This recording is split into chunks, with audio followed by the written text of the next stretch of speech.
Saw dudes. Welcome to the Cage Asylum. This is your host, Just My Two Cents. It is Friday. The weigh-ins for UFC 263 are going on as we speak. Brandon Moreno just weighed in at championship weight. He looked healthy. He looked fit. God damn, that is loud in my ears. And here we got Vettori. I did not hear Leon Edwards' weigh-ins, but I saw him weigh in. He looked healthy, and it looked like he made the weight. But I didn't have my headphones going at the time, so I don't know exactly what he weighed. I'll check it out here in a minute. But here we go. Vettori on the scales.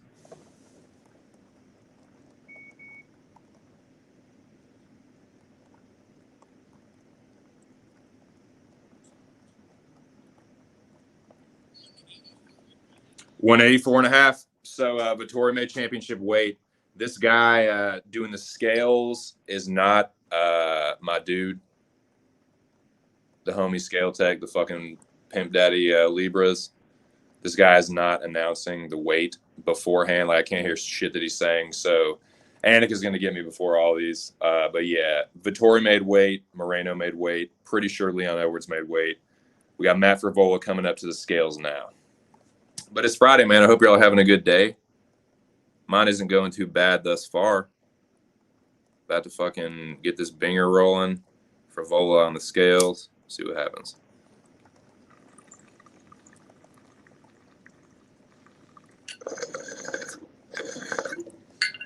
Matt Frevola makes weight with no issues. Moreno, Vettori, Leon Edwards have all made weight. If anybody else weighed in before that, I didn't fucking see it. So I ain't just too sure.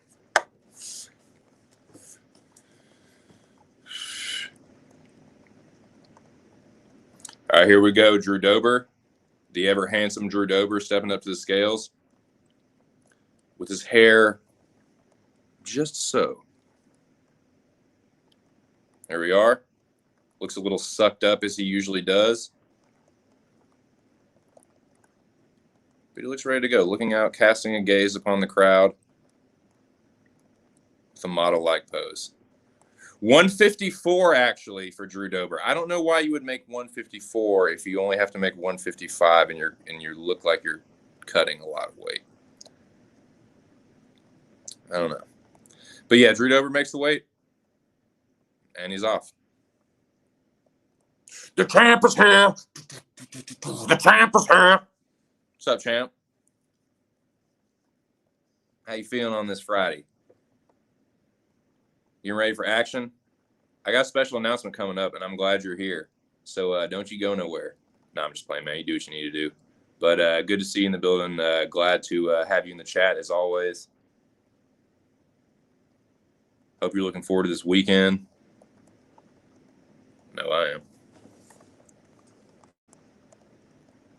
Alexis Davis to the scales. See what happens. Cage says he's feeling ecstatic. That's tight, dude.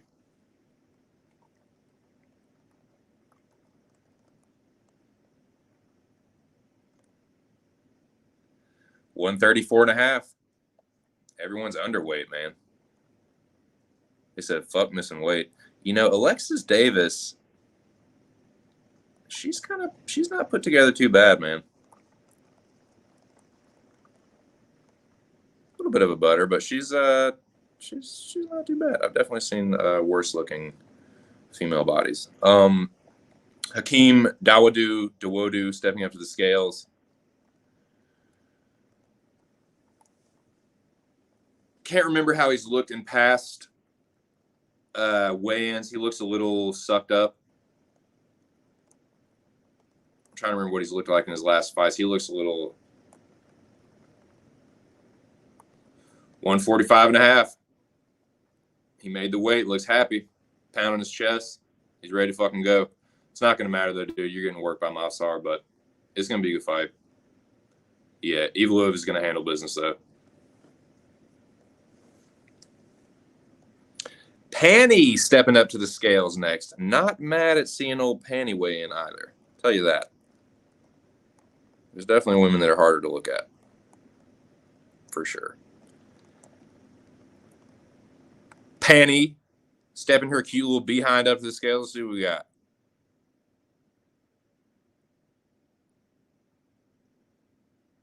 see what we got, boys.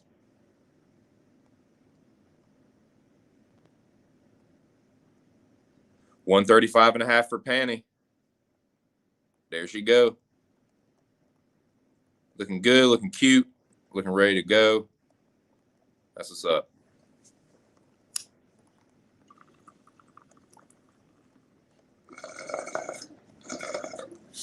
Terrence McKinney up to the scales next.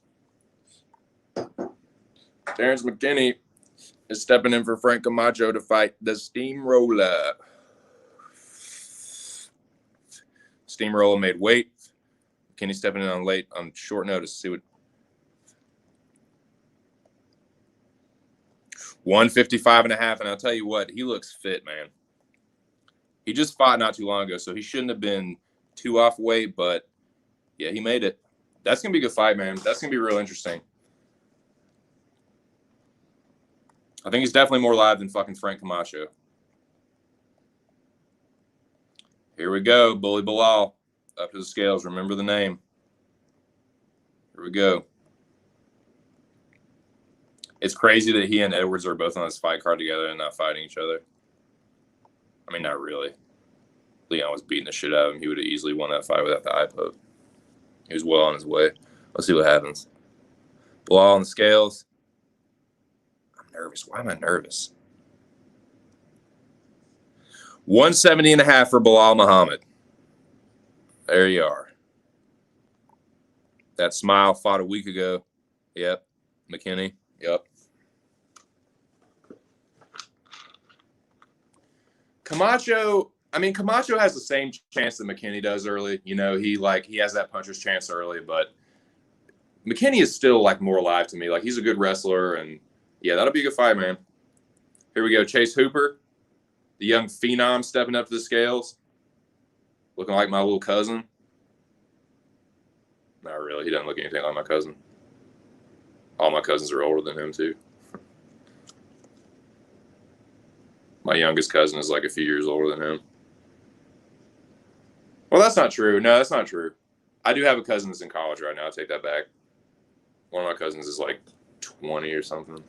But, yeah, Hooper's a fucking, he's a young whippersnapper. He's like, what? He's like 21 or something. Like, dude, I think he's 21.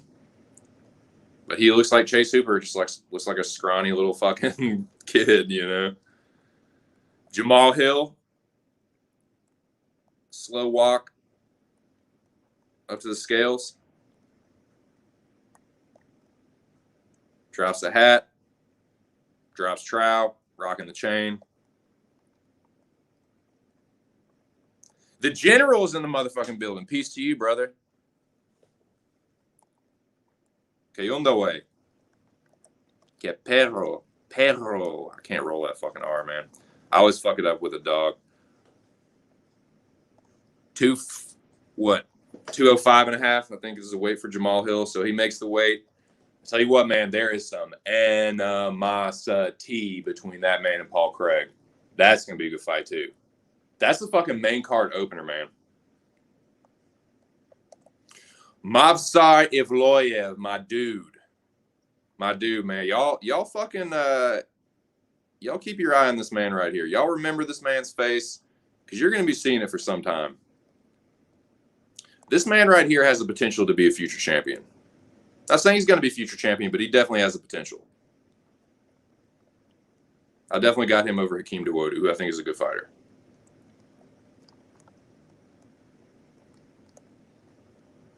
$145.5.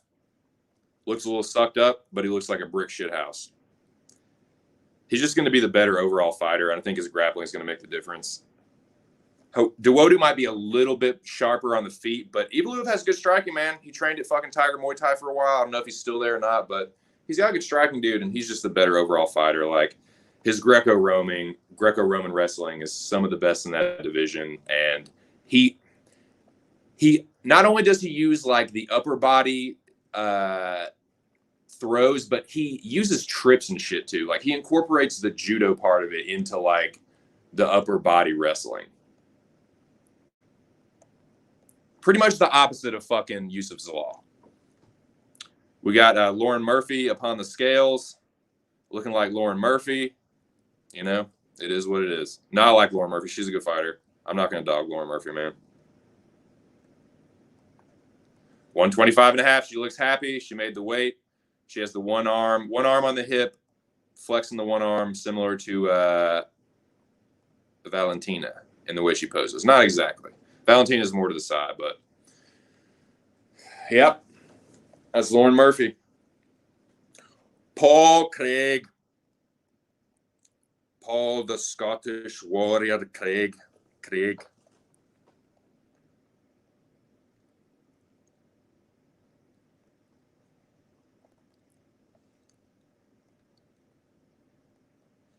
He said, I've got something for you, Jamal Hill. I've got the triangle for you. It's going to be a good fight, man. This is one of those where Paul Craig isn't quite as bad on the feet as people think, and Jamal Hill is a lot better on the ground than people think. That's what I think the difference in this one is. I think Craig is better in jiu-jitsu. Hill is better in striking, but I think both of them are a little bit better in the other one's strength than they get credit for, is what I'm trying to say. Jackie boy. How you doing, Jack? Says, I'm out right now, not seeing the weigh-ins. Hope all's well. I hope the same for you, Jack. Likewise, I hope you're doing well. I am currently very stoned off this fucking gorilla breath and watching these weigh-ins. No one has missed weight. Faraz Ziam has just made weight. No one's missed weight so far, Jackie boy. Eve Louise, Dober, Dawodu, and someone else looked a little sucked up. But no one's missed. And in fact, people have been underweight, actually. Like Dober was a half pound under or a pound under. And a couple other people like have been just a half a pound under, but no one's missed. No one's missed. Here we go. Nate Diaz, fan favorite. Where you at, Diaz Army? Where you at, Miss Devil? Diaz Army, fucking stand up. Roll call. I'm not in that fucking army. I'm just asking. Who's on Nate Diaz? Tell you what, man. Nate Diaz always looks more fit at 170, and he actually looks fit. Like, he doesn't look like Nate when he stepped in, or when he like stepped in to fight Connor late. Like, he looks good.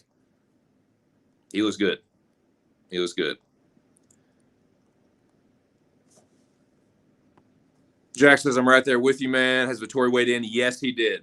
Oh, man. Yeah, we can definitely talk about that press conference here in a minute. Just getting through this first wave. Vendramini stepping up to the scales. Dude, Vettori looked good. Yeah, he did weigh in. He made the weight. I don't know if I turned it on right when Edwards was stepping up the scale. I didn't even hear what he weighed in, but he looked like he made the weight. He looked happy. But if someone weighed in before Edwards, I didn't see it. 55.5 for Vendramini. So, yeah. Yeah. That's what we got so far. No one's missed. JoJo Calderwood stepping up the scales.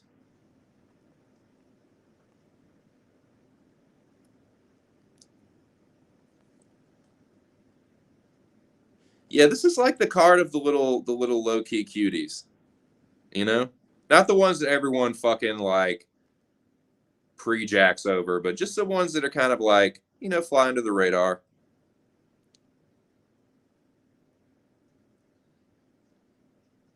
Oh, she's holding up a bit of a pinch sign. I don't know what that means, but yeah, JoJo's a little, she's a little cutie pie. That's all right.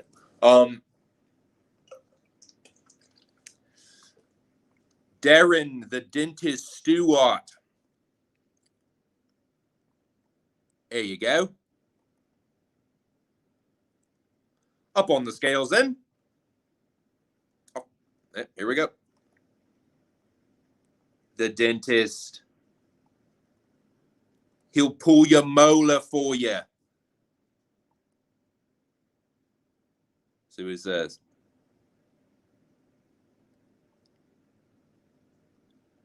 $204.5 for Darren Stewart. He looks good. He looks fit. I didn't see if your boy weighed in yet. Your boy. Oh, here we go.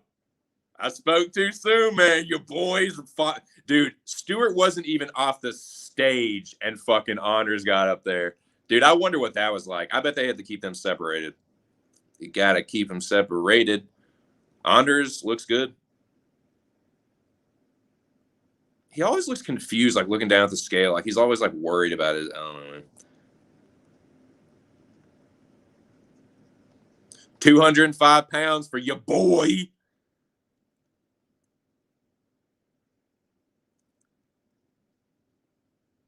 Crimson Tide period blood. There you go.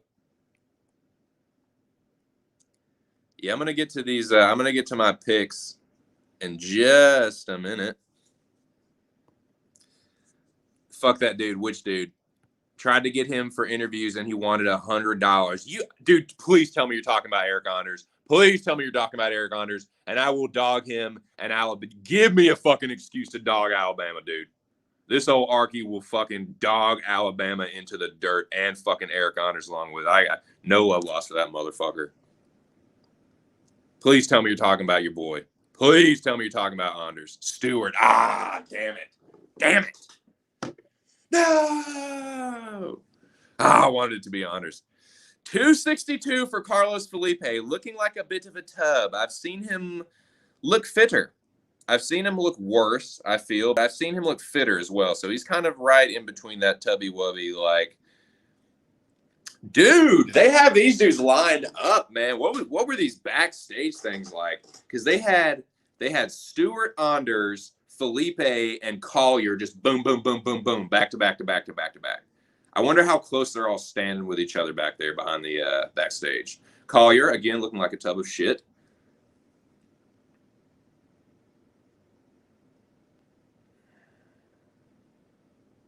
This will be the heavyweight bum bash of the night for sure. 264.5 for Jake Collier. Shit, yes. I think he's old Mississippi boy or something. I can't remember. I just can't remember. But, oh, damn it. Well, fuck. You know, fuck Alabama, but I guess your boy is cool. All right, my bad. My fucking bad. I'll fucking, you know, I can admit when I'm wrong. God damn it, I wanted it to be Anders. Yeah, I think he was, who was it? No, I don't even want to speak on that, man, because I might be wrong about that, too. I'm just going to keep my fucking big mouth shut on that one. But, yeah, shout out to your boy for being cool in Cage's interview. Damn it. Man. But, yeah, apparently Stewart felt that he was so good that he required $100. He big leagued. He fucking big leagued the champ. I don't fucking believe that, man. You don't big league the fucking rain dance champ, dude. I think, my God, am I really gonna have to do this? Am I really gonna have to fucking root for Eric Anders? Am I really? Now, there's times that I choose not to fade him, but I do not root for Eric Anders. I might have to, though. I might have to in this one. Apparently, he was chill. And the dentist thought he was worth $100 more than Anders, even though he's getting the fucking brake fluid beaten out of him by Anders in the last fight. And then, you know that old Alabama IQ kicked in. You know, I mean, Arkansas is not known for having the best public school system, but you know, it always just rides a little bit above like Alabama and Mississippi. They're the ones that are just really right. Like Arkansas ain't much better now, but you know,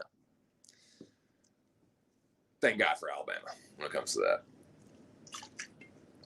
They ain't just known for being the smartest if you catch my drift.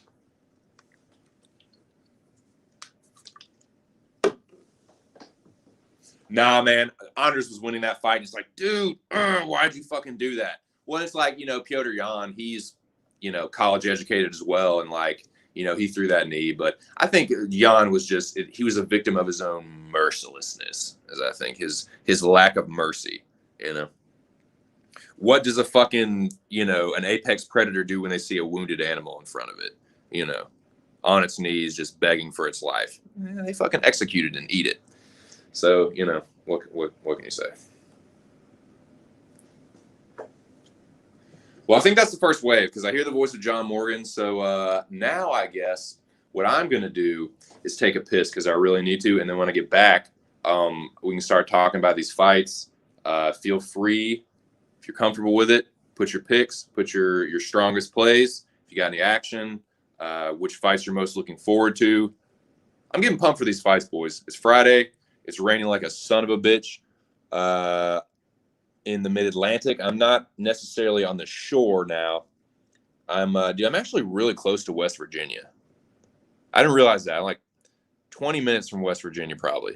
And it's crazy because it doesn't feel like that because like still in Maryland, but this is a weird little area here. Weird little area. House sitting in Germantown. It's fucking weird.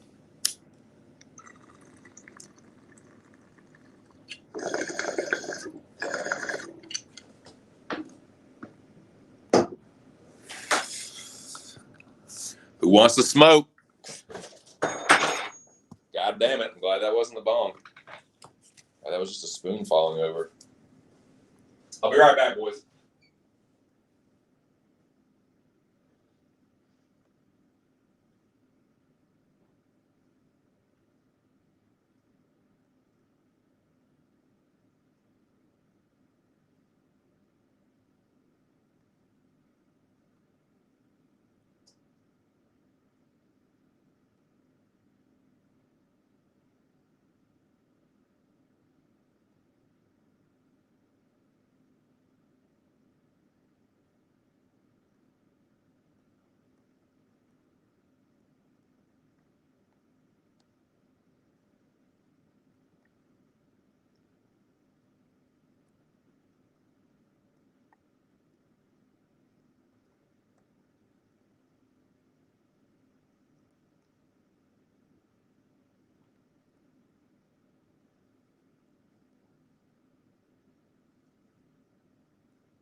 All right.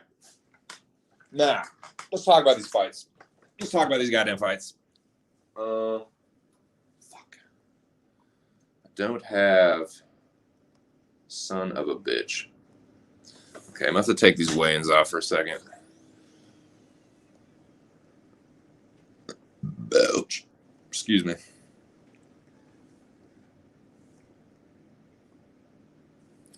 UFC schedule. Okay. Carlos Felipe and Jay Collier. Let me just start giving a couple of these little picks out, boys. You know, my incredible picks that netted me a fucking 6-1 last week. Definitely looking to bounce back from that bullshit. Carlos Felipe and Jake Collier. Tis a bum bash. Tis a bashing of bums. I favor the gentleman, Carlos Felipe. I feel that his boxing will be a little bit sharper than Collier's. I feel like he will outbox Collier to a decision. I don't know if he'll knock Collier out. He could, though.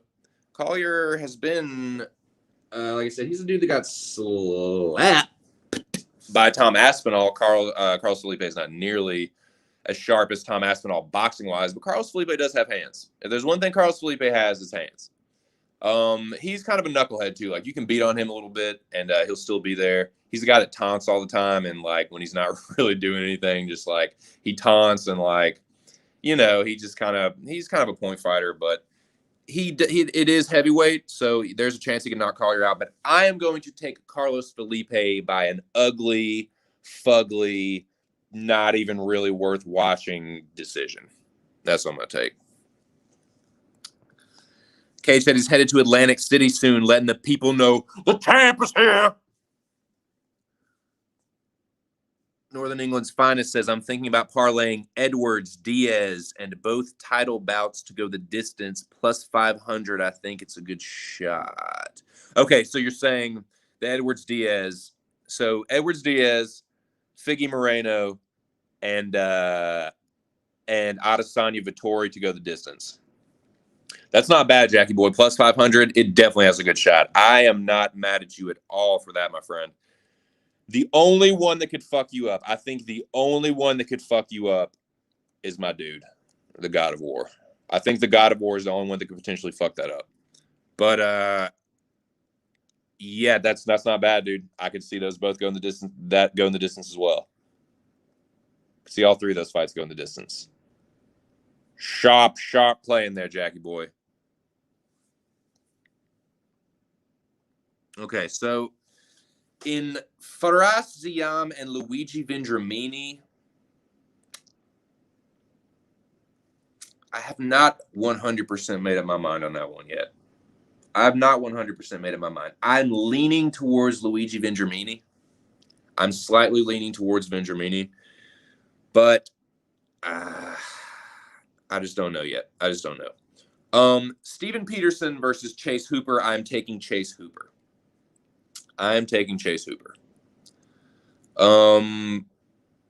Yeah, I'm not going to spend too much time on that one. I think Chase Hooper, his striking is not very good. He's really, really fucking young, though. So he will be making, like, leaps and bounds improvements by every fight. We don't really know. Like, we haven't seen Chase Hooper's final form, basically. I think you usually see that about 20, like, mid to late 20s. Usually for an MMA fighter, they're coming into their final, like, this is who they are as a fighter, usually. For some, it's later, definitely. But Hooper, I think you're just going to kind of see him start to look better, a little better every fight. I think he's not going to, like, I don't know if he'll outstrike Steven Peterson, but I think that it will be maybe just improved enough to make his takedowns a little bit sneakier, his takedown entries. And yeah, I see Chase Hooper winning the decision here. Possible submission. But I'm going to go Chase Hooper. Got to pick Chase Hooper. Jack says, indeed, I'm big on Figgy, but Moreno can take a good hiding. I'm more concerned about it. Izzy turns Vettori into Costa, but please no, laughing my ass off. You know what, Jack? That's a valid concern as well. I would say that I am concerned for that as well for you. I am taking, I've already said I'm taking Adesanya. I announced a couple of these picks on my last stream, but yeah, there's a chance he can knock Vettori out too. Definitely. And yeah, I'll talk about the Moreno fight when we get to it. But yeah, I definitely got a lot to say about that one. Moreno he can take a beating. We'll see if he can take another one like that. What's up, Sam? What's cracking? How are you on this Friday? Hope you're doing well. Hope you're enjoying the weigh-ins if you're watching them. There's kind of a lull, if you will, kind of a break in the action. It's you got players like John Morgan talking about what's happening. You got a bunch of fucking nerds standing around. There's not much to report on right now. But yeah, it's a blank stage, and we're just talking about the fights. Going slowly up the card, I think that Chase Hooper's going to win that fight. Now, this one here, this has potential to be, could be prelim fight of the night. Could be. I feel like almost every time I say that, it's the fight that I'm referencing just turns out to be like the biggest fucking snooze fest. But Matt Frevola versus Terrence McKinney. Both of these guys are relatively young fighters. Frevola's a little older at 31. McKinney is stepping into this fight on a week's notice, I believe. They're both the same height. McKinney has a slight reach advantage. I think McKinney could be the better striker, perhaps a little bit more durable than Matt Frevola. I think Frevola is definitely the better wrestler, although McKinney does have a wrestling background as well. I usually am trying to look for a way to fade Matt Frevola, but I think I'm going to take Matt Frevola here. And I'm going to count on his wrestling and his pace and cardio to make the difference. I think the fact that McKinney's coming into this fight on a week's notice, after his training camp and fight. I just don't know that a fighter. I mean, maybe he's young. Maybe he can just get up again like that, get up for it like that. But a week against a guy that pushes the pace like frevola, I think McKinney will be live early. Frevola does not have the best chin. You know, you look at that Pola Reyes fight. He got knocked out badly, but he took a beating before that too. Like, it wasn't like an extended, prolonged beating, but he was getting shellacked a good bit before he got knocked out, because he got slumped like face first. Like, he couldn't even, like, he like fell down between his knees and like flopped the other way. Like, it was a bad knockout. We've seen Matt Frevola get buzzed, seen him get knocked out before. McKinney could knock him out. Like I said, he sort of has the same kind of, you know, early threat that Camacho possesses, perhaps a little bit more so.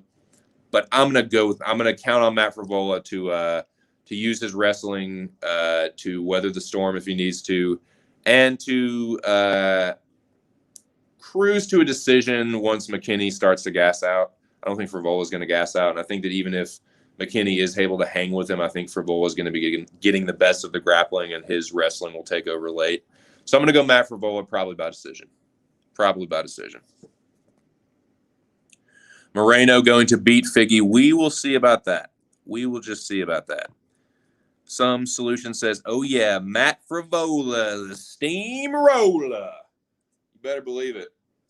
That's what he does with that fucking wrestling, dude. Roll you right the fuck over. Yeah, I think that's what's going to make the difference. I think McKinney's going to win some fights. McKinney's a good fighter. His losses are all to good UFC level fighters. Like, he's not a bad fighter at all. I just think, and I think that if on a full camp, I would probably pick McKinney. I like what I saw from him on the tape, but on a week, like, Frevola has experience. He has that wrestling and that cardio that's not going anywhere. And I think that he will kind of like steamroll over McKinney late.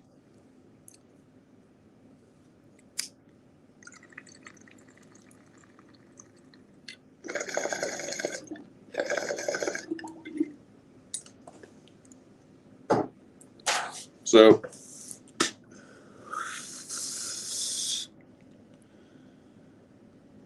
sorry for the squeaking of the chair. I apologize.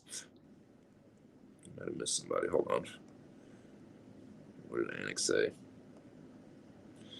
Anik is in position, it looks like, or he was. Somebody's looking at his watch. Anik's talking to some fucking dude. What in the fuck is that hair? What is that fucking haircut? I don't get these fucking kids today, man. I don't get these dude, I'm turning into such an old fuck. I'm turning into such an old, grumpy old man. Like, get off my lawn, you little fucking punk kids, dude. I'm just turning into that, man. I feel the generation gap more than ever. Like, I just look at these fucking kids that are, like, in high school, like, age, like especially the kids. And I've gotten a good glimpse of it being on Twitter, because a lot of those kids are in high school, or they're just out of high school. And, like, I do not relate to them whatsoever. They literally live their entire life through memes, and, like, it's so weird, dude. Like, yeah, I don't understand this younger generation. I don't.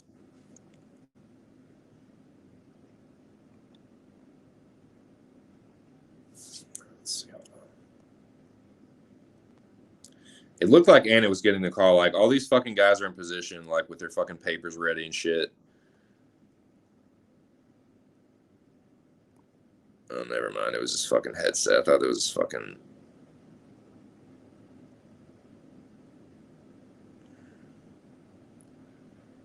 It's not the guy's haircut. It's his fucking headset. See, old man. A blind old fucking man.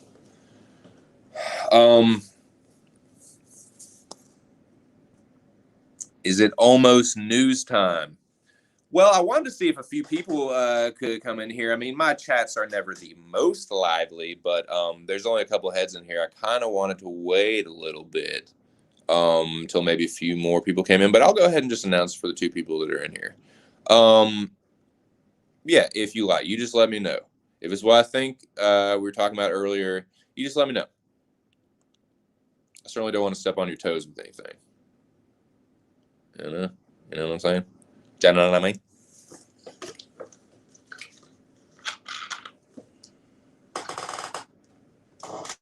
I mean, we are in the cage asylum, though. So, yeah. For this week, you're steering the ship, Captain. More or less.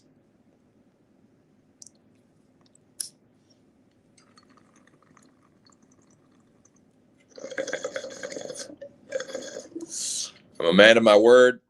I said that the Rain Dance Champion would have control over some aspect of my channel this week. I have a couple major announcements that I'm going to make a little bit later. But Cage My IQ is the Rain Dance Champion. And he got, to the victor go the spoils, and he got his choice of the perk, you might say, the weapons perk or whatever. So yeah, you were in the Cage Asylum. You're listening to just my 2 cents. The champ is in the building. The champ is here. So yeah, if you think you got what it takes, man, step up to the plate.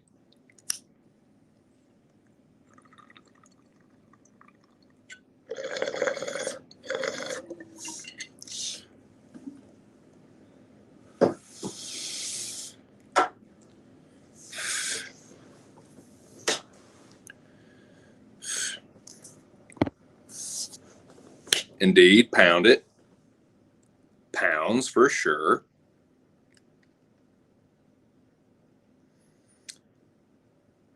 Let's see, me and my boys, like, used to do that shit, like, back in the day, dude. Like, early 2000s. Before it was, like, this, like, fashionable. And it wasn't fucking fist bump. Fist bump. It was pounds, dude. Give me pounds, dog.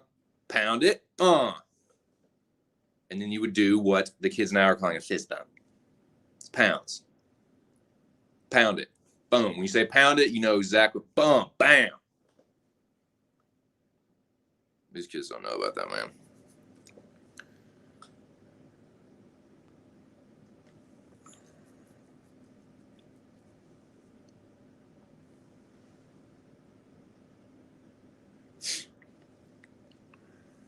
Yeah, we got a lull in the action. Let us go. Holy shit. Dude in a wheelchair just sped by.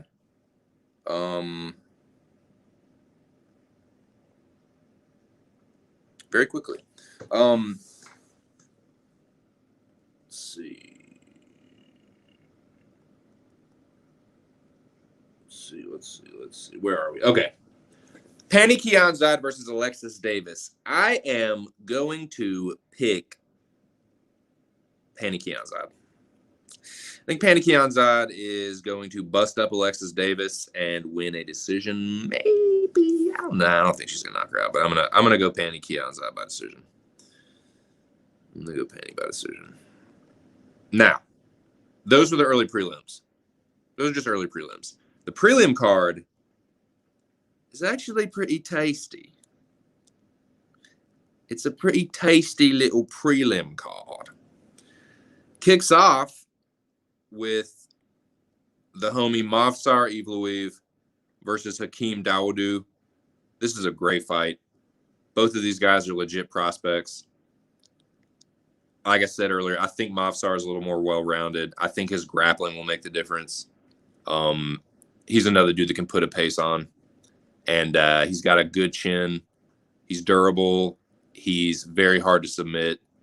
He's got really, really good grappling transitions. He's a motherfucker. He's going to be a problem for a lot of featherweights.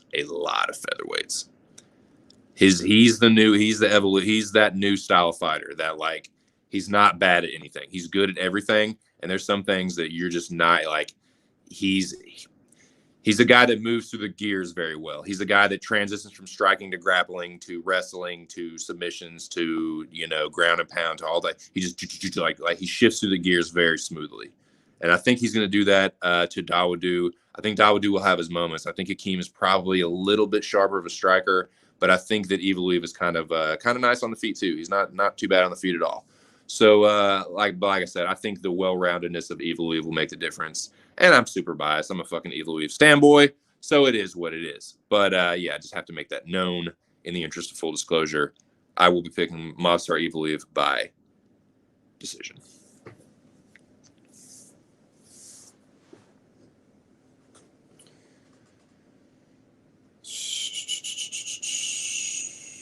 So I've been debating because there's some major things I want to announce today. And I've kind of been debating like how I want to do it, how I want to structure it. And I haven't 100% made up my mind, but I think that I'm going to wait to make this announcement.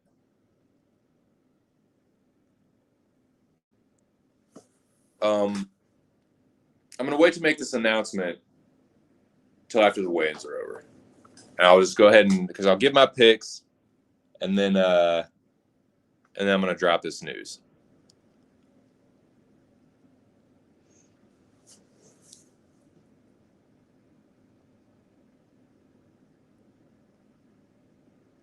I'm going to DM Cage real quick. It's like I said, I like, if I'm going to this thing I'm talking about right here, if I'm going to drop this, I want there to be a few people in there for it. At least. Otherwise, it's just like yelling into the abyss,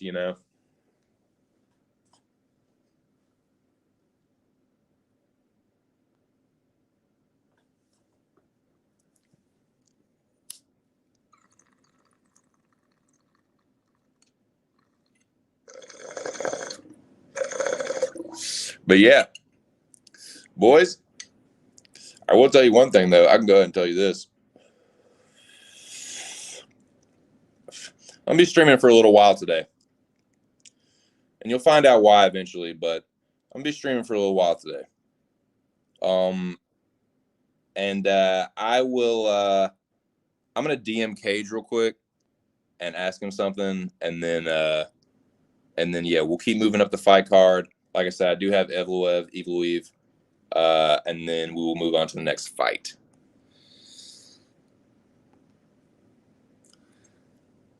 Yep. I know. Me too. For real. Me too.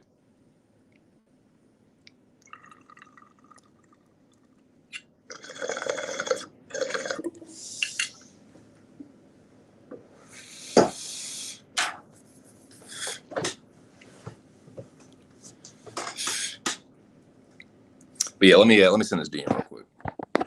Send this DM to Cage real quick. Let's see, try to fuck this up.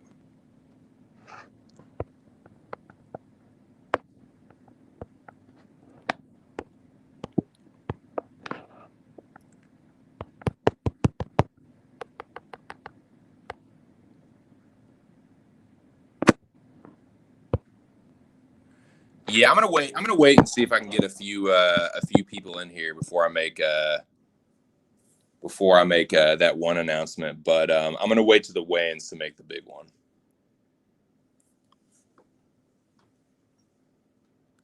It's not earth-shattering or anything, but it's something significant for my channel. I'm gonna talk about here in a little bit, but let me jump back to the weigh-ins real quick, see where we're at. Like I said, I think that so far, Dober, Dawodu, Evil Eve, and somebody else, they've looked the roughest on the scales, but I don't think anyone has missed weight. I don't think. Yeah, okay. I still see nerds standing around talking. Yeah, blah blah blah blah blah. Cool. And let me check the updates just to give everybody a quick recap of who weighed in at what. And I'll see if it'll jog my memory as far as how people looked on the scales. Leon Edwards looked good. Nate Diaz looked really good.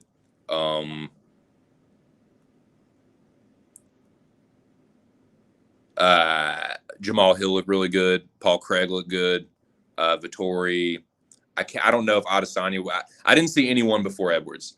I turned on the stream. Edwards was on the scales. The sound wasn't on yet, and it looked like he made weight, but I didn't see anybody before that.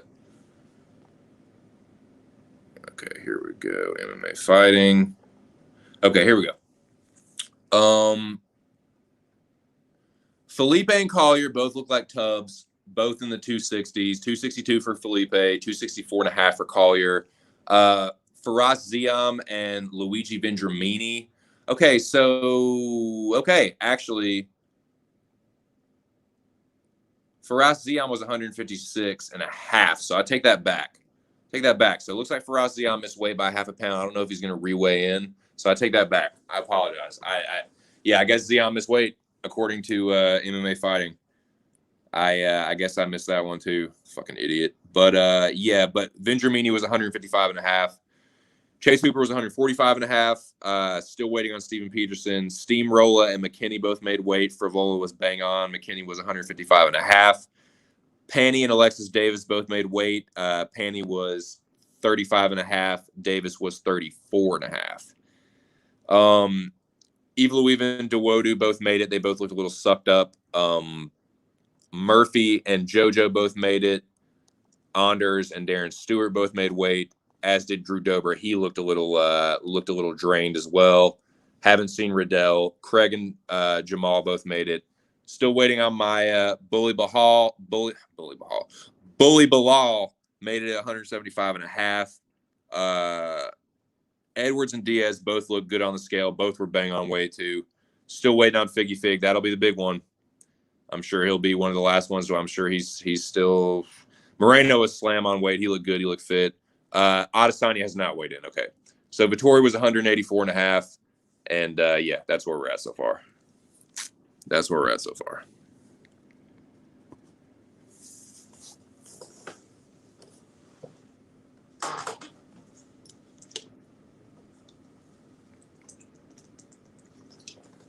Tell you what, it is a fucking nasty day out there.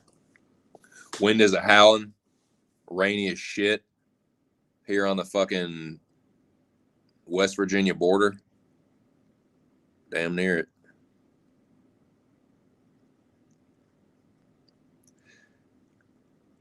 It's very heavily populated around here, but it's very heavily wooded as well. Like there's a lot of trees and shit. Like when you're driving along like the roads, even the ones that are like,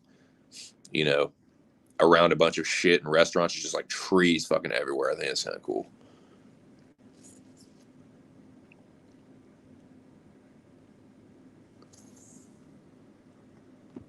Yeah, I'm sure it is. Well, yeah, you're only like everything that we're getting is like about to hit y'all like is like 30 45 minutes away from y'all weather wise. You're what, somewhere in Jersey, right? Yep. Yeah, I'm housing in Germantown right now. The locusts looks like the locusts are just about to pass, is what I'm hearing. But so only, like I said, only a few fighters left to weigh in, dude. Only a few.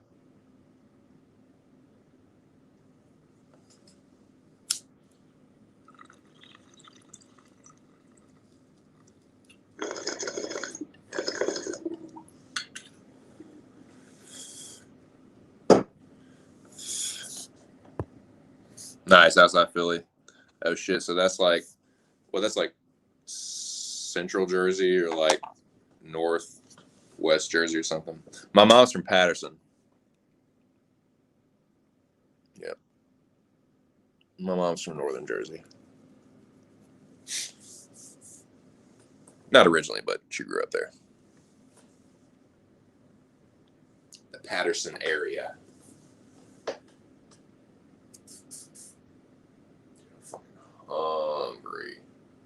Fucking hungry, boys. I think I'm about to eat some of this Chinese food, dude. We got Panda Express last night. We got a like family meal. It was so fucking dank. I got enough food, so the old lady is actually like she's hanging out with her mom all day, they getting their nails did. So I got the fucking house to myself, boys.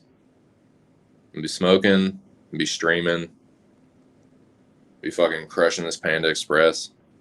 It's gonna be a good time, man. South Jersey. Gotcha. Yeah, I forget how close we are, man. See, that trips me out because I'm always like looking at it from like Central Virginia, where I was until the last couple of years.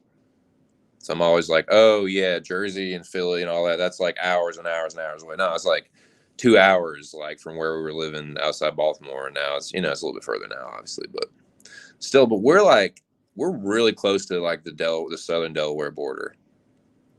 So we're like right there, man. We're like right in fucking Delmarva.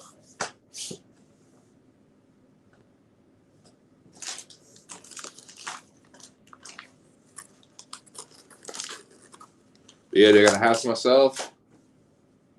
Fucking just be stroking this binger all fucking day, streaming, talking shit. Talking about these fights, man. All right, back to these fights.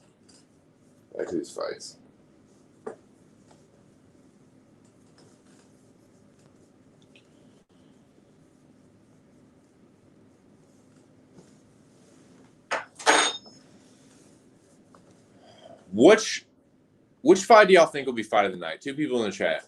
I'm guessing it's Cage and Alex, probably. What do y'all think will be fight of the night? Or maybe Cage and some.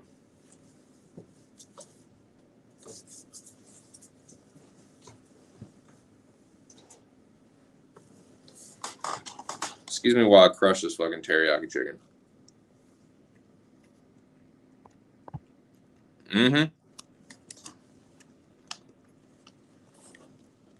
While I rudely eat on stream. But you know what? I don't give a fuck.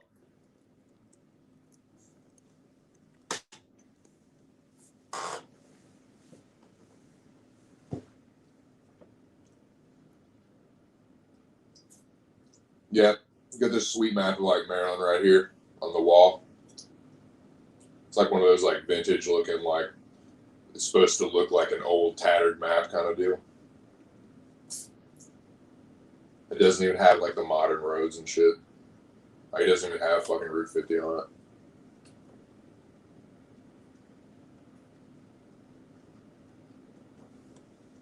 God, this fucking teriyaki chicken. This is like the shit like you get in the mall, but that shit is so dank. You just get like the teriyaki chicken and like the yellow fried rice and with the yellow like pork fried rice. Oh, it's so dank. Crush that shit.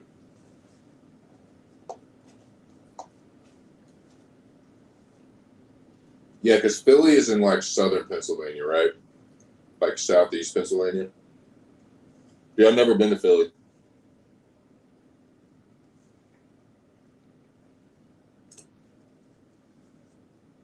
I've never been to Philly, but I used to go to Lidditz a lot in Lancaster County.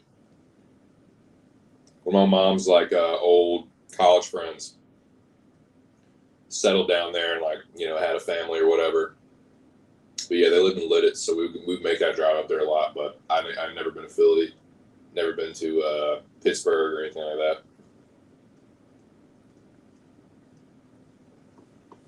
that.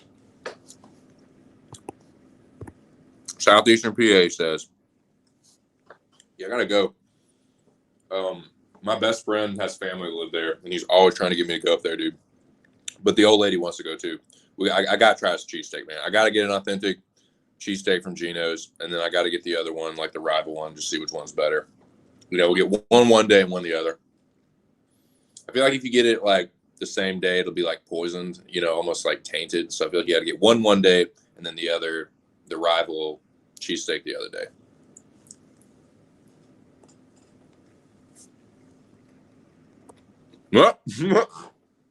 Yeah, dude, I seen that.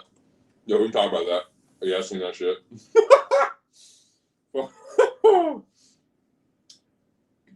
I don't know what they said.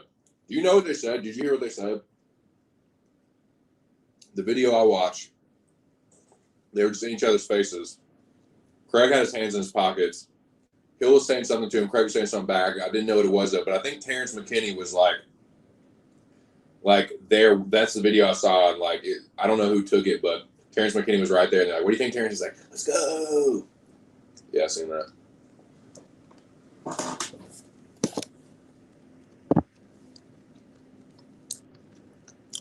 I know, right? But I wanted to see it. I was like, "What the fuck did they say to each other, man?" Because you could hear people cursing at each other, but I couldn't tell whose voice. It was like it was some ventriloquist shit. Like, where is that voice coming from? Who's like, you know what I'm saying?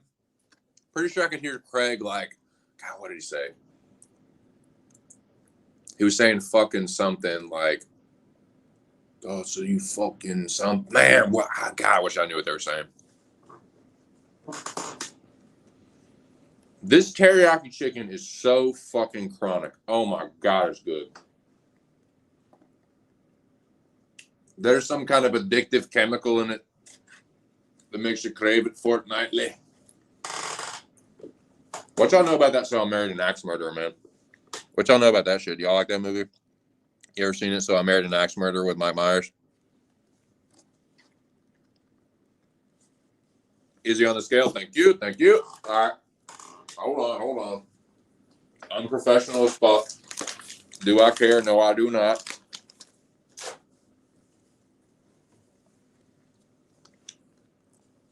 All right. Thank you, though. Appreciate that. Here we go. Hold up. Whoa. Hold up. Slow down, mama. Whoa.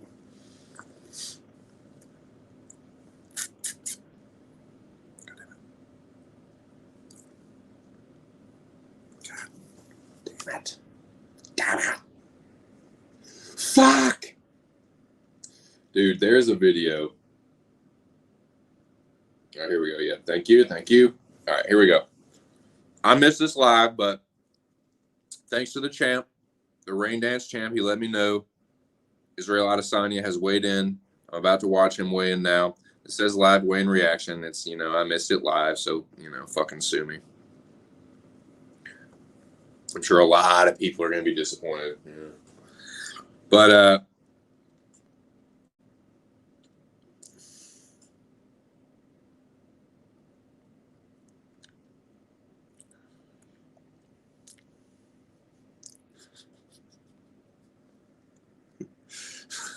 that dude in the wheelchair is bugging me out, man.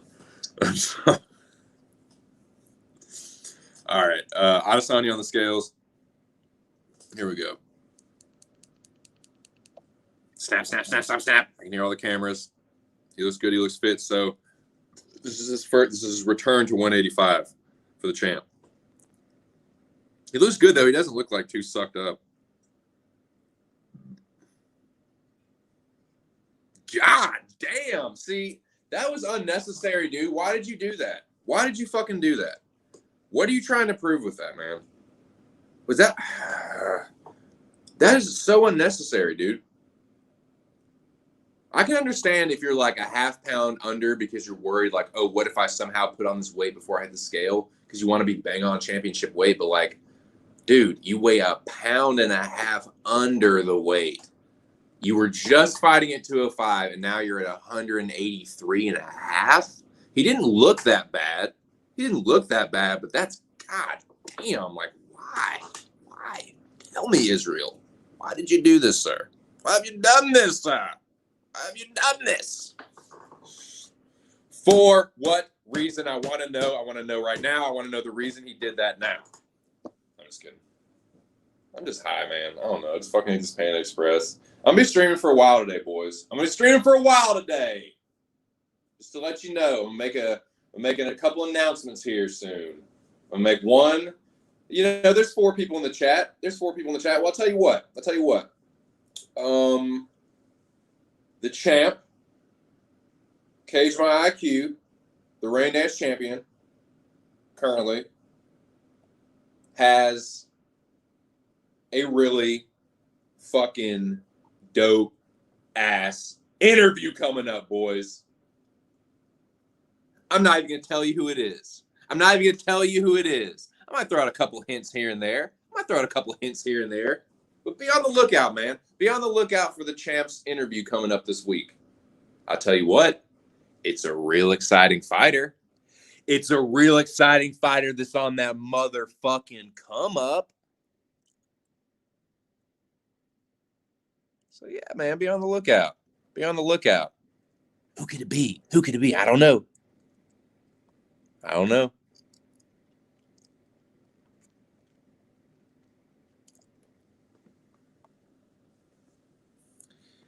Faraz Ziam, I think, was under by a half pound. I don't know if he's going to re-weigh in. I don't know if he's just going to say fuck it and just start rehydrating. I don't know. He didn't really look that bad on the scales. I can't remember though. I won't pay attention. Of course, fucking retard. But some says it's Bryce Mitchell, old Arky boy. He says it's old Bryce. Could be. Could be. Could be. Don't know. Nah, I do know who it is. I do know who it is. I'm just not going to tell y'all. What do you think about that? But nah, man, check out Cage My IQ, man. Subscribe to Cage My IQ's channel. And I tell you what, I promise you this. If you are subscribed to Cage My IQ's channel and you have all the notifications set properly, you will find out when the interview drops. All right? Think about that. Think about that. But yeah, man, check out Cage, man. He's got some great interviews up, man. Check him out, dude. Good dude, good channel. Chill Barrage. South Jersey. Jay and Silent Bob and Cage My IQ are in the hisios. No, I'm the fucking chucklehead, though.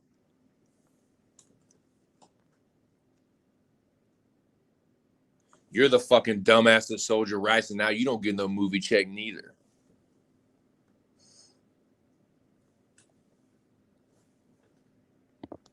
Whoa, hold up. Also interviewed a champ last night. Well, goddamn, dude, you just fucking doing big things. Moving and shaking. Taking the fucking MMA journalism world by storm. By rain, by thunder, by lightning, by storm. You are in the Cage Asylum. You are listening to Just My 2 Cents. And I am about to get more high.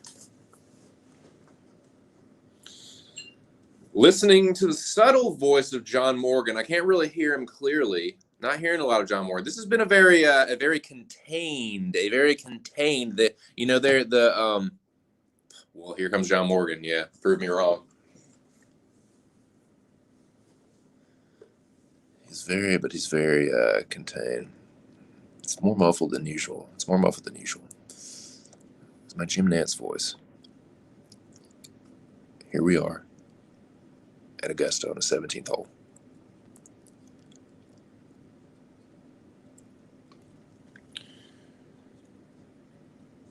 Yes, Junkie John concerned about Davison Figueiredo as well. And Steven Peterson.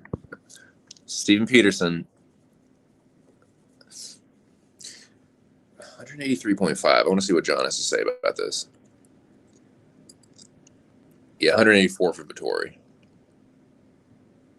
That I understand. The 183.5. Why? Why do you do this?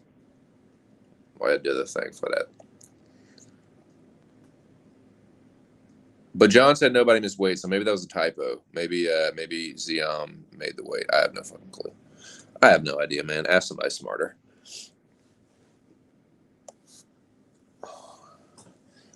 Ask somebody smarter, man. I'm just here to crack a few jokes for a little entertainment if I can. Yeah.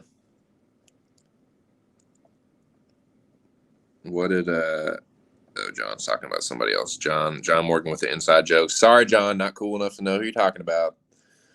No, I like John Morgan a lot. I think he's one of the chillest barrages there is. You know, certainly the best MMA junkie has to offer.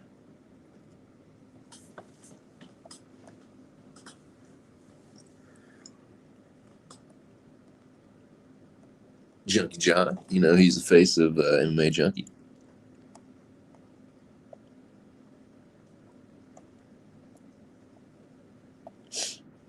Man, these birch trees are a swaying to and a fro. Wind is just blowing, raining like a fucking son of a bitch. Well, I'll tell you what, I was driving I had a dentist appointment yesterday, and I was driving through it. Motherfuckers had their flashers on, like just driving. It wasn't that bad. Like I've driven through some shit where like I had to slow down to like a putt, like just like I can barely see in front of me, can't even see the car in front of me. But it wasn't that bad, and people had their flashers on, like, you know, swerving all over the place. Like, come on, man, it's not that bad, but it was coming down. It was fucking coming down, and it hasn't really let up. It's not quite as bad as yesterday, but it's fucking howling out there. Mr. Dabalina, Mr. Bob Dabalina. Morgan does good commentary in CFFC. Yeah, I heard him talking about that. I heard him talking about that with CM Punk the other day. But yeah, man, y'all be on the lookout for Cage's interview. The guy, well, yeah. So there, it's a dude. I gave that away, but the fighter he interviewed is a fucking cool brush. Very exciting fighter. Very exciting fighter. Very skilled, talented, exciting fighter on the come up. So be sure that y'all have your antennas up for that one. All the notifications. Make sure you subscribe to Cage's channel, etc., etc., etc., etc. I'm gonna pack this bowl, etc.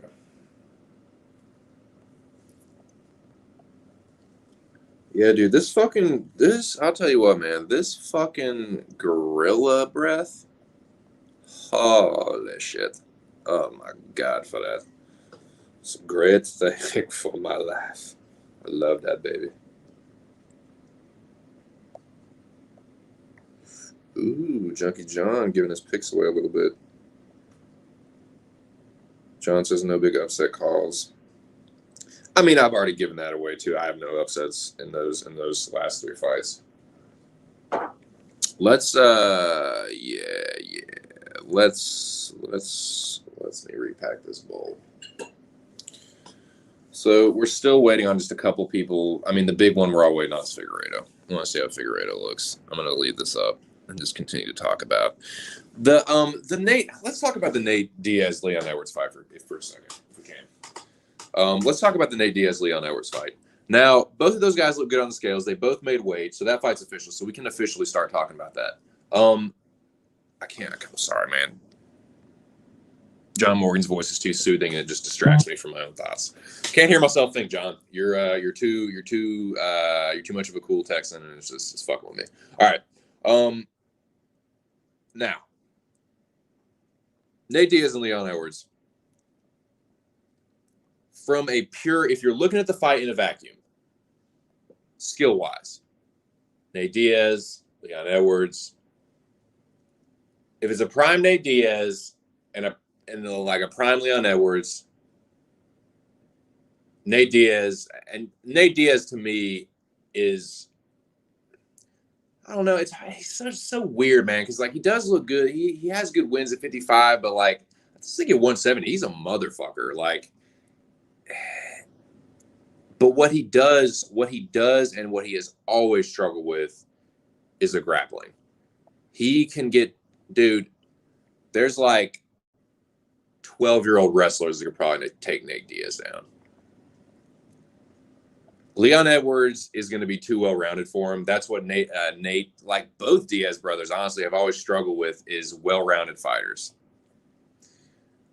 When guys just try to brawl with them and strike with them, they can get the better of those because of their cardio and their ability to take damage. But why I say prime Nate Diaz, like if you're looking at it in a vacuum, yeah, Nate Diaz has a lot better chance of winning that fight. It's not in a vacuum though. This fight is not taking place in a vacuum. It's taking place in 2021. Nate Diaz has a ton of scar tissue on his face. Leon Edwards has a very educated jab. I just think he is going to be painting Nate Diaz up. Nate Diaz is going to be busted up by like the second or third round. And if he gets hairy for him on the feet, he's the better wrestler. He's just going to take Diaz down. Diaz plays like the jiu-jitsu game. I've got Leon Edwards in this fight. Like, I think he's going to win a pretty clear unanimous decision or could maybe get like a doctor stoppage. I don't see him knocking Nate Diaz out, but I could see him like busting Nate's face up enough to where the doctor's like, like that scar tissue is just ready to fucking flop open, dude, for real. More so than a lot of fighters. Like, you hit Nate Diaz on the eyebrow line a couple times, that motherfucker's gonna be split open. You hit him on the anywhere around the eyes, it's gonna get split open. It's just the dude he can take the damage, but he wears it on his face so bad anymore, dude. And just like, that's the kind of thing that doesn't get better. It gets worse and worse. And just like ease every single time it gets split open, it's just more tender and more ready to get split open again. And that's what I think is going to happen. Like, Leon Edwards is clearly going to be the this sharper striker, but I think he kind of will be, dude. I think he kind of like the Diaz brothers have good boxing, but they're kind of sloppy. Like, they're kind of sloppy, and they just wear you down until they can put the pace on you in 3, 4, and 5. This is a 5-round fight, but I don't think like Edwards is going to struggle with that. I think that he's in shape. He's going to look good. I think he's going to bust up Nate Diaz. I think he's going to win a very comfortable decision. You know, that's what I think. Got Leon Edwards for sure. What do you think, Cage? What do you think, son?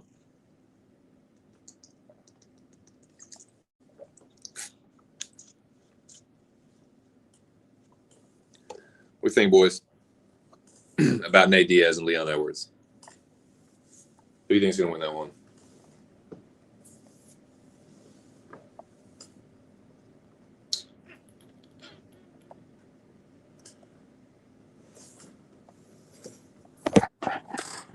I'm going to go downstairs.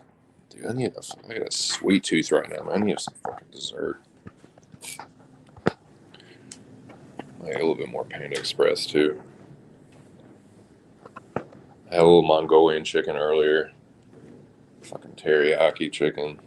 Or not Mongolian chicken, Mongolian beef. Mongolian beef, teriyaki chicken. I'm not going to eat more Chinese food right now, though. I'll be shitting everywhere. Let's see. Fucking fruit snacks. Fuck it.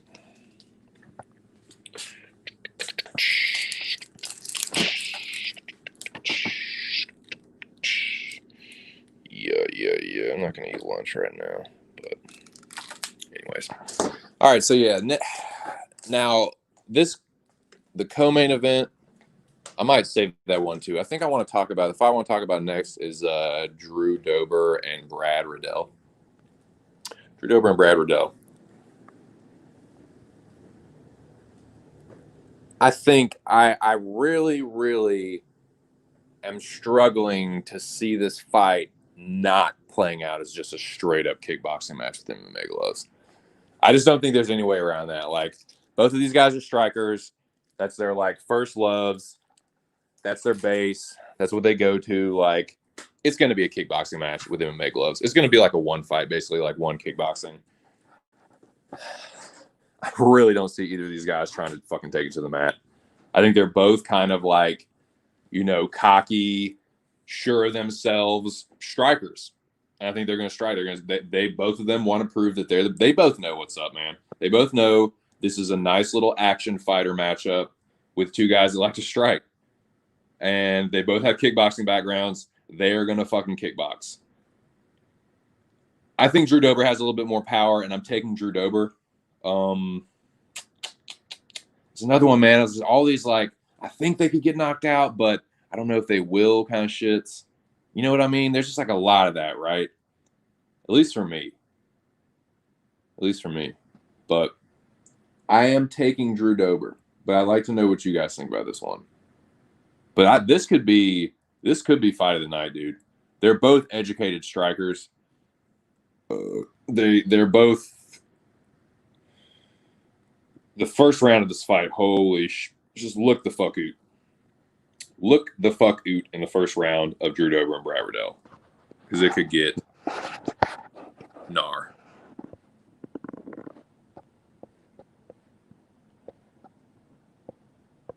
Oh, it's so dank, dude. It's so chronic. Jax is out getting some munchies, too. I feel you, Jack. Yep. Alex fucking grubbing. Anybody miss weight? So I thought they did. Read a champ. Oh, nice. This is what's up. Okay, saying thank you. Fuck yeah. Yay. All right. Now. But yeah, that fight's good, man. I'm looking forward to that matchup's good. I'm looking forward to that fight like a motherfucker. Riddell and Dober. Because they're both ranked, right? They're both ranked.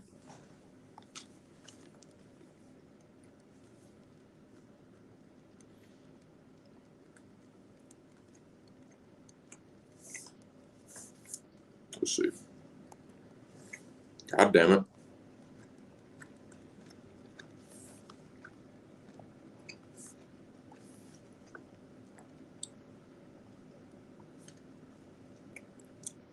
We're just on the prelims here. I'm going to talk about your boy and Darren Stewart next, but I wanted to jump to this fight first. I know I'm not going in order. I usually do, but I really don't give a fuck. Not at this point. All right.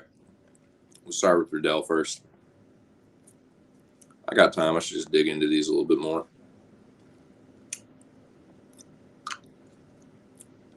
So,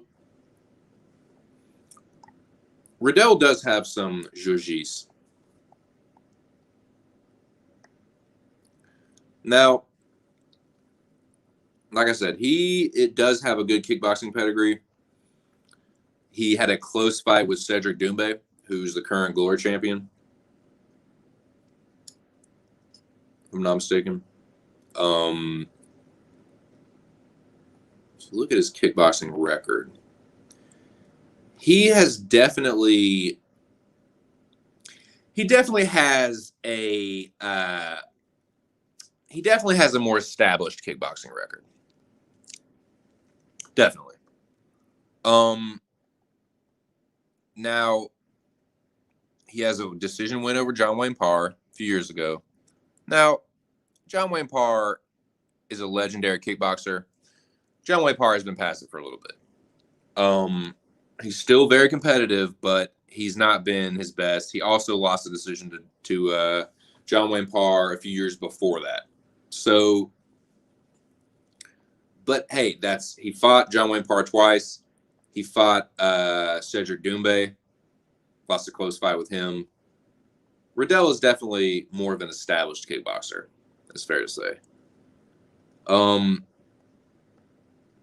what is one thing that's common about all of these Riddell fights? The kickboxing and that the MMA fights, you look at it, what's the common thing? For the most part. With a couple exceptions, but he's kind of a decisionator. Drew Dober is a little bit, but I don't think whether Dober has the pro kickboxing pedigree that Riddell does. What I think Dober does have is a little bit more power. And I think Riddell is just more of a point fighter. I do. And I think Dober is going to look for the knockout a little bit more. And I think that Drew Dober could actually knock Brad Riddell out. I'm probably going to take Dober by decision, but I definitely like Dober in this fight. Let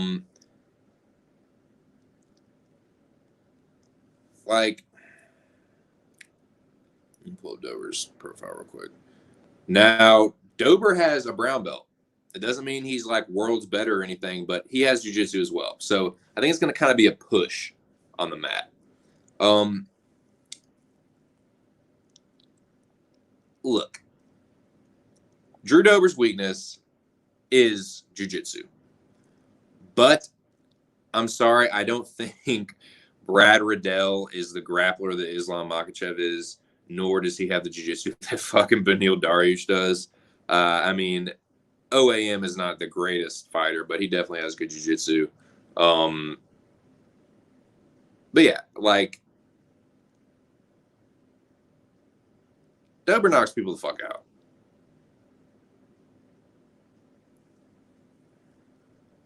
Most of his UFC wins are knockouts. Of his wins, let's see, 1, 2, 3, 4, 5, 6, 7, 8, 9.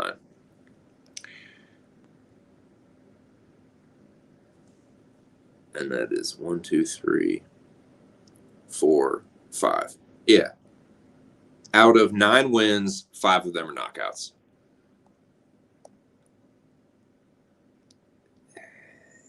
The guys he hasn't knocked out, I mean, like, yeah, Holtzman.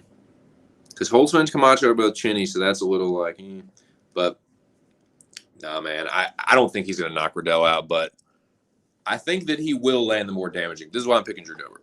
I think Drew Dober will land more damaging punches. I think that they are going to have some nice little kickboxing exchanges, and Riddell will definitely rack up points. But I think that Dober will land the more telling punches in the rounds. I think that he could hurt Brad Riddell, maybe put him away, but I wouldn't be surprised if Drew Dober like dropped Brad Riddell at some point. I'm trading Drew Dober. I think he's got a little bit more pop behind his strikes, and I'm going Dober. But yeah, curious to know what y'all think about that one, because I know Jack's picking Riddell. Riddell's good, man. He's a good striker, good kickboxer. Like, they're kind of. It's going to be interesting, man. This is kind of like a. They're both kind of similar fighters, but with different styles to their kickboxing.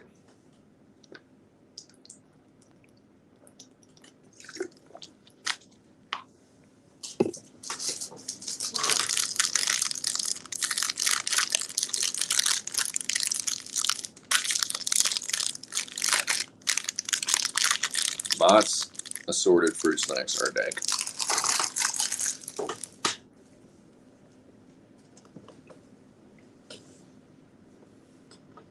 Probably like the worst thing to be eating after you get your teeth worked on.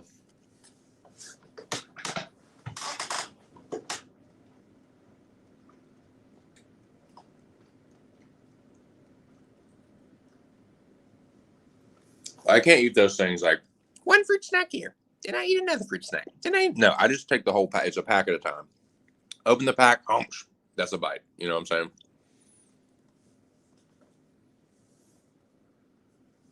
But yeah, definitely want to know what two people in the chat, what you guys think about Dober and Brad Riddell.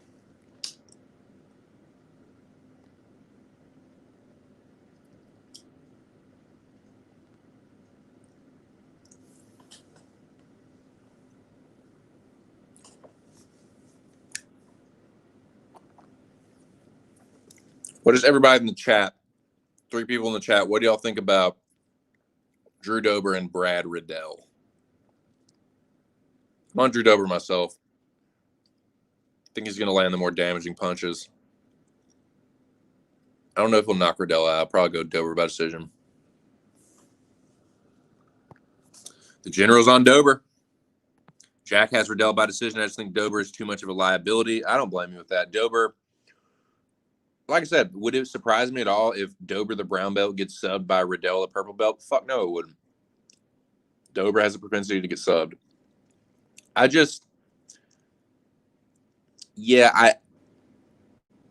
would probably say Dober knockout before Riddell submission, but I'm also biased. I'm on Drew Dober. I'm probably leaning more towards the decision. I don't hate Riddell by decision at all, though. Riddell is a good point fighter, man. He knows how to win rounds. He fought close with the fucking glory champ, Doumbé. So, yeah, I mean, I don't hate the Riddell pick at all. I think that's going to be I think that could be fight of the night. Definitely for the prelim. Definitely prelim fight of the night potential. Like, whoa. Yeah, I think it's a good one. I think it's going to be a good one, man. Because it's going to, dude, I don't see that hitting the ground. I think both of these guys want to prove that they're the better striker. They're both action fighters. Like, that's what they do. They want to fucking, they're both like I said, they're both cocky kickboxers. And I'm sure that they're just going to kickbox each other. Be like, I know I'm better at this than you are.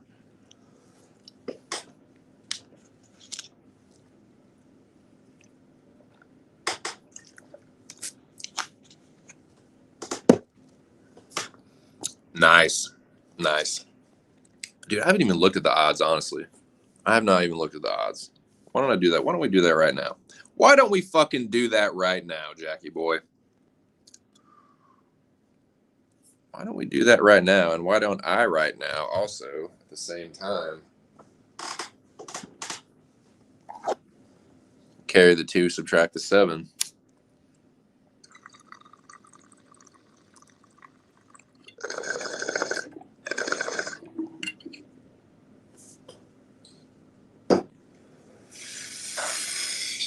Yeah, no, it's fucking connected. Why'd you tell me it's connected again?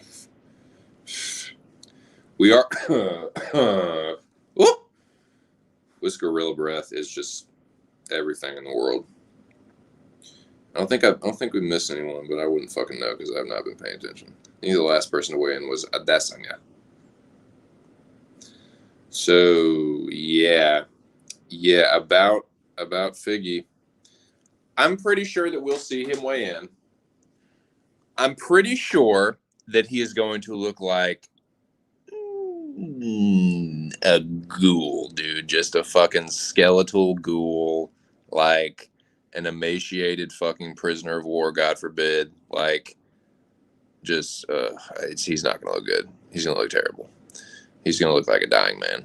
He will be a dying man. He will be a man that's on the verge of organ failure, probably. But the crazy thing is, it's not dissimilar to how he looks in a lot of fights. So, yeah, we'll see. We'll see. But yeah, of course, you know, I as a Figueiredo fan, this is always like the one thing you just don't really want to just like, can we talk about something else, dude? Like, you know, do we have to talk about the weigh-in? But, you know, it is what it is, man. He's a big motherfucker. He's a big flyweight. And it's no secret that he cuts a shit ton of weight. Like he probably should be fighting 135. Let's just be real. But he fights at flyweight. He's the champion. And yeah, I want to, before I start breaking this fight down, I want to make sure that he actually fucking makes weight. God, please don't miss weight. Please don't fucking miss weight on the title bout. Please don't make this be another Joseph Benavidez 1 situation. Please, dog. Please make this fucking weight. I guess we can talk a little bit about the press conference. He didn't look good at the press conference. But man, I'll tell you what, like Adesanya and Vettori are seriously 2 of the cringiest motherfuckers I've ever. That was like the cringiest shit. Like neither one of y'all are good at shit talking. You both like Adesanya has this cringy, corny ass laugh. Vettori with his roid rage, like it's just so cringy and corny. Both of them, like they couldn't fucking shit talk their way out of a paper bag, dude. They're bad, man. Really bad. But you know, I mean, I guess there's some entertainment value, definitely. I mean, I thought like the what's it called, the stare down. I like the stare down a lot more. I just fucking burped in his face. Yeah, I'm much more looking forward to this fight than actual like those 2 like talking trash to each other because they're both horrible at it.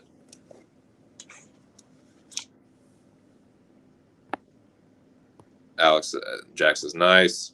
Yeah, not good. No bueno. Muy mal. Very fucking bad.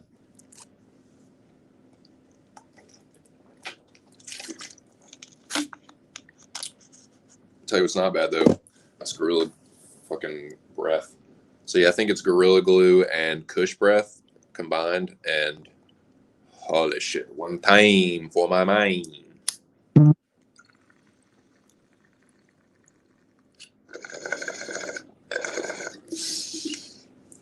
22% THC. Definitely indica heavy.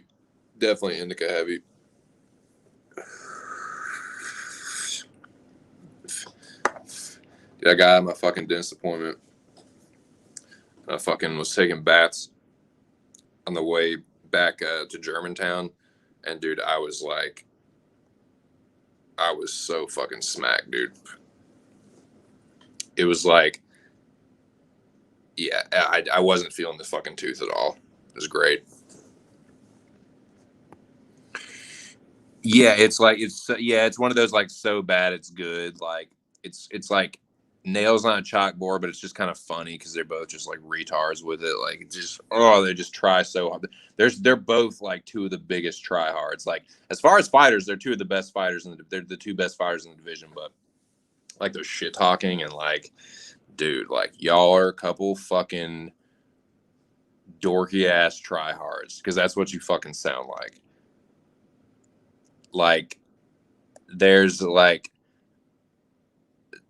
a ton of fucking little like high school brats on Twitter that can cut a better promo than you fucking corny ass motherfuckers. Crazy. It's crazy. But yeah, man, I'm looking forward to that fight. I'm definitely more looking forward to the co-main event. I just feel like that's just how it goes, right? Like any fighter you're like a fan of, like a fighter that you really like. I feel like there's just always more intensity surrounding that fight. Even when it's a fight that you think they're going to win, that you're pretty sure they're going to win, there's always just like that, you know what I'm talking about, that like that anticipation and like, you know, apprehension, whatever. But I am looking forward to the Adesanya Vettori fight. I think I'm ready for one of these motherfuckers to get shut up. That's what I'm ready for. One of them is going to get shut the fuck up. Either it's not going to be, I don't think this is going to be a close fight. Either Vettori ragdolls Adesanya, or Adesanya fucks Vettori up and either knocks him out or just clearly runs away with a decision. I don't see Vettori subbing Adesanya, nor do I. Now, Vettori, there's an outside chance he can knock Adesanya out because of this. He cut to he went from fighting at 205. He wasn't 205 though. He didn't weigh in at 205, right? He was a little bit thinner, right? He didn't like tip the limit, right? Wasn't he like a little bit underweight for the Jan fight? But anyways, he was fighting up at 205, and now he's like at 183 and a half. That was a little bit like a, I don't know, I mean, maybe a little bit of a red flag. I don't know. I'm taking Adesanya for the record. We'll keep it off the record, on the record, for the record. I'm taking Adesanya. Still, just think he's a better fighter. Just any day of the week, I think whether he's a little bit better, a lot better, medium better, pick one. He's just going to be better than Vettori on the night, you know. Close fight, not close fight. I just think he's just always going to be the better fighter. I kind of get the hype around Vettori, and I kind of don't. Like, Vettori, like, Holland and Jack Hermanson. I mean, those are good wins. Like, he looked good in those fights, but that's not Adesanya, man. I just think Adesanya's going to kind of have his way with him. I think he's going to style and profile on him. I think he's going to, like Jack was saying, I think he's just going to fucking paint him up. I think he's going to have him looking like a bloody sloth for real by like round 4 or 5.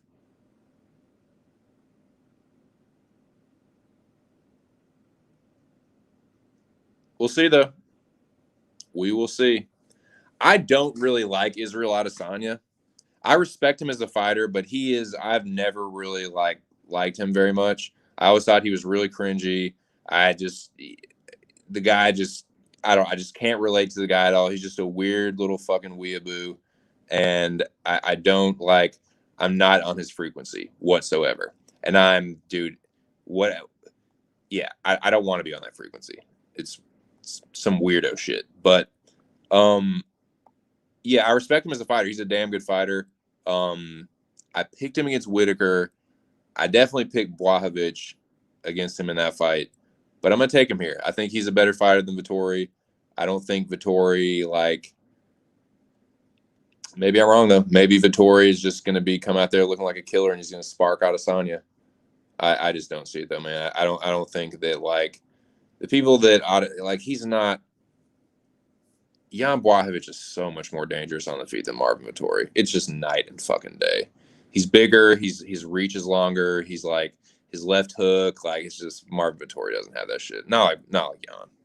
Not like Jan. He's not near.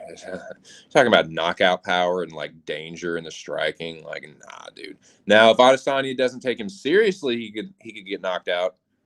Because Vettori, like, you know, he does have some power in his punches, but I just think that if Adesanya takes his fight seriously, I think he's just gonna style on him. Like I think he will profile on this fool. But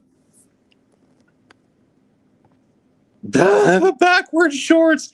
Now, dude, that is just absurd, dude. It's like, is that a workup, dude? Did you do that on purpose? Because like that's such a fucking gaff. Like, what the fuck? Like, you didn't know that your fucking shorts were on backwards, dog.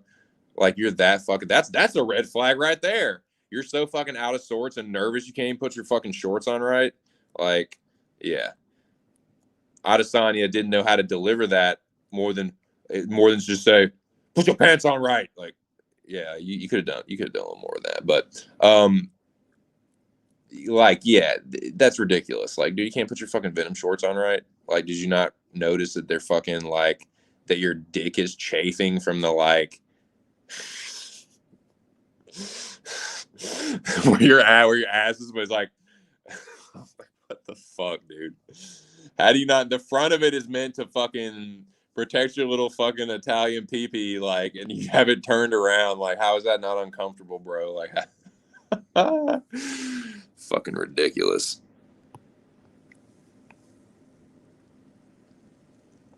Yeah, he did. Yeah, he did. And I think he will have some success with the grappling early. I just think as the fight goes on, like what I did like from Adesanya was that, and the fourth and fifth in the Jan fight, he was still there and he was actually starting to turn it up a little bit with the striking. Now, Jan was able to use grappling, but I don't think, like I said, I don't think that Vettori presents the same kind of issues or threats that Jan Blachowicz presents. I don't think he's quite the submission threat, although Vettori does have good submission. Also, Vettori is a submission threat. Let me make that clear. But I don't think that he is the submission threat that Jan Blachowicz is. I don't think that he is quite, because Jan, you have to take in Jan's size too. That's a huge fucking guy on top of you that has a lot of knockout power. So the threat of his ground and pound makes people go into weird positions, and then he just sinks that fucking rear naked choke. Like Jan Blachowicz has a nasty rear naked choke. Like his Jan's Brazilian Jiu-Jitsu is ridiculous, and his striking. But like Adesanya, like Vettori's, like his wrestling is really, really good. He's gonna take Adesanya down. Like Adesanya will be on his ass at some point in this fight. I'm banking on it not being sustained enough to win on scorecards. I think if Vettori tries to play the scorecard game, he could get knocked out. Like I think if he's trying to I think if he gets what Adesanya can do, Adesanya can make like in-fight reads. Like he can pick up on something that a fighter is doing and then make the adjustment like in the fight. I think if Vettori starts to get predictable with the takedowns, and Adesanya sees he's getting tired, he'll turn it up on him. He'll turn it up on him like he did against Jan, and I just that's why I'm going with Adesanya. But I don't hate anyone for taking Vettori. If Adesanya struggles with the takedowns like constantly, like in every round, and he's on his back, like I mean, yeah, Vettori's obviously going to win that. But I don't think it's going to be as simple as like 5 takedowns, 5 rounds, Marvin Vettori. Like I don't think it's going to happen. I think he's going to get popped. I think he's going to get cracked a couple times, and I think what he'll do was what I see. Actually, I could see Adesanya catching him with a knee, because I think that what Vettori does is he does the punch fake. He'll do the jab feint into the takedown. You know what I'm saying? Like he likes to do the level change fake. Like fake the jab, go for the fucking takedown. Fake the takedown, go for the overhead. Like he does. Like if Adesanya picks up on that when he's tired, it won't be as like the feints won't be as believable, and he'll time a counter. Like he'll time a knee or like an elbow or like he'll kind of Paulo Costa him. Like, so yeah, it's gonna be a good fight. I'm looking forward to it. I'm going with Adesanya. I don't hate anybody for taking Vettori. Like he's a good fighter. Like he's a really, really good wrestler, and he's getting better with his hands. So, like I said, there's a chance, dude, that fucking weight cut. Adesanya, like, the thing with him, if you do back him into the corner and get him going backwards, like, he pulls his head straight back. So, if people can time a hook off of that and catch him, like, when he's leaning back and clip him with the hook on the end of a combo, the problem is being close enough to him, because what he'll do is he'll lean, like, when he knocked out Whitaker, yeah, like, he leaned his head back, like, horribly, like a fighter with a longer reach could have, like, if they were trading hooks, could have knocked him out. But he leaned back and threw his own hook at the same time. So, like, yeah, he looks like, oh, his chin's right there. But when you lean forward to try and, like, swing for it, he's so much longer, and it like clipped Whitaker on the end. I could see something similar like that happening to Vettori. Like, Vettori isn't nearly the striker Robert Whitaker is. He's nearly the striker that Jan Blachowicz is. I just think Adesanya is just. I think he's just a cringy, weirdo, weeaboo fuck, but I think he's gonna win this fight. That's my opinion. That's my 2 cents on it. It confirms it, dude. The Eurotrash grappling, man, he can't handle it. He can't handle the not traditional, like, sort of panic wrestly, like, sloppy striking. No, that's not. That's not. It's funny though, because Jan isn't like a fucking pure wrestler. He's like a fucking jiu-jitsu guy that can strike, and yeah, he does kind of have some of the, like, the like, not cheesy takedowns, but he has some of the kind of, like, trippy, dippy, like, I don't know how to describe it. I know what you're saying though. The Eurotrash takedowns. It might be, dude. If he does win, because that's how he's gonna win it, right? I could see a flash knockout though. I maybe, but I just think Adesanya is just gonna be out of range. I think he's gonna light Vettori up with kicks. I think he could either head kick Vettori or knee him. I think Adesanya's long range striking will present itself in this fight. I think you're gonna see a lot of kicks. I think you're gonna see a lot of head kicks thrown. I think you're going to see a lot of leg kicks thrown, body kicks, and then punches off the body kicks. Yeah, I can definitely see. I mean, would it really be that hard to envision Adesanya knocking Vettori out? You know what I mean? Whatever. I mean, I know he's tough, but he's not exactly Floyd Mayweather. Let's be honest. He's not exactly Floyd Mayweather. Like, Kevin Holland was fucking tuning him up on the feet, cracking him. Now, Kevin Holland is a good long-range, rangy striker. Well, let me say range another in a sentence more at the shooting range. Now, but still, like, you know what I'm saying? Like, Adesanya is, I think, Kevin Holland is good, but he has that basic, like, long-range 1-2. Adesanya is a little bit more creative. He's a little bit more crafty than that. And like I said, he can make those in-fight adjustments. And if he starts to see a pattern from Vettori, he'll pounce on it. So I like this fight, man. I think it's gonna be good. I think it's and, like, this is a good. What is good about this fight is I like that they've been hyping it up. I like that they fucking can't stand each other. Vettori's been crowing about getting this fucking rematch and that he won this fight. So it's if you're an Adesanya fan, it's a chance to shut Vettori the fuck up. If you're a Vettori fan, it gives you the vindication that you've been looking for. Like, that's a good storyline, man. That makes for some good fight hype. So people are pumped about this one, dude. Yeah, I think it's gonna be good. What's up, Noah? The general is taking Adesanya. Yeah, God. What's up, Noah? I mean, shit, you showed up. That's what happened. What's going on, man? How you doing? That's the most exciting thing that's happened recently. I really hope Vettori wins, because how fun would Vettori versus Whitaker be? That'd be a good fight. Alex says Vettori will gas out. I tend to think in the 4th and 5th round, Adesanya will turn it up on him. And I could, if the knockout does come for Adesanya, I can see it being late. was really getting vibes. Figgy was going to miss weight, especially after mentioning how he's going up to 135 at the presser. Interesting, man. That's fucking interesting. He still hasn't weighed in yet, has he? I've got my screen up, but it's kind of turned away. Like a dumbass. But yeah, still no Davison. Still no Davison. Figure Ravison.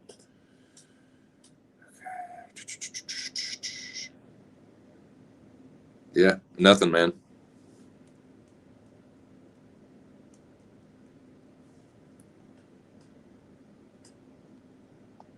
It's like, why can't I hear anything in my headphones?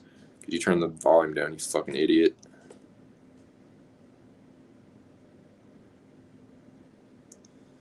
Sorry, I'm just trying to see if I missed anything. Nah, like nothing real like interesting has happened. I thought Dober, Dawoodu, Eve Louise, and somebody else kind of looked like shit. But everybody else looked fit. Nate and Leon both looked really both looked in good shape. Jamal Hill and Paul Craig both looked in good shape. Vittori looked good. Adesanya weighed 183 and a half, dude. 183 and a half. So yeah, that was a little interesting. I don't see how that's necessary in a world, particularly.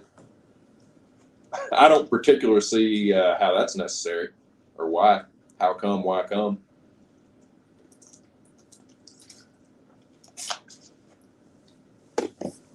But I know what is necessary. I know what is super necessary. It's right here. But what's going on, Noah? How are you doing this Friday afternoon? Got some announcements coming in a little bit, Bobo.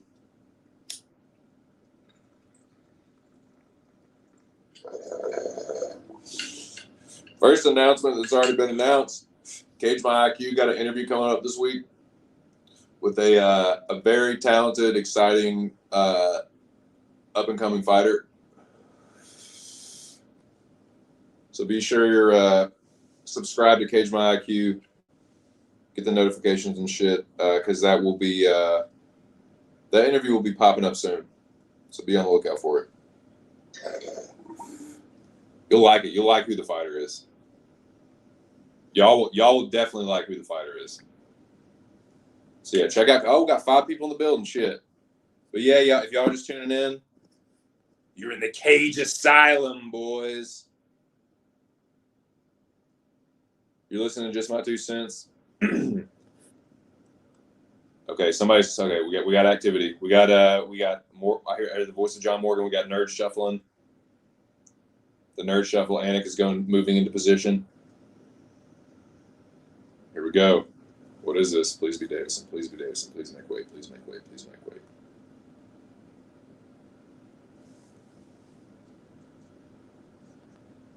Fuck. Peterson. Here we go.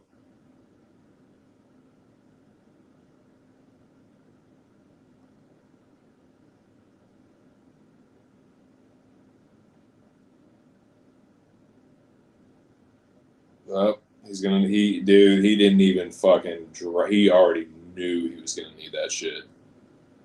He already knew he was gonna need he already knew he was gonna need to get butt naked. Peterson drops trial. Let's see what we got.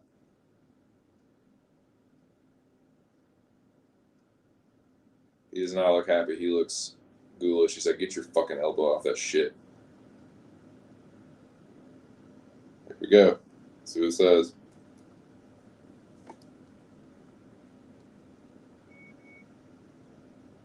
Well, goddamn, you gonna get it? You gonna weigh it in or not, man? Missing homie Scale Tech, dude.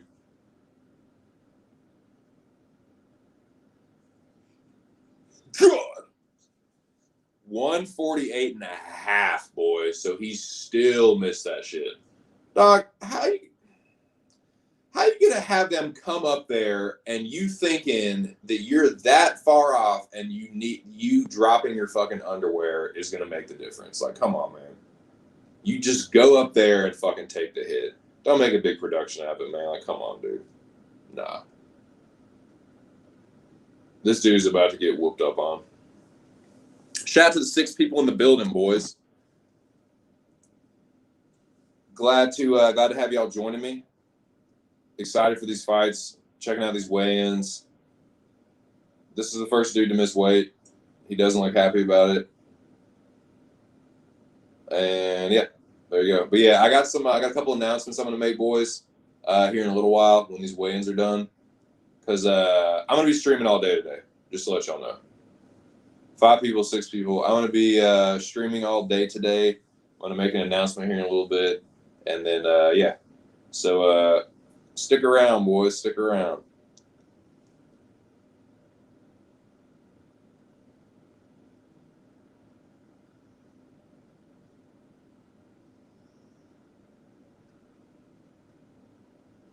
So yeah, that was Chase Hooper's opponent.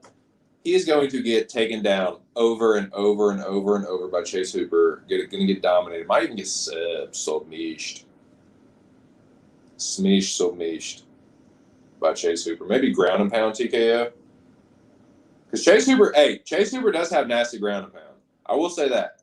Chase Hooper is not a very good striker, but his ground and pound, he's got a little viciousness to it. He's got a little viciousness to his ground and pound. So I could see that if Peterson's all weight drained. I wonder if they'll even take that fight, though. You know what I'm saying? Like, that's kind of a big weight cut, right? That's what? So it's 148 and a half. That's 2.5 pounds over, right? So, yeah, dude, like, it's not quite, like, call the fight off, but it's close. I mean, that's what the fuck? Was it a short notice? Hey, do you got 6 people in the building? Do y'all know if that was a short notice for Peterson? Was he like a late replacement for Hooper's opponent? I can't remember.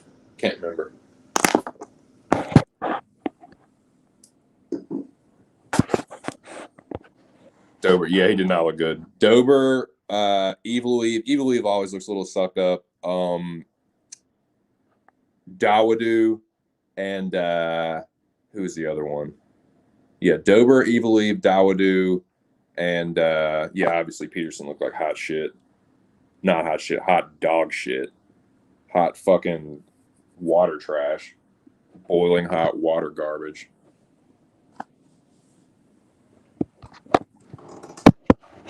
Yes, Mr. Kelly, your milk steak is boiling.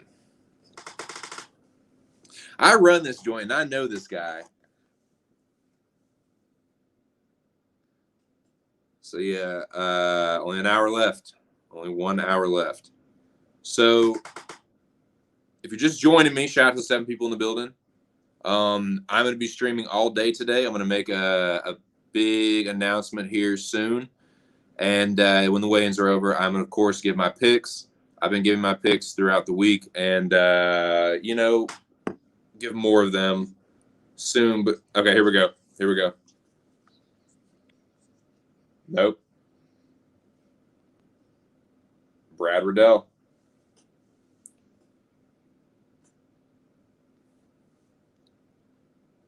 He said, "Can I try first?" I think what he said. He said, "Just bring that fucking thing up here. Just bring the fucking thing up here." Another guy knows he's probably going to miss. "Can I try first with this?" So he might be closer. Who knows? We're about to see, though, man. No, it wasn't a replacement. All right, thank you. Yeah. ESPN 88. 155.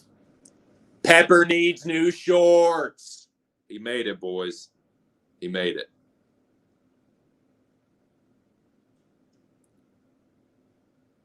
It's a bold strategy, Cotton. Let's see if it works out for him. He said, "Sorry. My bad." Yeah, Riddell made it.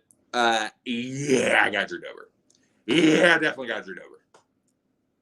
Drew Dober has been rehydrating and taking care of his hair, and here we go. Oh my God, here we go, boys. Oh my God. He looks like a dead man. He is not like happy sauntering up. He looks like just the Walking Dead. I can't even see well. I can't see what he looks like over the top of. I can't see what he looks like over the top of the fucking. So we're about to see though. God. Oh, here we go. Here we go. Oh my God. I've seen him. 125, dude. Bang on, slam on weight. That was fucking dramatic as shit. Damn it, boys. That was fucking intense.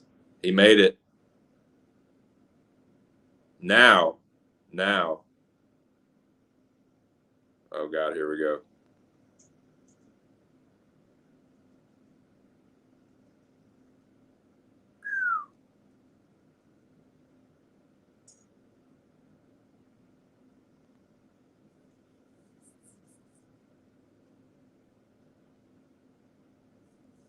Damn. He made it. He made the weight, bang on, slam on weight. Didn't miss it by a fucking half a pound, nothing. So, hey, he made it. There you go. Everyone's weighed in. The only person that missed weight was Steven Peterson. Okay, so now I will give you my official picks, and then I'm going to make this announcement, boys.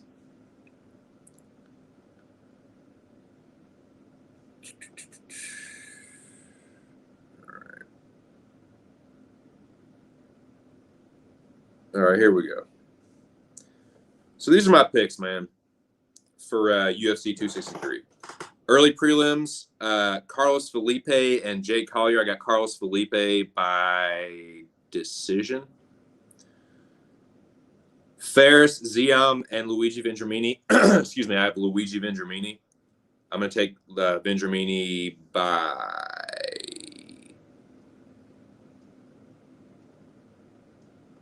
I'm going to take Vendramini by knockout. I think he's going to knock this dude out. The guy was close to missing weight, and he did not look very good. I think Vendramini might knock this dude out. So may end up switching that to decision, but I've definitely got Vendramini in that one. Now Chase Hooper and Steven Peterson, obviously Chase Hooper, like whoa. Might even take Chase Hooper by like TKO or submission. Frevola and McKinney, like I said earlier, I like that. I like what I've seen from McKinney, but I think on a week against a guy like Frevola, who's just going to be constantly just just rat wrestling you. Frevola's a wrestling rat, and he's just going to do that constantly for the whole fucking fight. And I don't think McKinney, I think that the taking the fight on 1 week notice, I think will catch up to him in like the second and third round. And I got Frevola by decision. Pannie Kianzad and Alexis Davis, not going to spend too much time on this one. I think Alexis Davis has passed it. I think Pannie Kianzad is going to bust her up and win a decision. Now, y'all already know, dude. This is the prelims. This is the prelim opener. Y'all already know what I think about this one. My dude, Yves Louise, is going to handle business. This is going to be a good fight. Hakeem Dawodu is a good fighter. Neither of these guys look very good on the scales. They both look drained. I'd say Dawodu probably looked a little bit worse. But Yves Louise did not look good either. So, yeah, but I think that Yves Louise's overall skill set and his ability to transition between the skill sets will make the difference. I think his grappling is going to make the difference. I think he's going to keep Hakeem honest on the feet, and Dawodu's not going to have an answer for Mavsar's grappling. So I've got Yves Louise probably by decision. I'd really like to see him get a knockout, but I don't know if it's going to happen. But I definitely got Mavsar. Lauren Murphy and JoJo Calderwood. I am going to go with Joanne Calderwood. I think she is going to outpoint Lauren Murphy and win a decision. Not confident in that one, though. I could definitely see Lauren Murphy winning that fight. But she's another one that's just kind of like, nah, you're just a little bit past it. You were never really that great to begin with. Like, I'm not saying JoJo Calderwood is anything special. She's kind of another, busted, hype job. But I think JoJo will get the better of her on the feet and just win a decision. Now, this one, Anders and Stewart, I picked Darren Stewart in the last fight. I was feeling real like smart early, and then I was feeling like a dum dum later. I think Eric Anders is going to win this fight. I think at light heavyweight, Anders is he's just going to be the bigger guy. He's going to be the stronger guy. I think he could actually knock Darren Stewart out. I'm going to take Anders by decision, but him knocking Stewart out wouldn't surprise me either.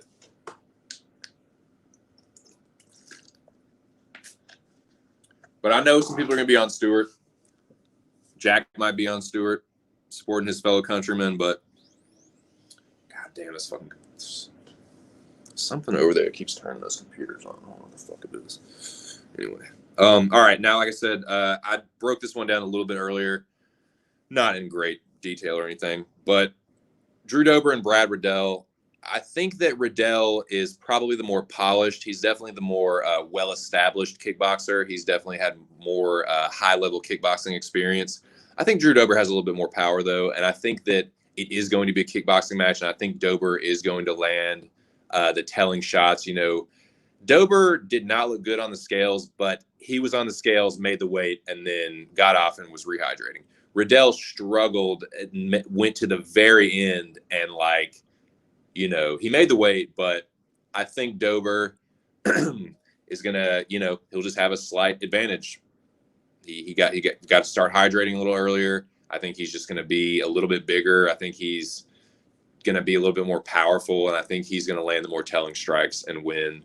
He can knock Riddell out, man. I wouldn't be surprised, but I'm going to probably go Dober by decision. I keep saying all these fights are going to end in decision, but motherfuckers can get knocked out, dude. Because there's a lot of guys that, like, it's guys that haven't been knocked out before, right? Or guys that, like, don't get knocked out a lot is a lot of these. Like, Moreno never been knocked out. Nate Diaz been knocked out by Josh Thompson, like, but he known for being a tough motherfucker. You know, not so much Paul Craig and Bilal Muhammad fight, but like, yeah. So my point is, I wouldn't be surprised if Drew Dober knocked him out. Just because someone hasn't been knocked out before doesn't mean it can't happen. So yeah, but I like Drew Dober there. But that like I said, that could be the prelim fight of the night. Paul Craig and Jamal Hill. Let's talk about Paul Craig and Jamal Hill. Yes, he weighed in. Figgy made the weight. He looked ghastly, but he was bang on weight, Jackie boy. He was 125 on the button. So yeah. Yeah, it was that was a rough one, man. He's at that age, dude. He's not like he's not 25, he's like 34. And like continuing to make that weight cut is in your mid-30s is no good. Muy mal. So yeah, dude, fuck. Don't like that at all. Don't like that at all. Now let's talk about Paul Craig and Jamal Hill. Paul Craig and Jamal Hill. I touched on it a little earlier. I think that Paul Craig is a little bit better on the feet that he gets credit for. I'm not saying he's a world-class striker, but he's not quite as bad on the feet as everybody thinks. And I think that Jamal Hill is a little bit better of a grappler than he gets credit for. But I'm taking Jamal Hill. I really like Paul Craig. I like his fierceness and the intensity he brings as a fighter and the build up to the fights. You know, he really makes it like, you know, puts on the Scottish warrior persona pretty strong. I mean, he is Scottish, so that's not bullshit, but he does get into that persona, and I like that. He's really, really dangerous off of his back. I don't think Jamal Hill is going to get caught in the Paul Craig triangle. In fact, I don't even really know if it's going to get to that point. I think Jamal Hill is going to knock out Paul Craig, unfortunately. I like Paul Craig a lot, but I think that the mighty Craig is going to be felled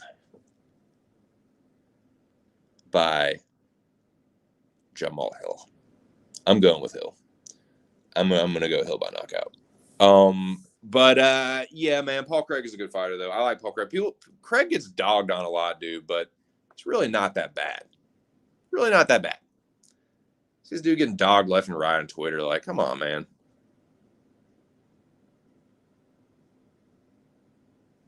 I don't care if it was like the last second. He fucking subbed Ankalaev. Whatever. Now this one, dude, this is one of the tougher fights to pick. And this is one of those where I had my first instinct. I'm getting like a real strong feeling that Damian Maia is going to win this fight, but my first instinct was Bilal Muhammad. I think Bilal Muhammad is going to win this fight.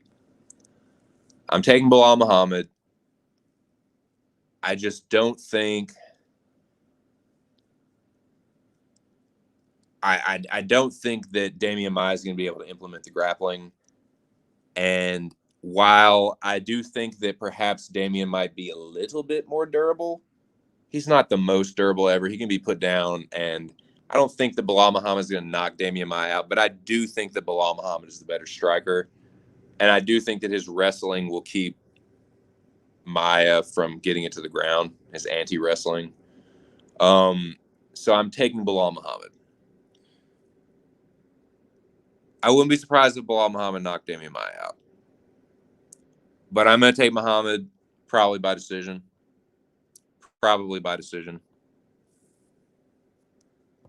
Whoa, Craig. Wrong hill to die on.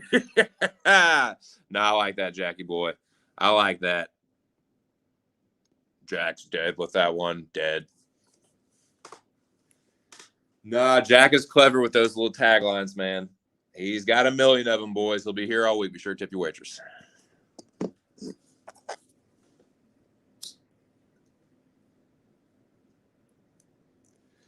Nah, I'm getting serious. Like, I'm getting serious Ryan Spann, Misha Serkinov vibes from this one.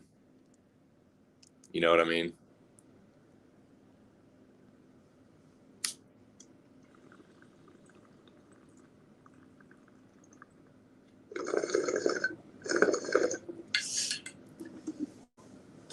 I think Jamal Hill is a smarter, better version of Alonzo Minifield.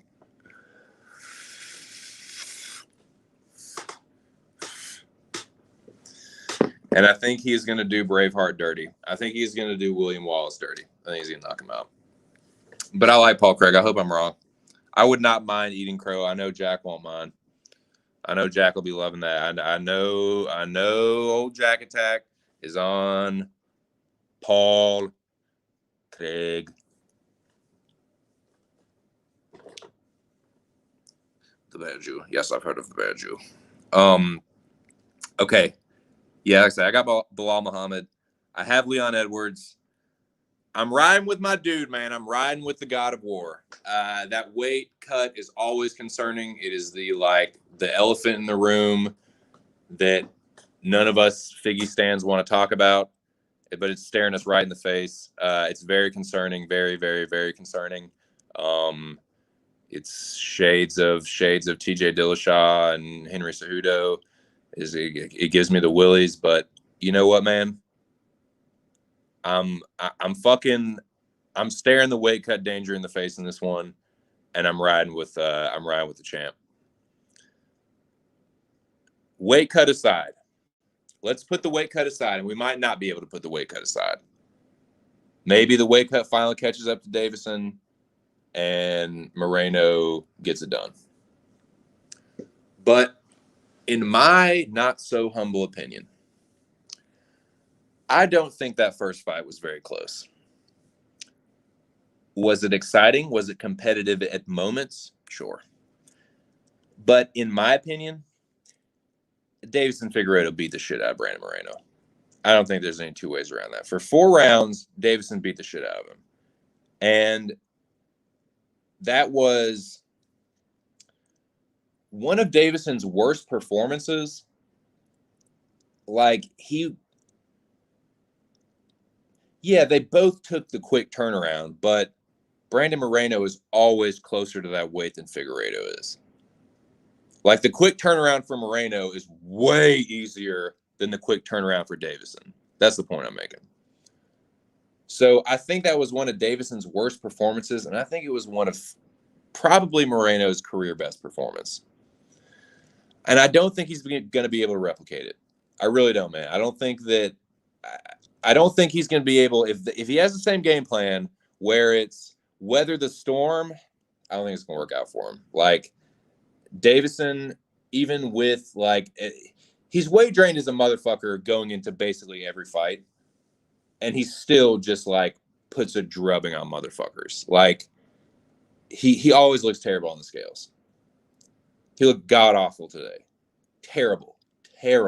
My God, there's still a bunch of cicadas. But, dude, he beat the shit out of Moreno, and I think he's going to beat the shit out of him again. And, dude, like I said, just because you haven't been knocked out before doesn't mean you're not going to get knocked out.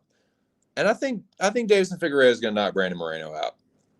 Brandon Moreno is not going to be able to take that kind of punishment again. Unless he has drastically improved his head movement and his willingness to exchange with a slugger like that.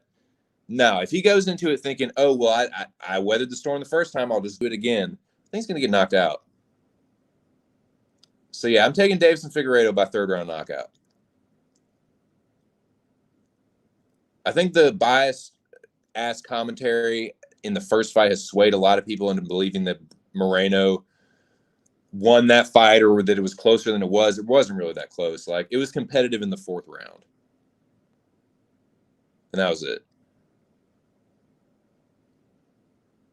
Figgy was fucking him up. So, yeah, I think he's going to fuck him up again. I think he's going to fuck him up and knock him out. But, yeah, I certainly don't mind. Moreno is a very likable fighter. He's a very nice. He's sweet, smiley, everyone's best friend. But he was kind of a punching bag in that first fight. I think he's going to be a punching bag in this one. I think he's going to get knocked out. Davison, he don't fucking play, dude. Like, he's kind of a weight bully at 125, but he don't fucking play. Like, he is definitely about the fucking smoke, and he's going to be trying to take Moreno's head off, and I think he's actually going to be able to this time.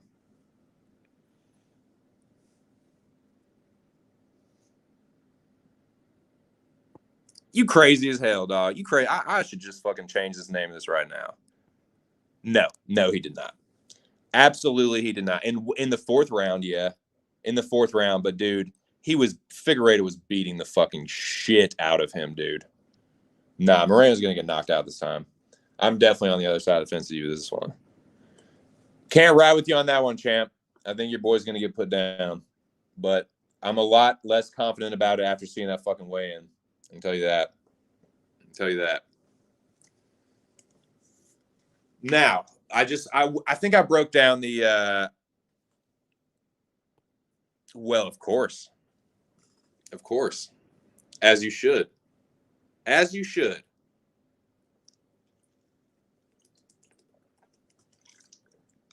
Yeah, I don't consider that first fight to be very close. I thought Davison clearly won the first 3 rounds. The 5th round was closer, but I thought he edged it. Like, go back and watch how hard. Like, you can't give someone a round for their ability to not get knocked out. Like, that's not how you score fights. Like, the more damaging shots were coming from Davison. The fact that Moreno was able to weather, and then there was a storm that he was forced to weather, and you can't not count that because Moreno's still there. That's kind of how I look at it.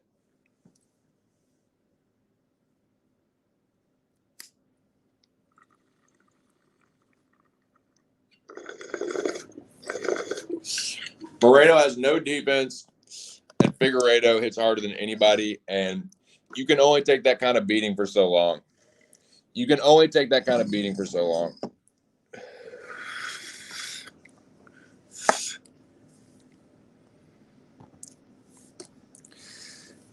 Yeah, I mean, I get it.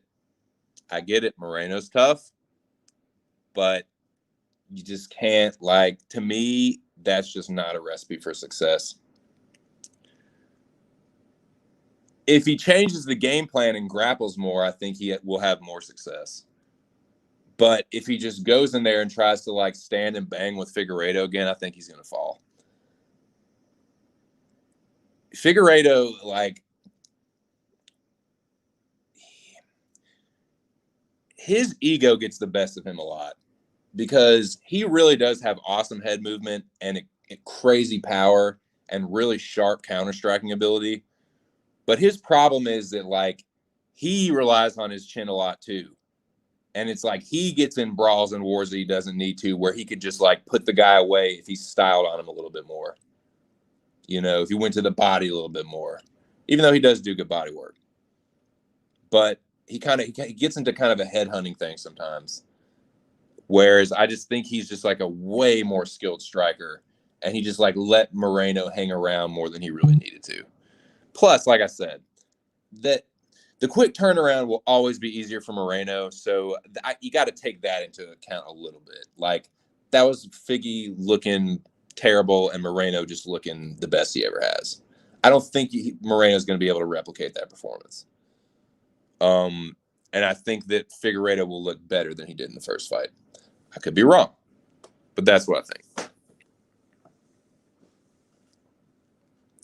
So, yeah, and as I said, I'm picking Adesanya. Now, you know, there's only 3 people in the building, but fuck it, man. I've been dancing around this. I'll just go ahead and say I got some big news, boys. Some big news. It's not big news, relatively speaking, but for this channel, it's pretty big news. And the news is this. Your boy TC is going to be taking a break.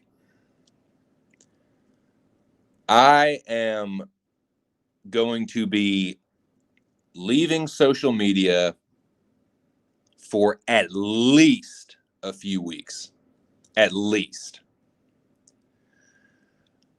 I kind of wanted to do this about a month or 2 ago, but I definitely need to do it now. I need to unplug, man. I need to unplug. I'm spending way too much time online. Way too much time online. There's things that I need to be taken care of right now. Like, I'm not talking about like day-to-day things. Like, I do that. Like, you know, take care of shit around the house. You know, make sure the wife's all right. Day-to-day stuff, yeah. But there's other things that I need to be... you know, everyone has shit going on in their personal lives. I'm no different. I have, you know, there's some family matters that I need to attend to.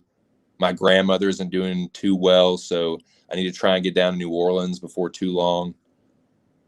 And and I mean, a lot of you guys, you know this, when you get older, like, your friends aren't just like right down the street. You know, you can't just like when you're young, when you're like in your like high school or like, you know, early 20s, you don't have to like plan to see your friends. You just like fucking pop over and like walk in the front door. But when you're older, you know, people have lives and friends, and I mean, not a lot. They have lives and families, wives, children, and you got to plan these things. Like, you got to make a trip. You know, your buddies don't all live down the street anymore when you're fucking my age. So I need to make, you know, start planning some of these trips to, you know, seeing some of my old buddies and seeing some of my family. Like, I definitely need to go down there and see my grandmother. She's my last living grandmother, so I got to try and see her again while she's still around, and just some other shit too. But I need to start taking care of some of these things, and I definitely need a break to focus on them. So yeah.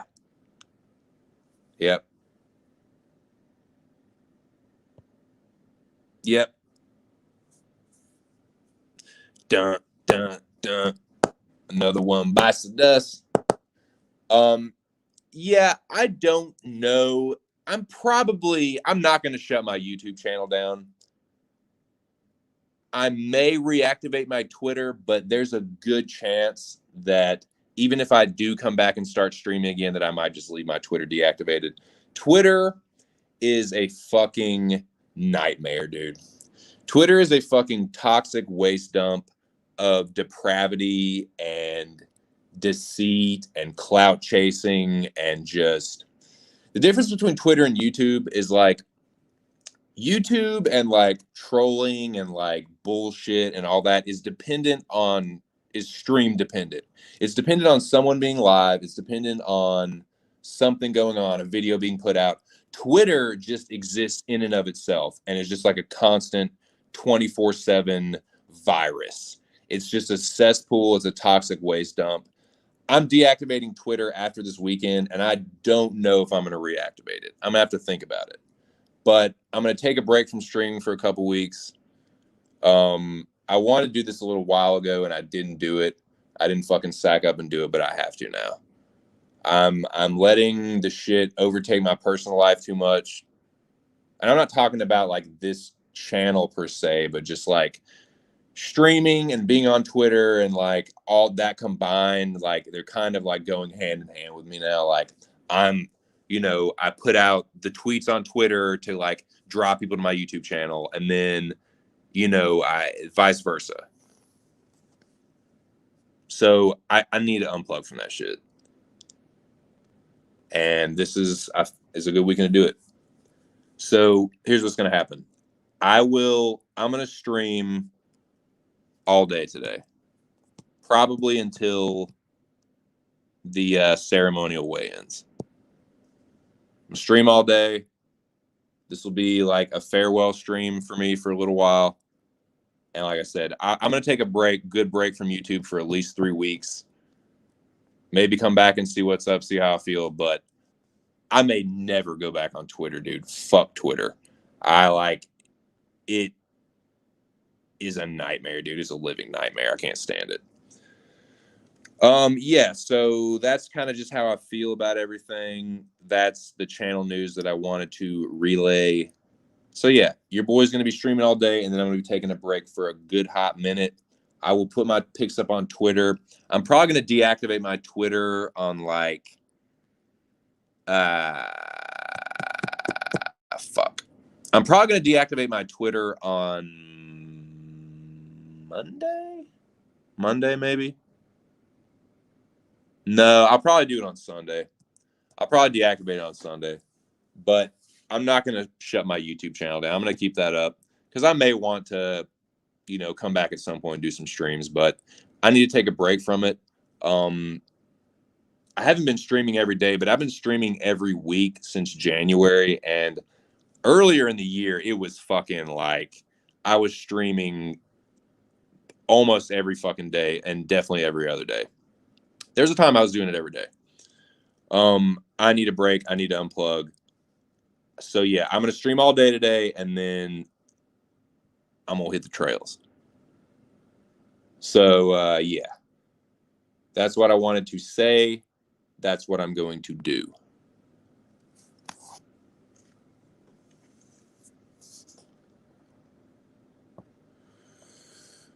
Yeah. It's crazy, man. Yeah. No, I feel you. Like, I'm still going to be around, dude. I'll be like, what does Somerset say at the end of 7? I'll be around. I'll be around, man. I'll still probably, be here and there. I'm not going to totally disappear from YouTube. Like, I'll probably still be in morning combat streams.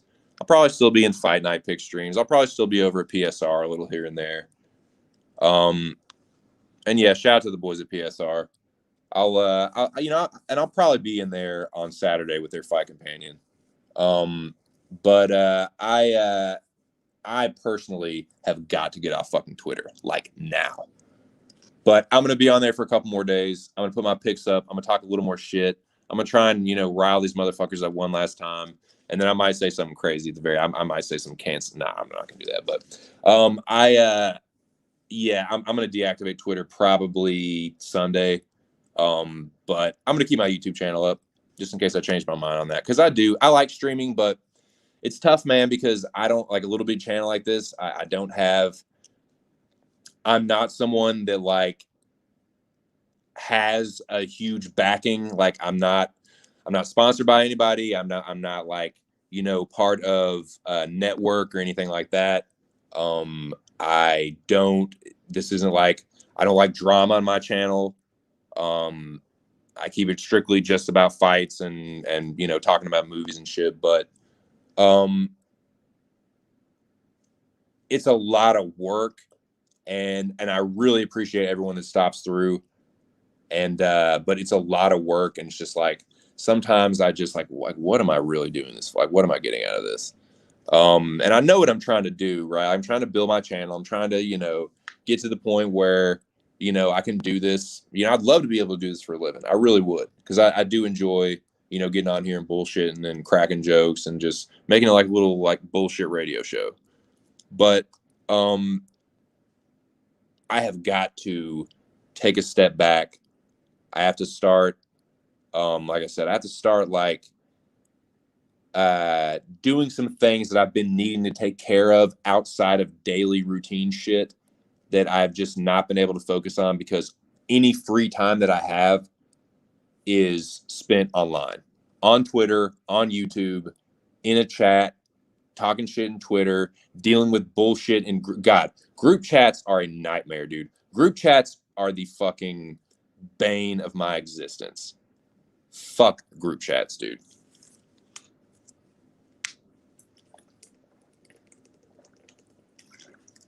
They sow mistrust. They sow deceit. I wish that I had never gotten involved in them. I wish I had never started one. I hate them, man. I hate them.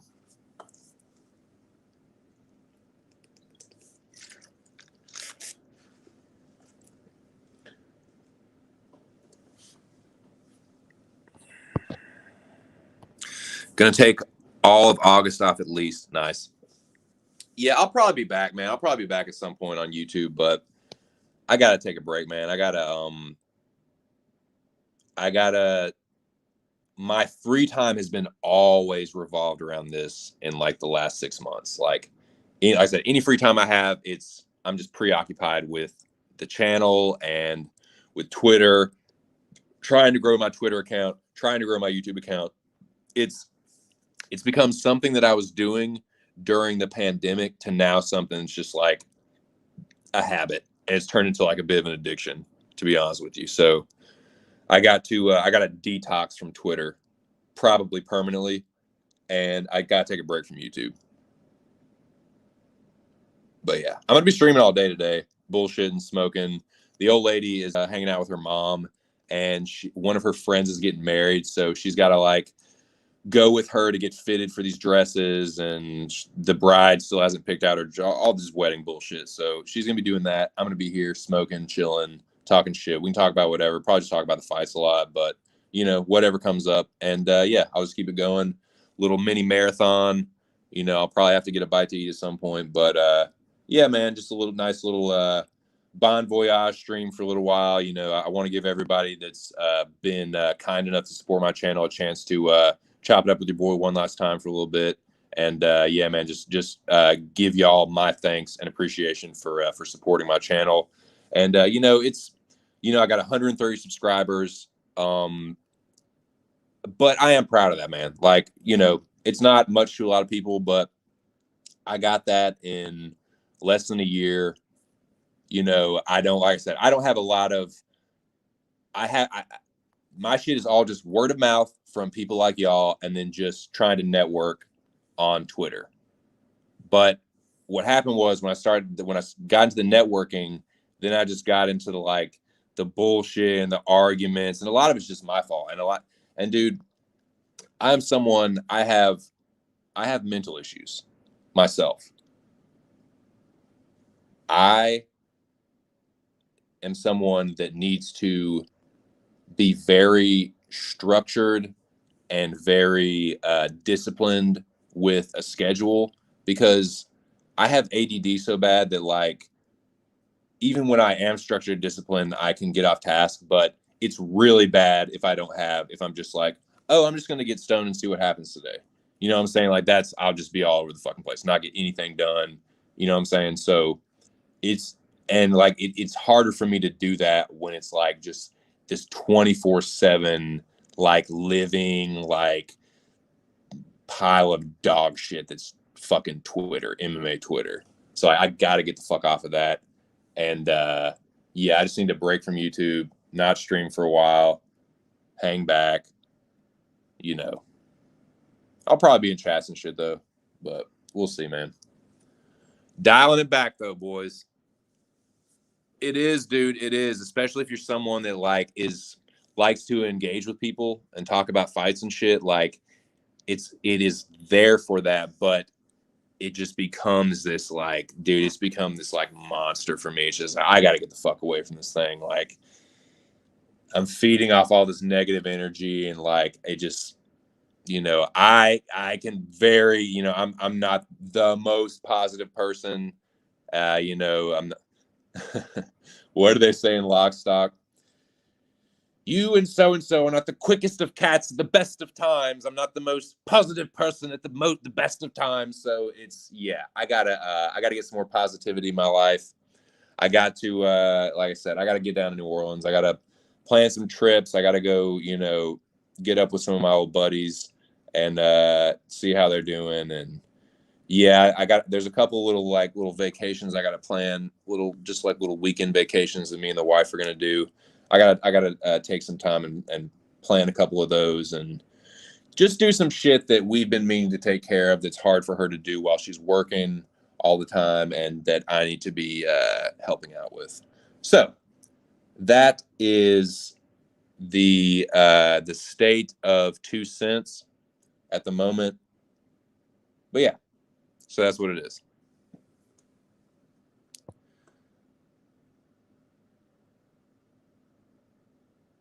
Yep. Yeah, I just need a break. What's up, Ear? Man, shout out to Ear regardless, dude. I appreciate it, man. Ear's been so fucking cool. And yeah, dude, I appreciate all the support. And yeah. Shout out to Ear, shout out to Jack. Yeah, shout out to the general, man. Shout out to Noah. Shout out to all the usual suspects, man. The y'all that came through and supported my channel. I really do appreciate it. I'll probably be back at some point, but for a few weeks, at least like 3 weeks. Nah, man. Like, it's summertime. Like, we're planning a trip to the beach. Like, we're gonna get like a nice hotel room, like with a balcony that looks out on the Ocean City. But gotta actually like plan that a little bit. And there's some shit I gotta take care of before I can actually do that. So I've just been too preoccupied with Twitter and YouTube, and I've just gotta step back. Gotta step back. But what's up here? Which fight are you most pumped about, dude? Yeah, man. Oh, that's the other thing, dude.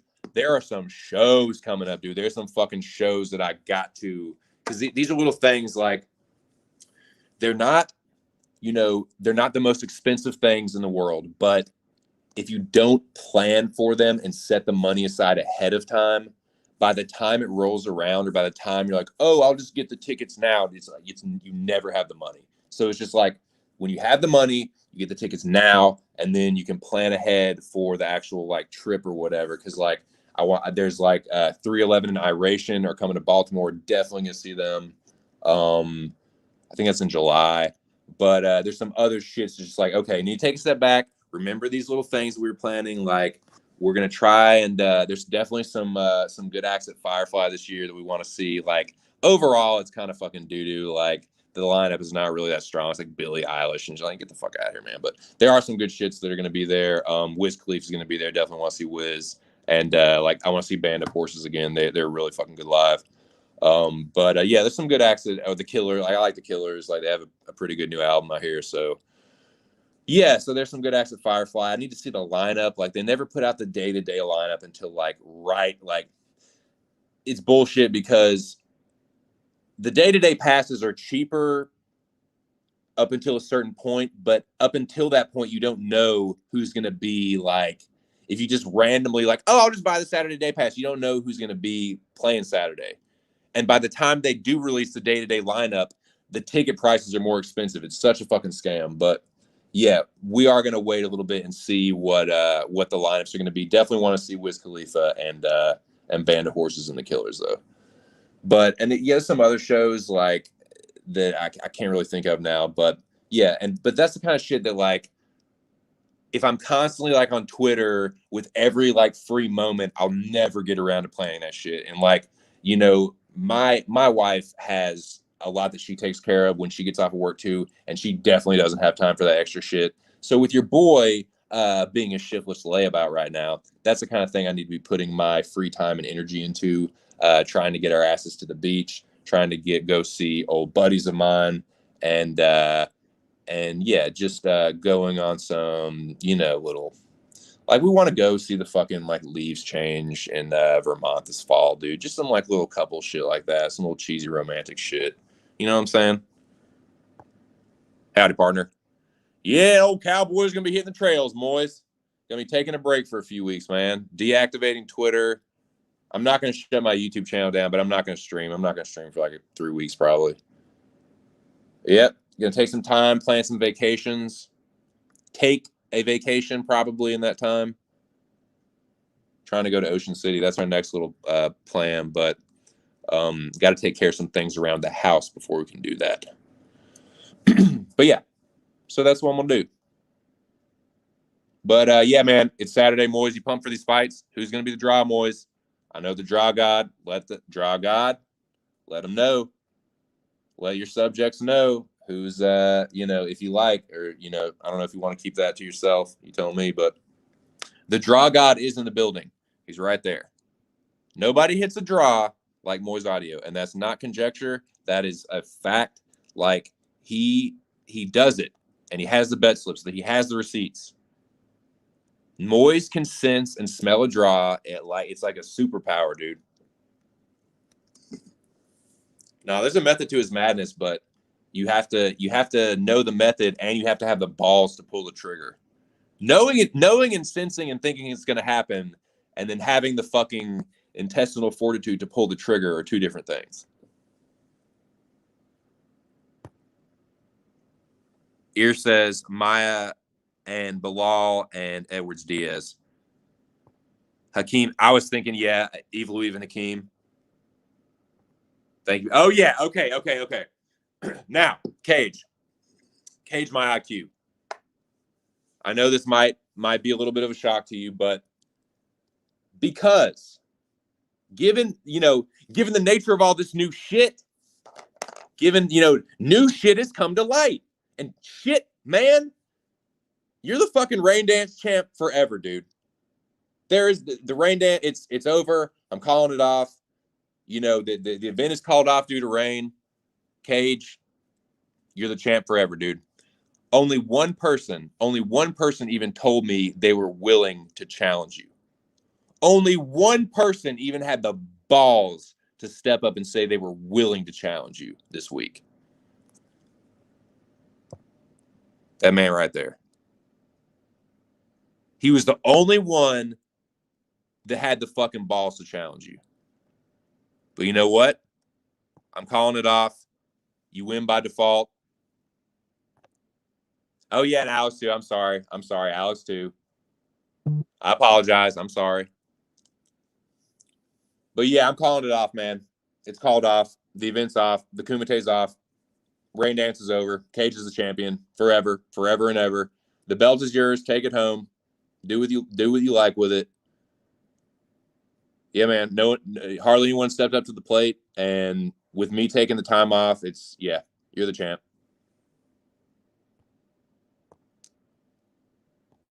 The reigning, defending, undisputed rain dance champion of the world, Cage my IQ.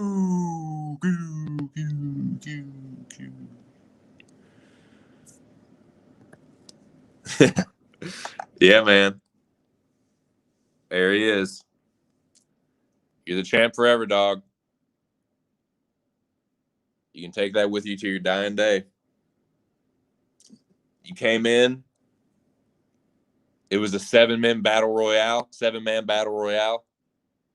Knockdown, drag out, slobber knocker. You emerged victorious, and the competition was called off before you could defend your title. And now it's a defunct organization. So yeah, you are the lineal forever reigning, defending, undisputed rain dance champion. Congratulations, champ. Yeah, you earned it.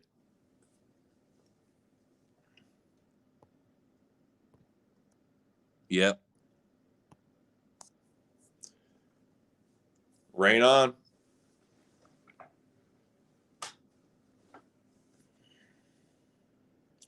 Long live the cage.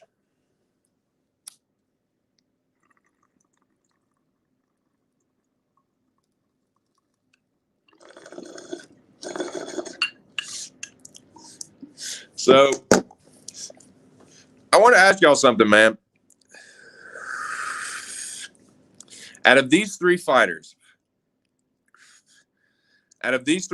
here, who's the most likely to get knocked out?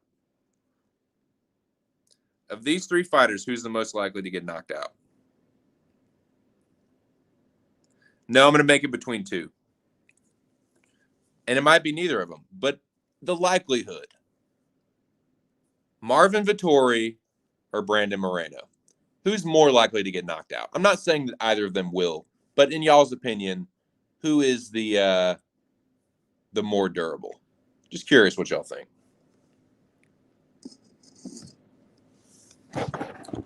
Paul Craig.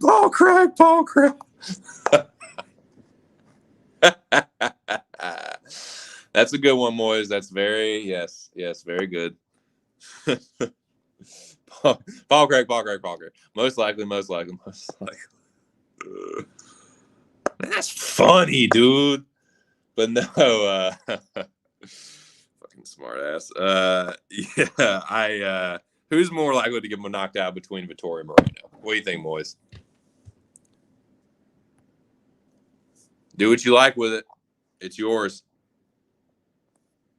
It is yours, man. Yep.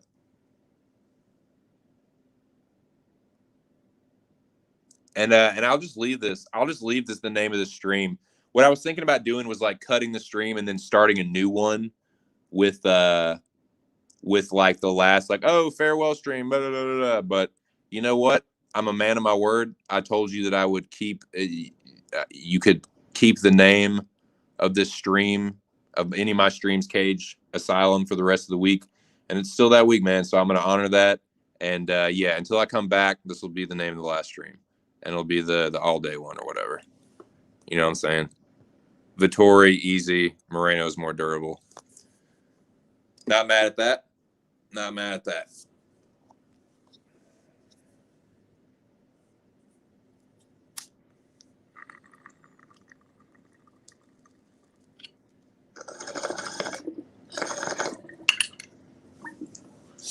So yeah, I'll be chilling. Like I said, I'll probably do this. I'll probably stream until the ceremonial weigh-ins. You know, people will come and go. I'm not really interested in that, but you know, just want to leave it up long enough for anyone that has like, you know, been a loyal supporter of this channel to like come through and you know, talk some shit for a little while before I take off.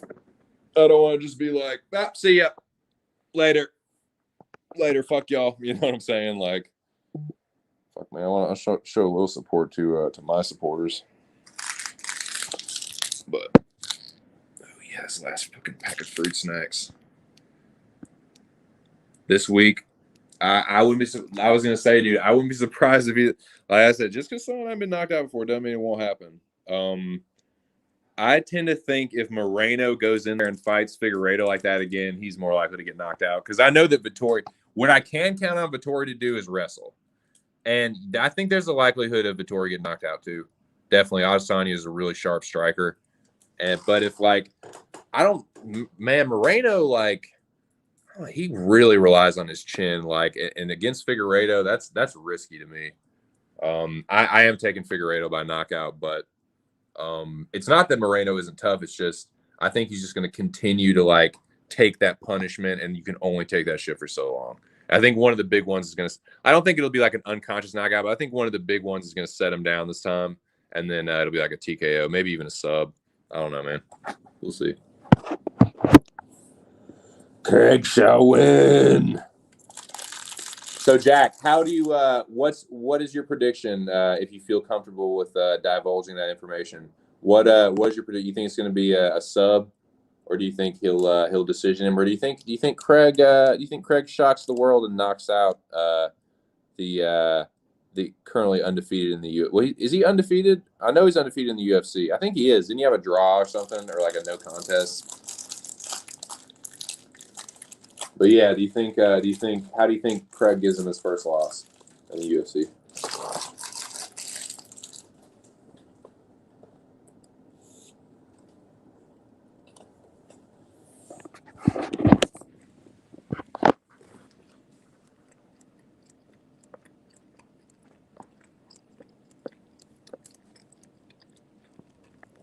I'll tell you what, I'll let the audience decide what I eat for fucking lunch and dinner. I got a couple different like dishes of Chinese food, and there's some like my brother-in-law got they have like a co-op with this local farmer, and he brought all this shit over last night. So there's like some chicken and like a few little like healthy dishes in there and shit. I'll let the audience decide what I fucking eat for lunch and dinner. I'll the audience pick. Fuck it. In my last stream for a while. I'll show some love back to the loyal supporters. I think there's some Mongolian chicken down there. There's some other kind of chicken, and there's like some noodles, like some lo mein. Yeah.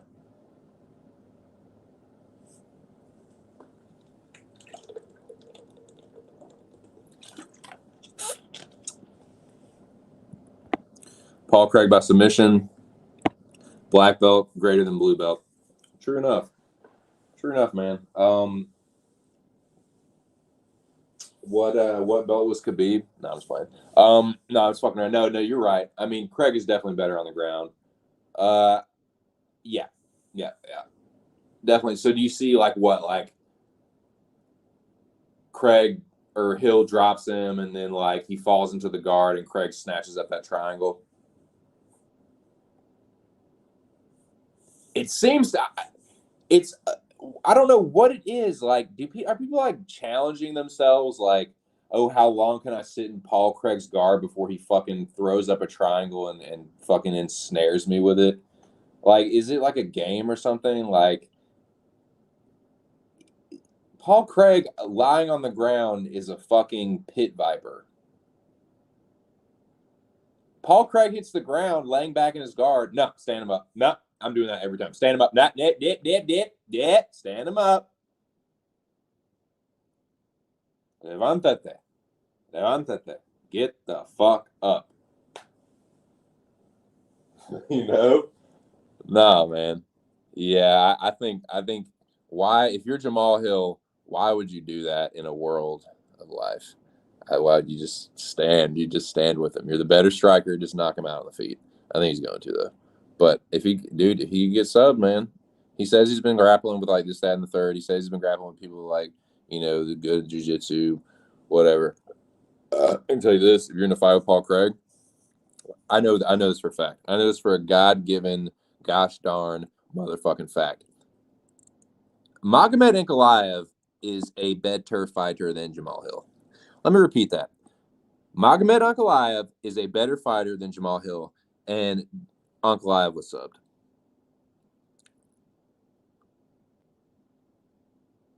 If Ankalaev can get subbed, Hill can get subbed. Magomed Ankalaev is a good grappler. He was beating the shit out of Paul Craig. Yeah. So, yeah, it's dangerous for Hill on the ground, for sure. I think Hill is a little bit better of a grappler than, the blue belt would indicate. I think he's a little bit, I think he'll be able to keep him honest enough that he can get back to his feet if it does hit the mat. But I don't really see it hitting the mat too often. He's going to stay on the feet. I think he's going to hurt Craig. I think he's going to knock him out. But it's a good fight, man. I like Paul Craig a lot. I would not mind eating crow. I know Jackie Boy would love it if Craig won. So It's a good one, man. It's a great fucking main card opener for sure. Great main card opener. Let me what we got going on here?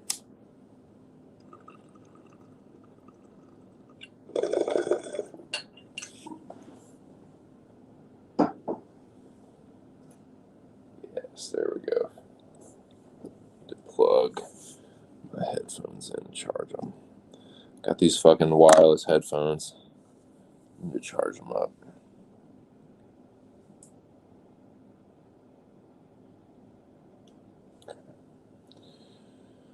So yeah, that was annoying.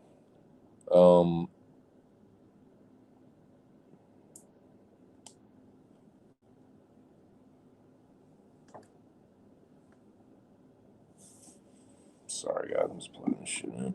All right, there we go. Where were we? I think the best fights on this card are Figueiredo Moreno, Figueiredo Moreno, potentially Jamal Hill and Paul Craig, and Dober Riddell. Dober Riddell is actually an awesome matchup. I like that a lot, man. Maybe I'm just hoping that'll be one of the best fights, but I think matchup wise, it really could be. Like that's two strikers. Like I don't know, man. I think it's gonna be good. It's gonna be good. Appreciate it, Cage. Hey, like I said, man, congratulations, champ. Thank you for always showing support. I'll be back in probably in a few weeks, man. But I'll let you know. But peace out, brother. Have a good one. And y'all be on the lookout, man, for Cage My IQ has an interview coming out soon with a fighter that y'all will definitely like. This dude is a hot fucking prospect. He's on the come up, man. So look out for that interview. And appreciate it again, champ. Have a good one. And I'll catch you on down the trail, partner. Later. Now, what do I need to do? What am I doing right now? What are we doing right now, boys? What are we talking about? What fights y'all want to talk about, man? What fights have I not touched on enough that you want to talk about? Which y'all tell me, man. I'll be streaming all day. I'll be streaming probably till the live weigh-ins.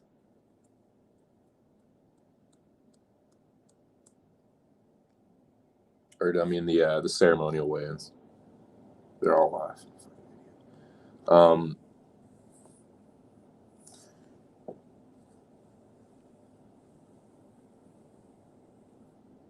Oh yeah, I did want to look at the odds.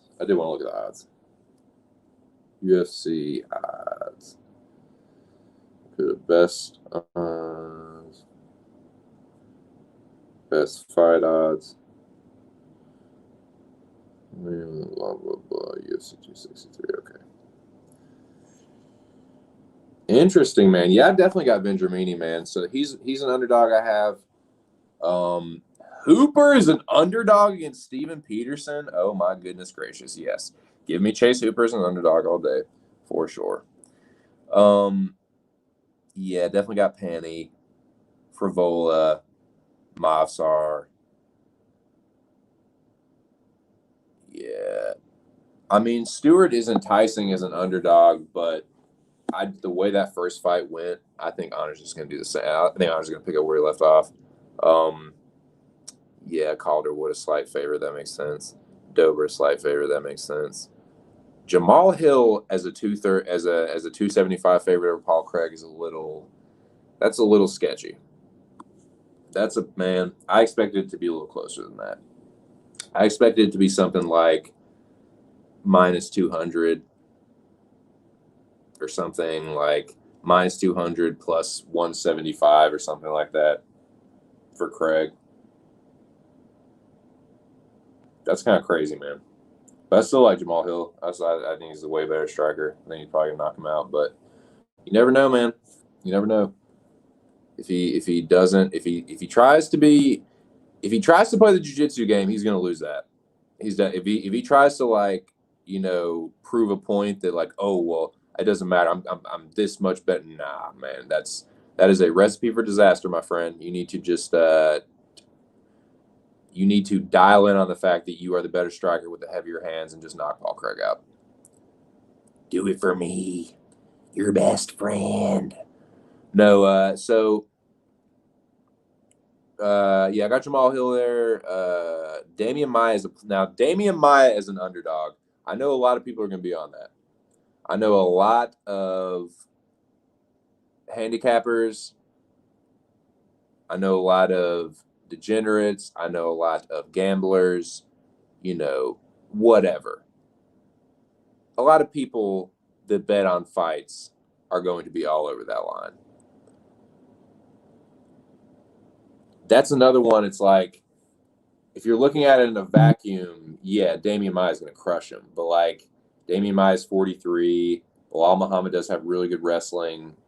Like, is he really going to get wrestle fucked by 43-year-old Damian Maya? I mean, I don't see that. Like, Muhammad is a pretty good striker. Like, I don't think he doesn't have he doesn't crack like Gilbert Burns, but he definitely, his pace, like, he could be busting up Damian Maya and like, just I see him just winning a decision.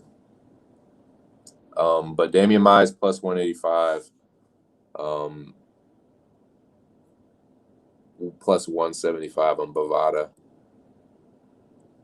Now, this is another one that's kind of a little crazy. Like, yes, I favor Leon Edwards. I heavily favor Leon Edwards. But if I was betting, I would not. You cannot pay money for Leon Edwards. You have to do some kind of parlay like Jack is doing. You can't, like, that's crazy, dude. And like, I don't know shit about gambling, but even the fucking, like, just what I've heard from people that do, that's crazy to me. Plus 200, plus 300, yeah, sure. I mean, minus, like, Leon Edwards being minus 300, minus 350, sure. Minus fucking 600? God damn, like, okay. Nate Diaz is not the greatest, but I don't know if he's that bad. That's wild. That's like almost that almost looks like unbettable. But yeah, I do favor Leon Edwards. Moreno is a slight underdog. That line is pretty accurate, actually. Same with the and like I think the Leon Edwards Nate Diaz should be closer to one of what the co-main event. Well, maybe not. Maybe a little bit more. Like, yeah, like minus 300, minus 350. Leon Edwards being a fucking, like, Nate Diaz being a fucking, I don't know, man. This just seems weird. It's just fucking weird.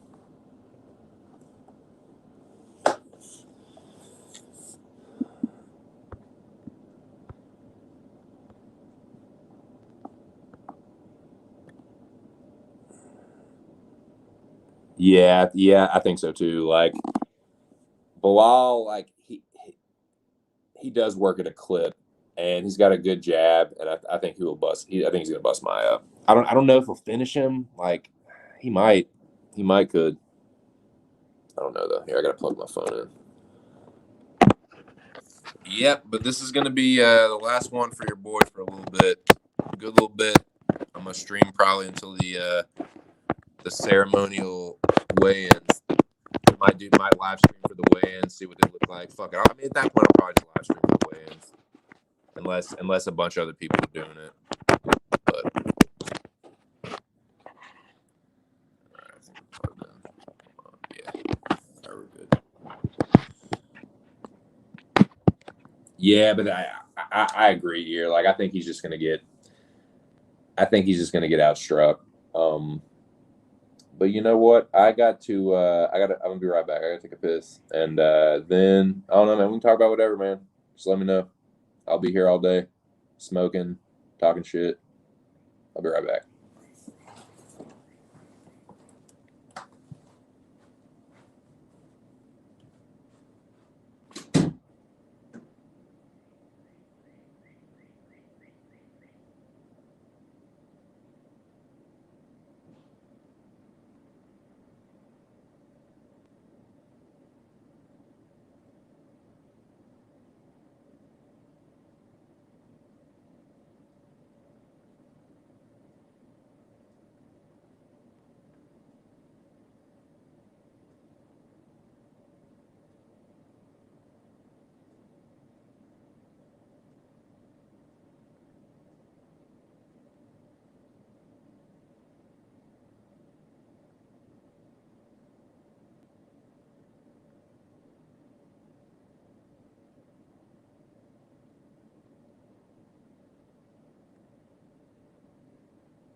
So yeah, man, I'm getting pumped for these fights though. I think that the main and co-main will be good ones.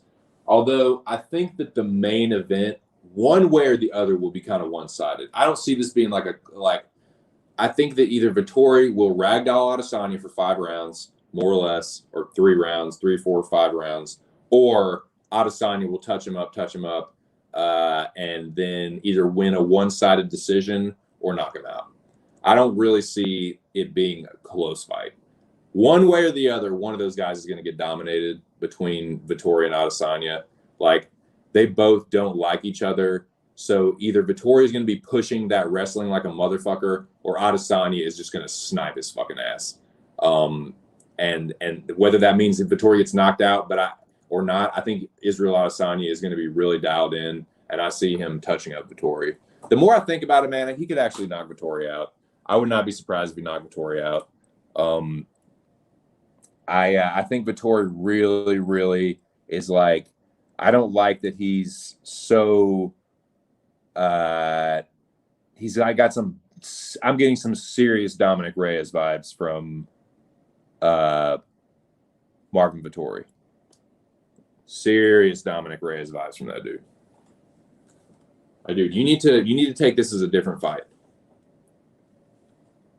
You're not the same fighter, neither is Adesanya. The experience that Adesanya has had since their first fight compared to the experience that Marvin Vettori's had, like, I don't think the experience that Marvin Vettori's had since Adesanya is going to prepare him for Adesanya. The experience that Adesanya's had he's definitely fought better fighters than fucking Marvin Vettori. You know what I'm saying?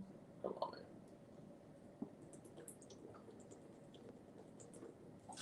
That doesn't necessarily mean that 100% Adesanya will win, but that's kind of why I favor him. Experience, way better striker, the reach advantage, saw what Holland did to him.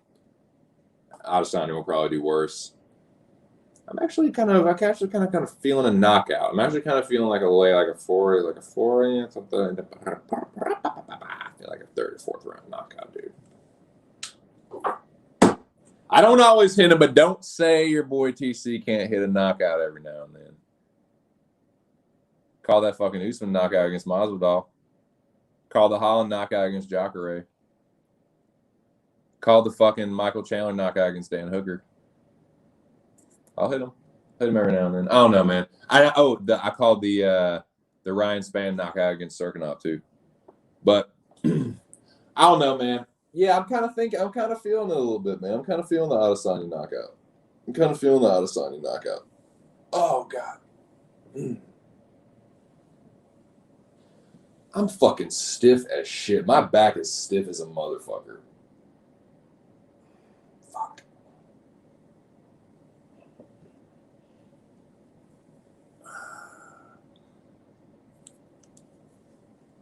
Don't get old, boys. Don't get fucking old. No, I'm not old. I'm just getting older.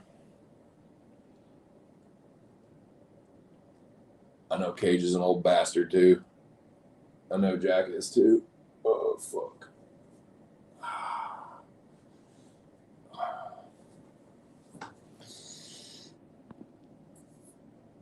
Yeah. Muy mal. Very fucking bad. Not good. Yeah, he was. Yeah, exactly. When you're just like edging out Ben Askren on the feet. Oh, Maya looks good on the feet against Ben Askren. Still getting touched by Ben Askren. Bilal Muhammad, I can fade him against Leon Edwards. Cannot fade him really against 43-year-old Damian Maia. All respect to Damian Maia, who is one of the genuinely most kind-hearted fighters there is. He do not want to hurt his opponent. He wants to win a fight with the jiu-jitsu and to show his spade before and after. I love Damian Maia, dude. He's just it's just sad, man. He's just Father Time takes everyone, dude. It takes everyone and just diminishes your abilities. Slowly but surely erodes, especially, and it's just more the spotlight is just more on it in fighting. In fighting, it's just more acute. you become more acutely aware of it in fighting, or the audience does, and the fighters do too. But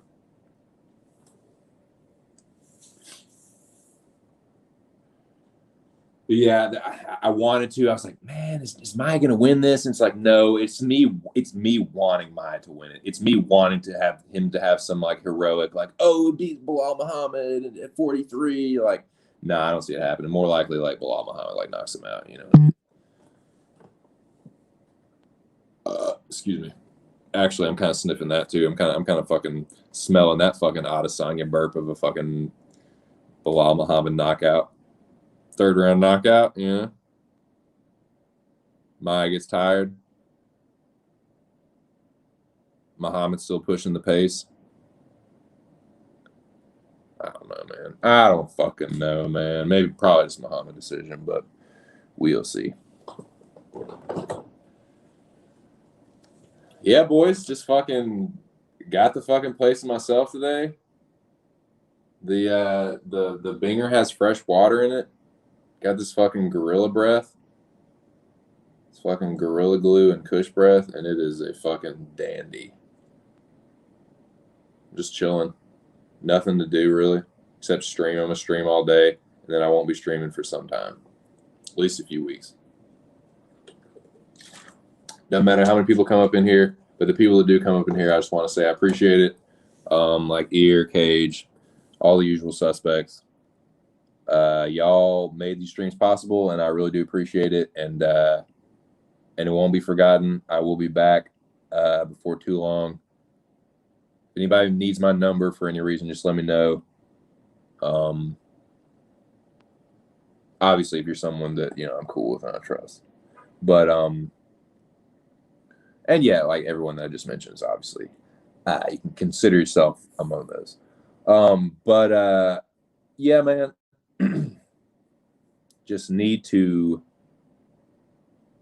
Dude, I need to unplug and unwind. The shit is like makes me so fucking stressed out, dude. Just like it's getting to a point, just like starting to feel like homework. And it's like, nah, dude, I was like started doing this for fun. Like it's supposed to be like entertaining and fun. And I realize that it is work, but it shouldn't feel like stuff that's like work that you want to do, not work that you're like it's feeling like an obligatory thing or like that's and I put myself in that position, but that's what it was starting to feel like to me. Excuse me.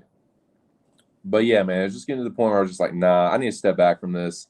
I need to, like I said, start doing this. I need to start planning a few trips and start spending, taking little vacations with the wife and start planning that shit. We've been cooped up, in this fucking pandemic. We're both kind of homebodies, and yeah, I need to get back out into the world a little bit.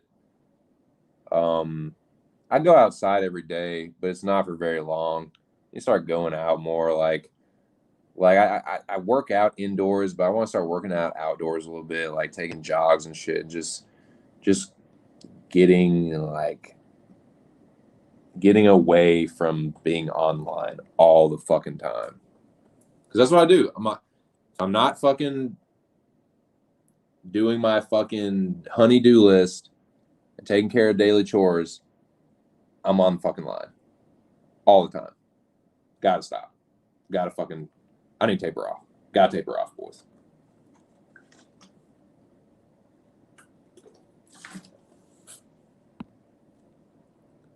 Ooh. That's fucking awesome, dude. Fuck yeah. Yeah, I would die if I did concentrates like that. I can't, dude. My fucking my feeble little lungs can't take it at this point, man.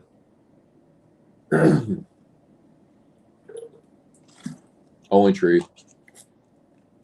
No, that's not true, man. Because I got to get my medical card. Once I get my medical card, because I just got my license, I'm officially I'm happy about this too, man. I'm officially a Maryland citizen. I'm a fucking resident of the state of Maryland. It feels fucking great. And yeah, I'm gonna be getting that medical card soon. That's another thing. Like I need to apply for that shit, get the doctor's appointment, blah, blah, blah. But I'll be excited about that, dude, because I've never gone to a dispensary before. Never. I've never been able to shop, man. As big of a fucking stoner as I am, I've always just gone about it by the old ways. You know, even when I had powers, I'm still using the old ways.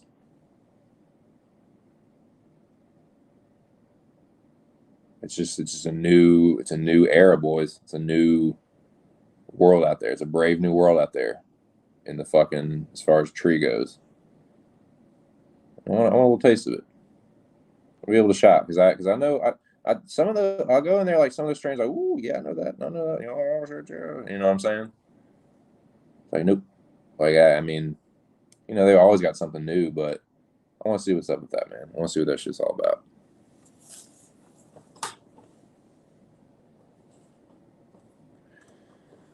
But yeah, it's a lot of things. It's a lot of things, but I think it's gonna be good.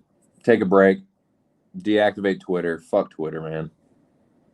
So much of a lot of the stress is coming directly from Twitter, and it's it's like spilling over into like my streams. It's spilling over into like, I don't know, my personal life. Honestly, as embarrassing as that is to admit, you know, my wife can tell I'm getting like stressed out about it. I definitely don't want that, man. Happy wife, happy life, boys. Anyone that's married will know that to be true. Happy wife, happy life. It's corny, but it's true. If your wife is pissed off, especially if she's pissed off at you, you are going to be a miserable ass motherfucker. You will be hating your fucking life. But if she's happy and everything's good and chill, then life is good, man. And you get your dick sucked. And you get some good pussy. You know? It's wonderful. But yeah. Taking a break. Excited about it. Definitely not looking forward to I'm definitely looking forward to not being on Twitter. And I will, like I said, I'm not shutting the YouTube channel down. I'll still be around, man. I'll still be in chats. I'll still, you know, I'll be around.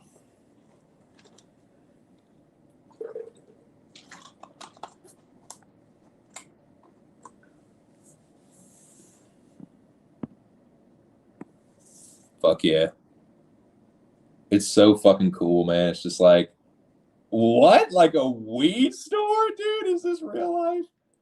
Like, this has got to be a dream, right? Oh man, dude, it was just not even that long ago, dude. It was just like the wild fucking west, just like the fucking wild west. Crazy, man. I mean, yeah, if you lived in like California or Colorado, it's always been chill or chiller, you know. But if you're on the East Coast, fuck no. Unless you're in fucking Vermont or Massachusetts, nah, dog. You in fucking like shit, man. When I lived in Arkansas and when I lived in Virginia, nah. That shit was straight fucking. There's a witch hunt. It's a little dramatic, but it kind of was.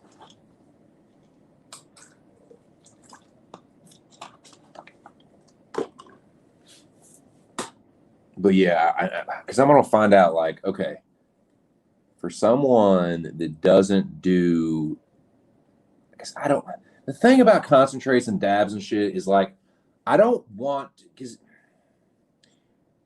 I've had pens before, like not like the ones that have the cartridges, like the pre-card, like dab pens, like where you had, your little, like, because I used to make my own BHO. And it really wasn't that bad. Like, it's still BHO, but it's like, so I would have my BHO and then I had a fucking pen that would put that shit in. Had a little stick, put a little blip, a little dabberoo in there. Take that shit to concerts. I remember I was fucking ripping that thing the last time I saw 311 live in Richmond in the West End. Yeah, my little fucking dab in. That was like 2013, 2014, something like that. But yeah, I never like some of my buddies, like that's all they do. My buddy has he has a uh one of those like nailless rigs, like an electronic rig that you don't have to you don't need a torch for it or anything. You just put the little thing on it, the little hook on it or whatever, and just like lights up the implement or whatever, or heats up the implement, and you just boop, put the dab on it. It's always ready to go. I'm like, because I used to go over to his house and he give me dabs and shit. Like, oh, you want a dab? I'm like, fuck yeah. And he fucking fired the torch. I'd be like waiting for him to fire the torch, and he'd be like, no, you can just take it. I'm like, oh shit, yeah, I forgot. The fucking the fucking whatever it's called,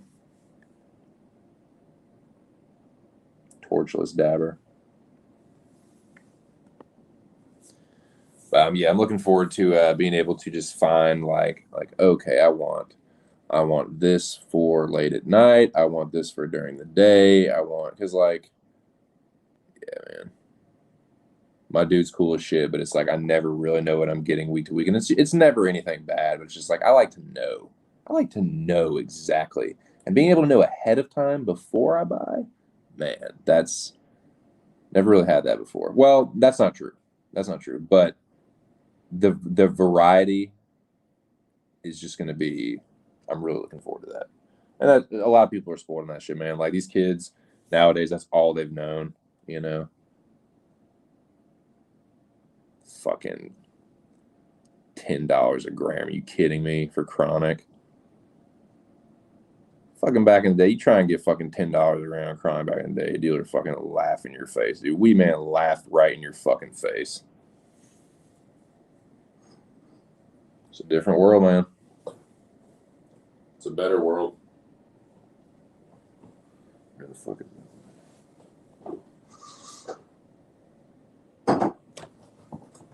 Oh, there it is.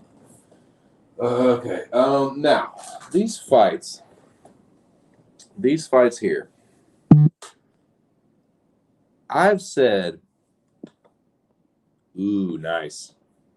A nectar collector, dude. That's fucking pretty word up, dude. Fuck yeah.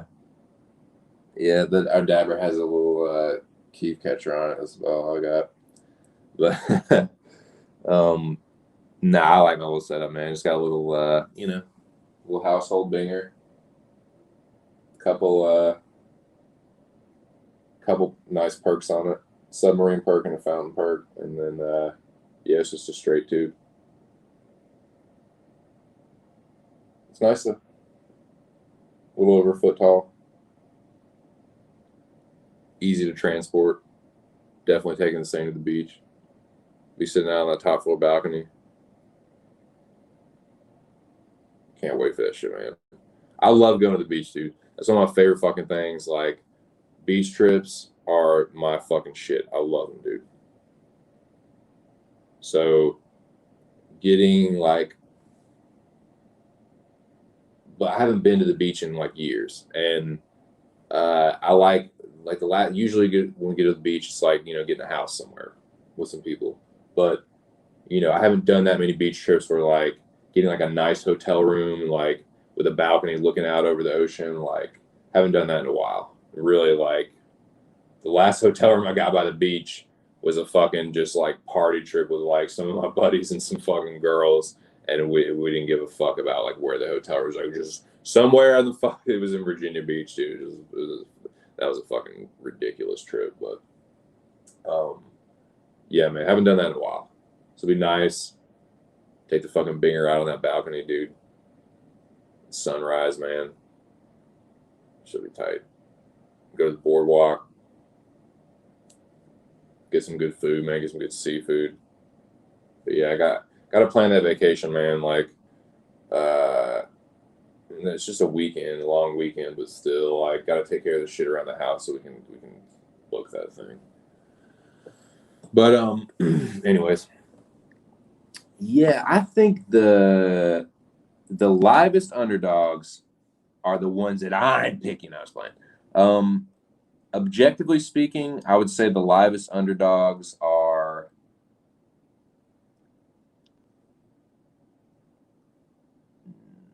maybe Damian Maya, although I think that Bilal Muhammad is going to win that fight.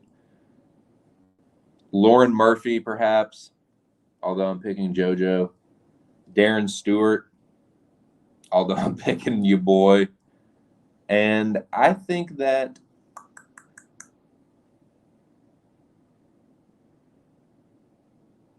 maybe Jake Collier too, although I like Carlos Felipe. Maybe Jake Collier, although I just don't think much of him. I don't think Ziam, like, maybe Ziam, but I like Vendramini. I like Vendramini. Well, no, Vendramini's an underdog. Yeah, I definitely like him as a dog. So I'm the underdogs I have are Vendramini,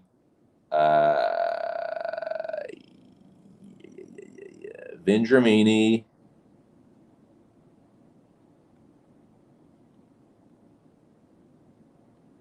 and Vendramini. I think he's like underdog. I'm taking. God. Yeah, real risk taker there, since. Boy, yeah, you really deep taped that one, didn't you, buddy? Nah, yeah, there's a couple dogs that get hit. I think that, and Moreno is probably a live dog to a lot of people. I just don't think so. Even after that weight cut, I think stylistically, like, he's just that. He's not going to be able to replicate that performance, and like Figueiredo is still going to be that same killer. Yeah, so to me, Moreno is not that live, although he appears to be. Vittori could be live. Vittori could be pretty live. I don't think Adesanya is like the world beater that some people think he is, but I just think he's a little bit better than Vittori. So yeah, I would say Vittori, Maya, Riddell. Riddell could be a live dog. Although I didn't like that weight cut. I didn't like the weight cut for Figueiredo either, man. That shit, fuck, man. Stewart. Some people would think Dawodu is live. I wouldn't be mad at you. I mean, I'm super biased towards Mofsar, but Dawodu is a good fighter. I don't hate people taking a shot on Dawodu. Yeah. Oh, Hooper. Hooper's the other. Two underdogs.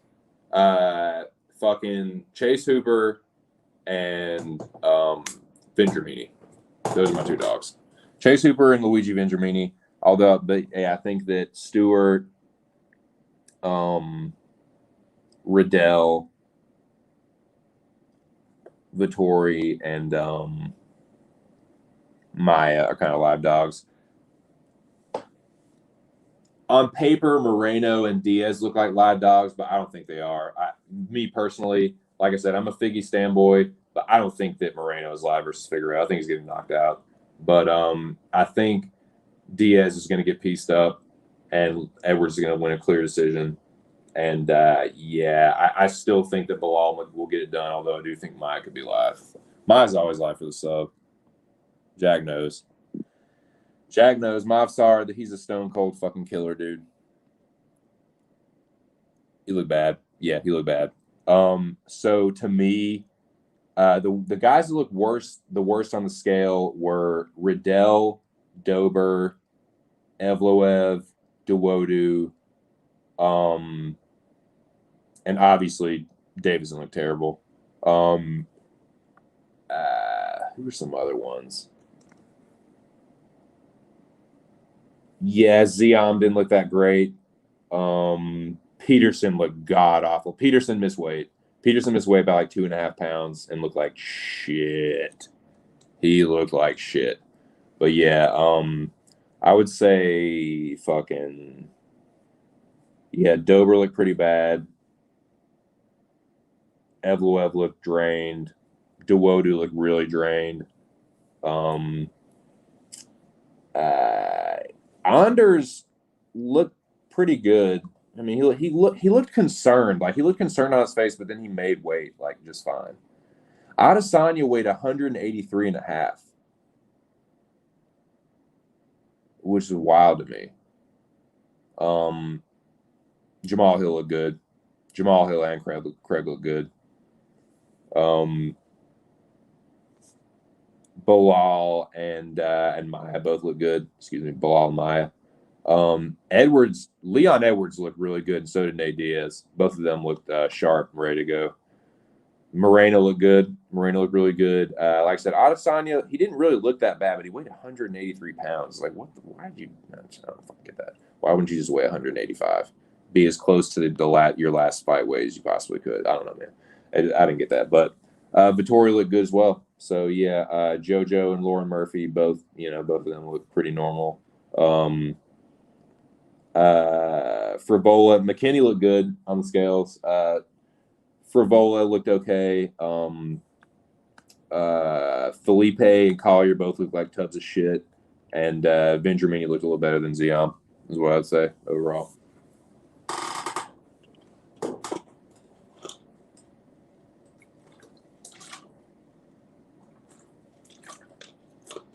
All right, boys. It's time for lunch. Around the corner, there's a sandwich shop. They sell these meatball sandwiches. Best I've ever tasted. Would you go give me 2 of them? Come on, partner. 2. Utah. Give me 2. I'm going to go get some lunch, boys. And, yeah. Y'all going to come with me. Figure out what I'm going to fucking eat. I'm going to eat. I'm going to smoke. I'm going to stream till these fucking... Well, I decided I'm going to fucking stream for the weigh-ins, man. I'll stream for the fucking ceremonial weigh-ins. Unless a bunch of other people are going to be live and there ain't nobody going to be around. But we'll see how it goes. But yeah, I'm going to do this last stream. Make a little mini all-day stream, whatever. Not really marathon, but excuse me, just a mini all-day stream, whatever. All right. What's fucking lights in this dungeon? Fucking keep all this shit closed, man. All right, what we got to eat? What we fucking got to eat, boys? Fucking 2 cents lunchtime. I think I'm gonna have... I cannot eat any more Chinese food or I'm just gonna be fucking blasting ass everywhere. Can't do that. I think I'm gonna have some of this shit that this farmer dropped off last night.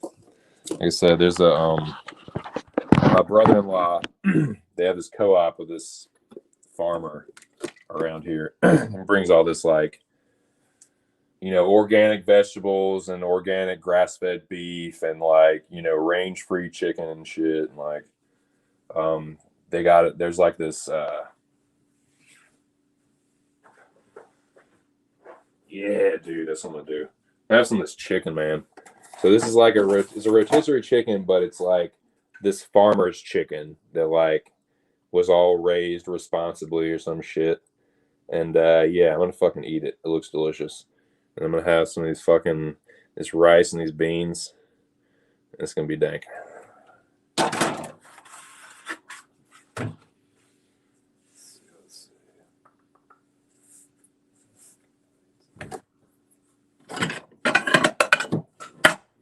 So yeah, man. I know it sounds like I'm just being totally disrespectful to Moreno. And I mean, like I said, I'm a Figgy standboy, dude. I'm super fucking biased, but it's that way for a reason. He just has a different level of power. And that dude, he's not going to be able to just keep taking those power bombs from Figueiredo. At some point, the dude's chin is going to give. I think Figueiredo, his defense, like, will be a little bit more on point in this fight, hopefully. But it's still... even as much as he got, like, his defense is still a little better than Moreno, to me.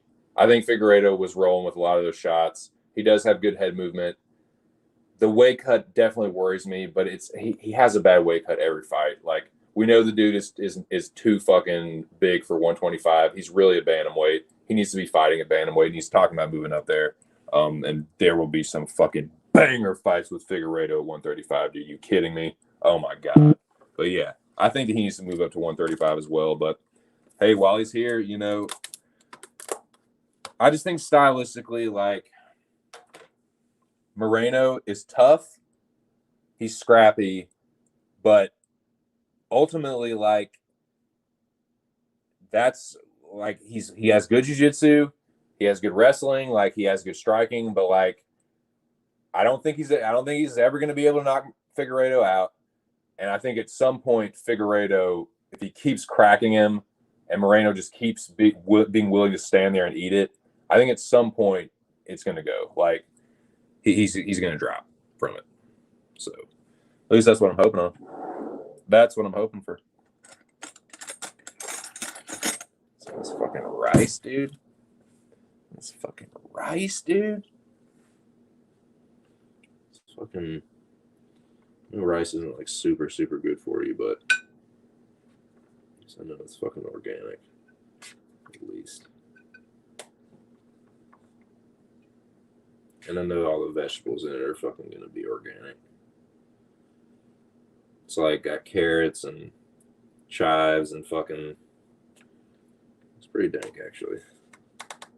Really like whole fucking pieces of chives. And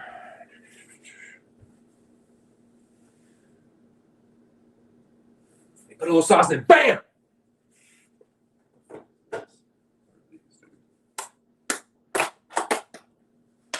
Fucking desserts, dude. Oh no, they're little like panini things. Feel like a little rosemary panini.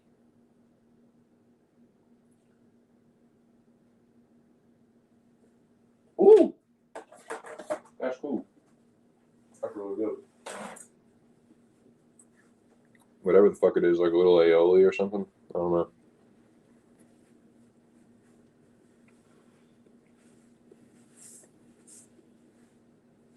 Sorry, boys, I'm starving.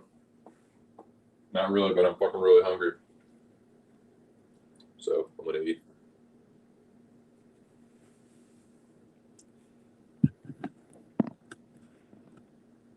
Ooh, nice. Yeah, you gotta do that, man. Gotta do that. I'm just eating lunch, Jack. I was saying, my brother-in-law, they have this co-op with this local farmer, and he brought a bunch of shit last night. And I'm just fucking munching on that. You ever seen I Love You, Man? The little, we always talk about his little like rosemary flatbreads and shit. They have some little shits like that in there, dude. Really fucking good.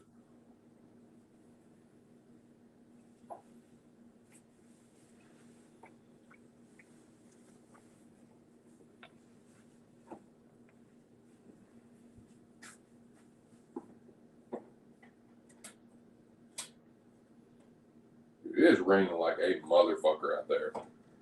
Wind is fucking howling too. Oh, thing's fucking roaring. Good. Put ornament on a freight train or something.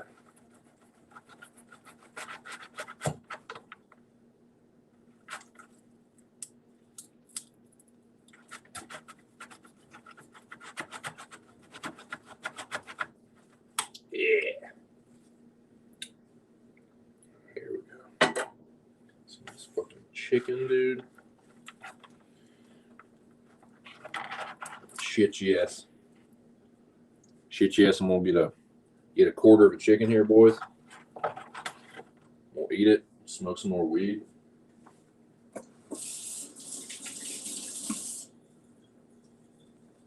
So who's getting performance of the night, boys? Who is going to stand out above all the other fighters at UFC 263? That's my question for you, gentlemen. Who is going to steal the show at UFC 263? That is my question for y'all.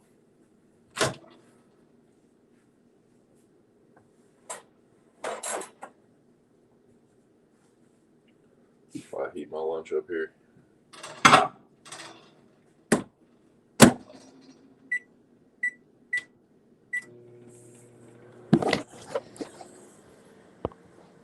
Nice.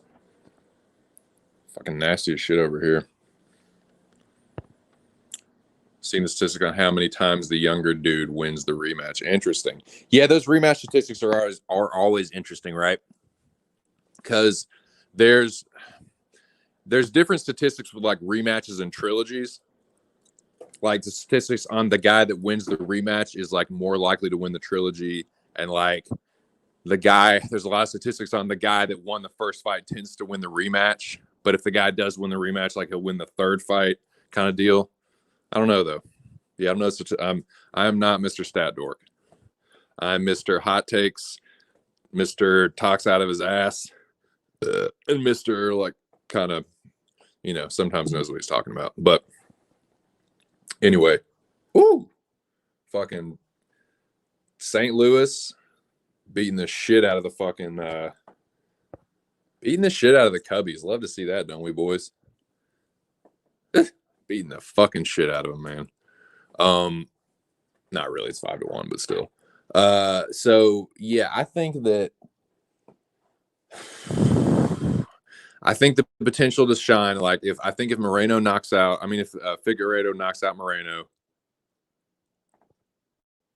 that would stand out. Obviously, if Moreno was not to knock out Figueiredo, that would obviously be the performance of the night. But I think when Davison Figueiredo chins Brandon Moreno in like the third round, that will probably stand out. Check this food real quick. Make sure it's not exploding inside this fucking microwave. Nah, I think it's pretty good. Righty. Ooh, yeah. God, this chicken looks fucking chronic, dude. This fucking range-free chicken, boys. Fucking crush this shit. Yep, streaming all day. Hanging with your boy all day.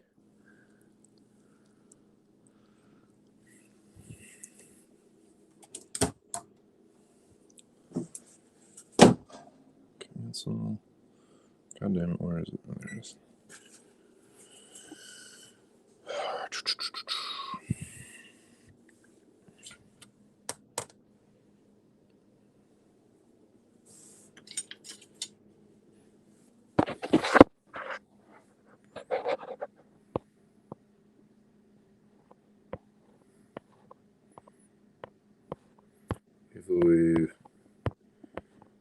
That's good. Edwards for me. Appreciate it, Shark. Yep, taking a break, man. This will be my last one. Good luck to you. Good luck to everybody this weekend with your plays, with your picks. But yeah, Shark, I'm going to be taking a break, man. I'm deactivating my Twitter, and this will be my last stream for at least a few weeks. I'm not shutting down my YouTube channel per se, but I won't be streaming for a few weeks. But yeah, man. Good luck, everybody. Definitely those that have action on it. Hope you hit your plays and your parlays and whatnot. Where were we? Yeah, man. About to eat this fucking co-op food.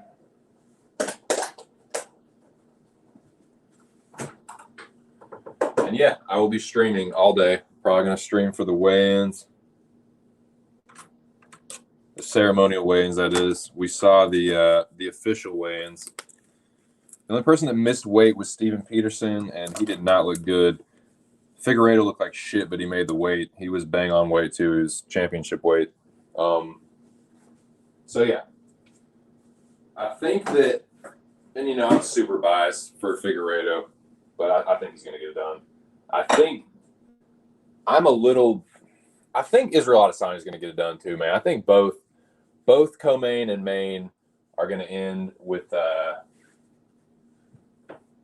Adesanya and Moreno getting it done, and I could see both by knockout too. But I think Vettori's liver than Moreno, though, to be honest with you. I know that sounds crazy after Davison looking like shit like that, but yeah. That's probably just my figgy bias, but whatever. Y'all should know not to take me too seriously by now anyway.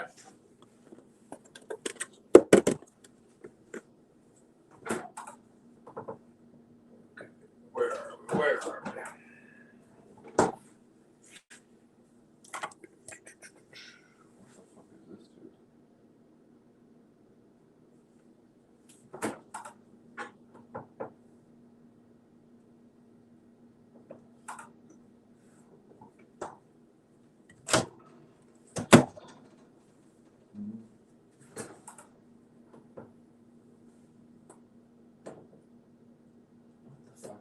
This is bugging me out. Oh well. There's like an extra lid. I have no idea what it's to. Anyways. Alright, boys. Back upstairs. But yeah. 105? Good gosh almighty. God damn it. Fuck that. Fuck all that shit. I can take I'm more heat tolerant. I can take hot weather more than I can take cold weather, but 105, man, don't nobody want to be in no fucking 100. God damn. Crazy. It's a little bit more dry, but fuck, man. That's 105 is still 105. I don't care what. Humid, not humid. 105 is 105. So yeah. Stay safe out there, partner. Damn it.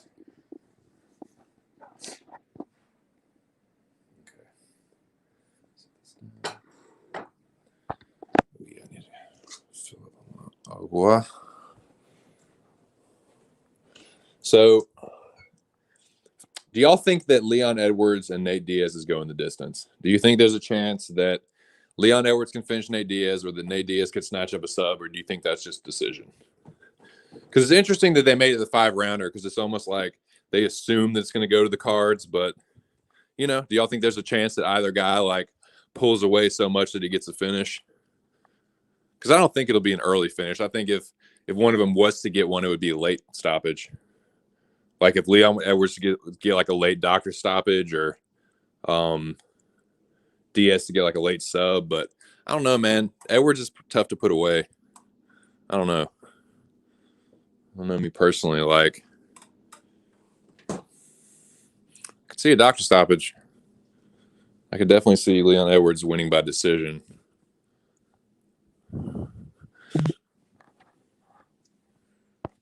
Hard to see. I don't know, man. Hard to see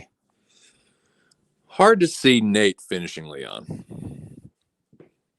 I don't think Edwards would knock him out, but like I said, doctor stoppage, yeah, I could see that. Diaz has so much scar tissue, and Edwards does keep an educated jab, and the jab is one of the punches that tends to bust your face up. That's the one that usually fucking messes your face up. Where's that fucking? There it is. There that motherfucking thing is. Okay. Now, let me put this phone down.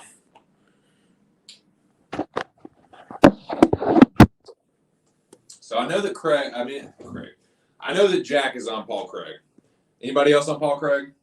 Anybody else think? I'm just curious because I think it's a pretty damn close fight. Like, I like Jamal Hill, but I like Paul Craig too, and I think he's a good fighter. I think he's a lot better fighter than he gets credit for, and he's super dangerous. And I was just curious if anybody else thought Craig was live. I think Paul Craig is always live, although I'm taking Jamal Hill by knockout. But Paul Craig is like the definition of live, dude, always, to me. Just curious what y'all think.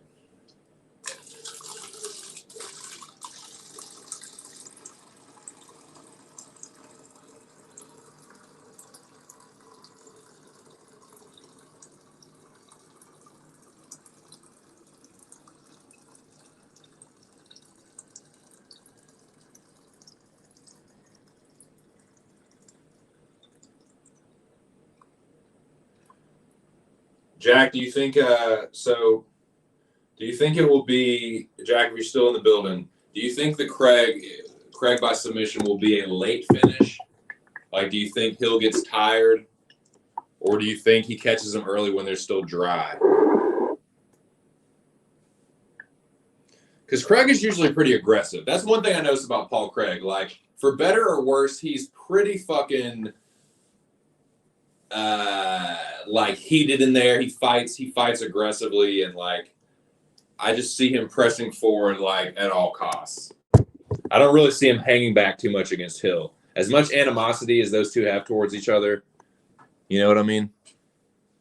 That's just kind of my read on it. Where the fuck?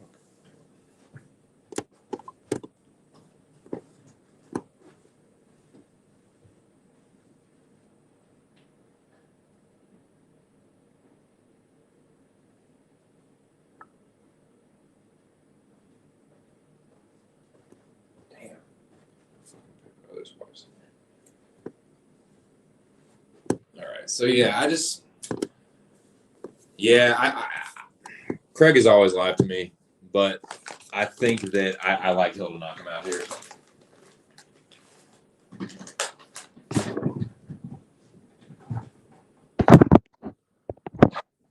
Sorry, I gotta plug this phone in again.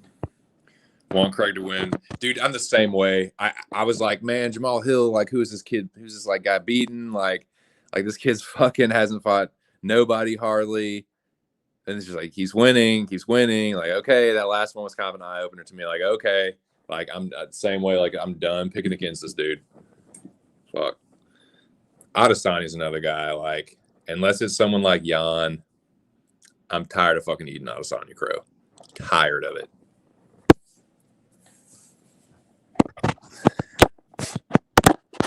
Some fighters I won't learn my lesson with, but Adesanya, I'll learn my lesson with that.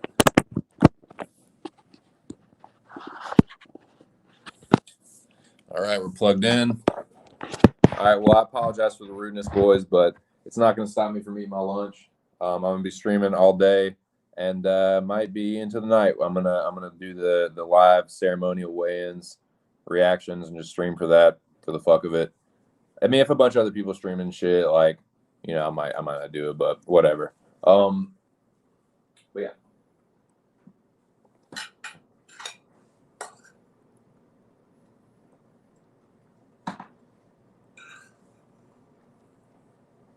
Rice is good.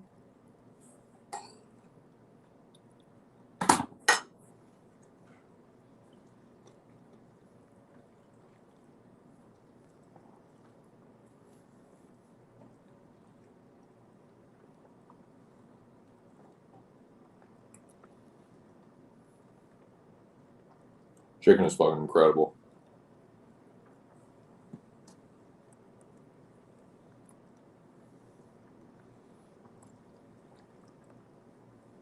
Yeah, I know a lot of people are excited for Nate Diaz, but like, say Nate Diaz goes in there and like loses to Leon Edwards pretty decisively. Like, is it still just gonna be like the same old thing? Like, no matter when he fights, no matter what, like Diaz Army, like at some point, like, does the guy's star power like start to diminish a little bit? Like, if he goes like, or is it just no matter what? I'm just curious what y'all think about that, because like, I think that the Diaz Army is super loyal, but I think they're kind of like fighting against the inevitable. That's my personal opinion. But I don't know, man. Is there a chance Nate Diaz wins this fight? Or like, I don't think there is, but not a very good one.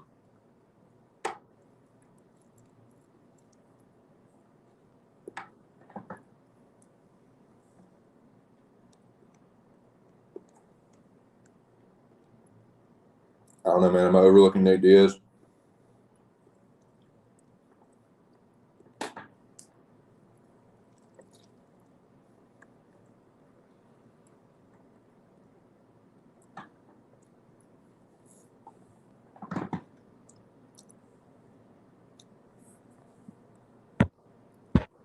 So spicy. Yeah. Taking a break, brother, man. This will be my last stream for a little while. At least 3 weeks. Deactivating Twitter might never turn that motherfucker back on, but I'll probably stream at some point again, but definitely need a break from it. Need to go to the beach with the old lady. I need to try and see about getting down to New Orleans. See my grandmother. Some other little things I need to start planning and shit, and I'm not able to tear myself away from social media and my free time enough to take care of some of these other things that have been needing my attention. So, excuse me. So, yeah, that's what I'm gonna do. But I'm gonna be streaming all day, dude. I'm gonna stream through the weigh-ins, and I'm gonna do the weigh-ins, ceremonial weigh-ins, and the most important thing about the ceremonial weigh-ins is the stare downs. We get to see how they look. They've been hydrating all day. We'll see how they look tonight. That'll be a better indicator of what they'll look like during the fight. You know what I mean? They've had all day to rest up, hydrate, eat. You know, we'll see how they look tonight. God damn, that chicken was good. I can feel how free the chickens lived before they were slaughtered.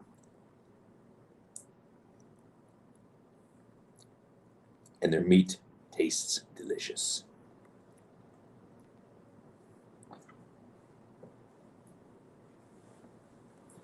I can never be a vegan, dude. I respect it, like the dedication and shit that it takes, especially if you're a true vegan.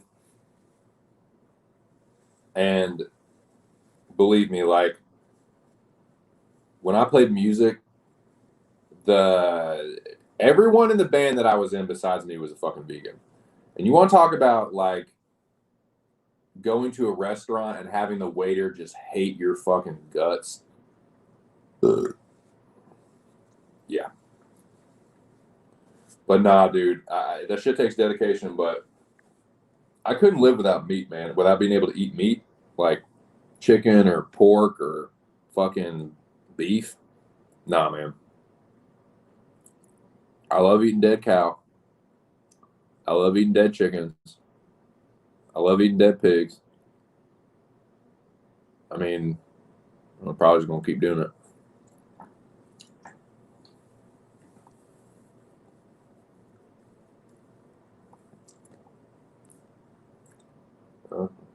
Like eating dead animals for the most part. Dude, I'm going to deactivate it. I'm probably going to just let the time pass, but we'll see. We'll see. I doubt I'll change my mind on that, but I'm going to keep the YouTube channel. I made that mistake before.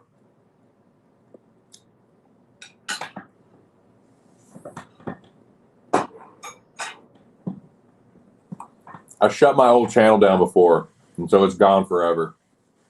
But with this one, even if I end up leaving YouTube forever, I want to keep this channel up, man. I want to keep the content up just in case anybody stumbles across it and might have an interest in it.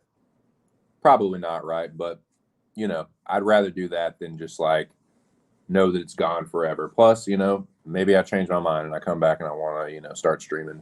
At some point, I don't want to have to make a whole nother fucking channel and a whole nother like persona and shit. Like, I don't know. So yeah, I'm gonna leave the YouTube channel up, and I'll probably be back in like a few weeks or a month or something. But Twitter, man, fuck Twitter. Like I'm so sick of that bullshit.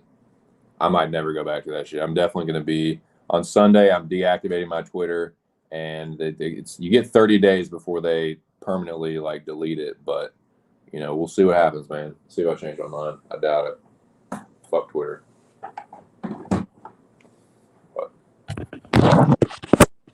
So, do y'all think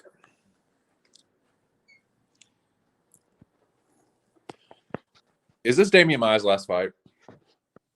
I know it obviously kind of depends on how it goes. Like if he beats Bilal Muhammad, it's obviously probably not going to be his last fight. Although it might be. Do y'all think that he's 43? You know, do you think this is going to be the last time we see Damian Maia? Do you think he hangs it up, win or lose? Fuck you, Chicago. Fucking Cubbies just scored. Ugh.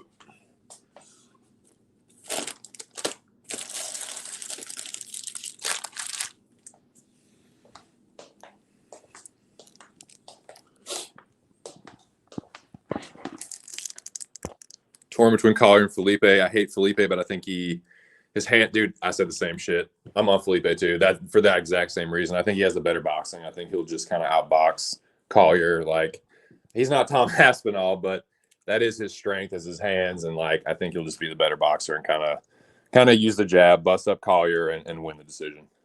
That's kind of how I see it.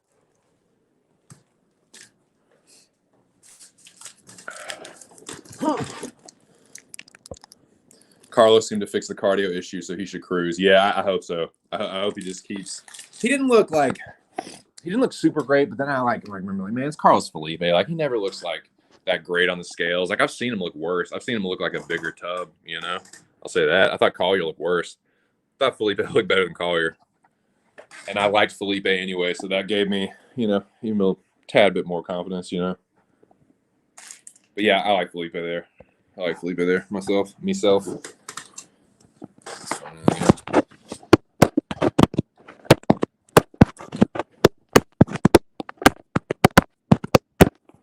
This fucking thing is so obnoxious, dude.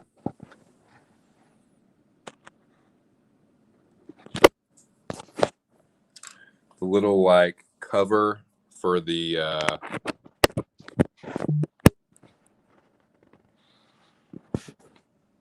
charger, dude. When the little handle, when the little rubber piece, it's a little piece of rubber, but when like there's like a little grip on the end, the little like handle that you can grab onto to pull it open. When that tears off, it is such a pain in the dick to open. I agree with Collier, just seems to get in his groove. Yeah. I mean, that's the thing. Like he did like roll off the couch, like the Aspinall fight he took on like a week's notice or something. But yeah. I feel you on that one, dude. Fucking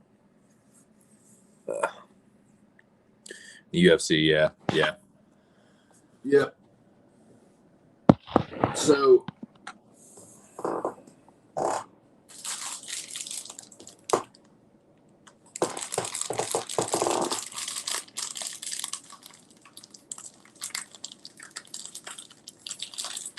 So with Chase Hooper, I want to ask you guys about Chase Hooper. Chase Hooper is what, like 21 years old?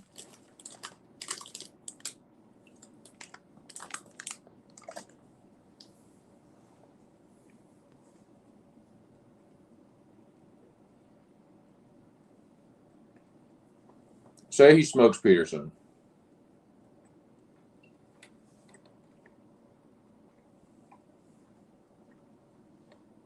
Like, do y'all want to see him be moved along like they move along some other prospects, or do you want to see them take their time to let him develop? I'm kind of torn on it myself. I wanted to put that to the chat, see what you guys had to say. Like, do y'all think that because what they did with Hooper is like, back look at his record. Fuck you, Chicago. God damn it. They just fucking scored 2 more runs. That's what I get for running my mouth. Oh, yeah, dude. They're like way up on Chicago. Here come the Cubbies, motherfuckers. Fuck them. Sons of bitches. Okay.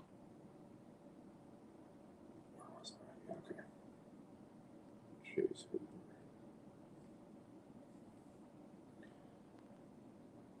Yeah, Chase Hooper's 21. He's fought Tamir and Alex Caceres. Now, Tamir was the stoppage with the ground and pound, but that's like Tamir is pure striker. Caceres, you know, has been doing a little better. He's another guy that, like Spices has been finding his groove, but Leroy, we know what we're gonna get from Leroy.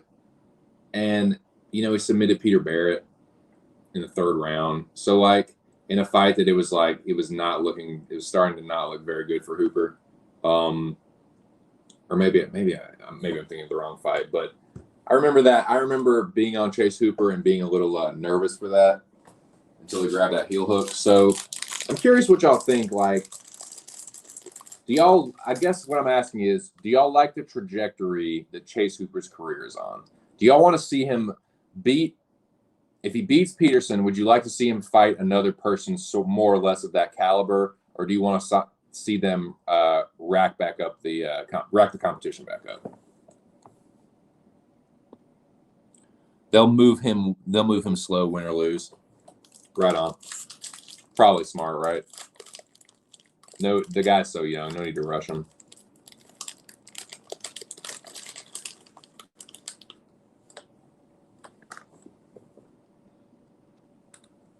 Right? Exactly. Who the fuck is this jabroni?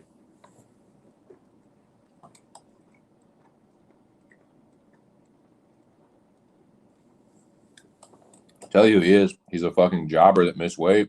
I know that.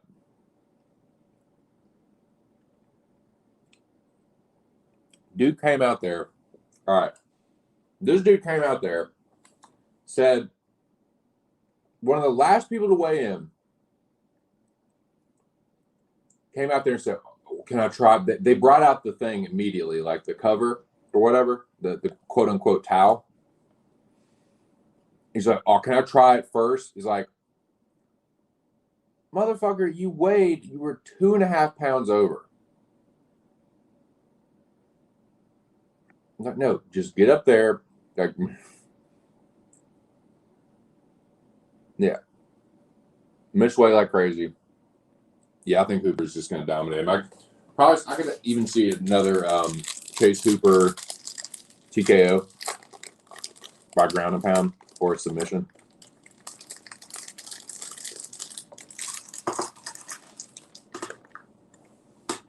Chase Hooper born in 1999. God damn.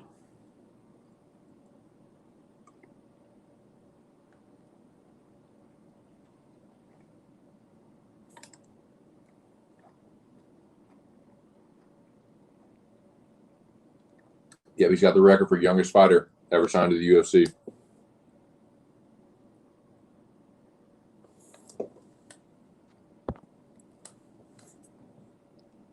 Yeah. Yeah, I agree.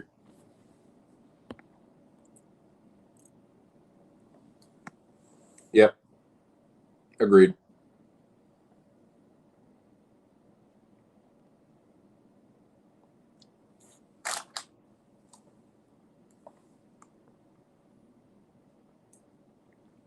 Yeah, I think like the Caceres fight was probably a wake-up call, right? Like, okay, dial it back a little bit. Slippery Pete. This fucking ESPN, this fucking Pepper Brooks, like ESPN Ocho. Like,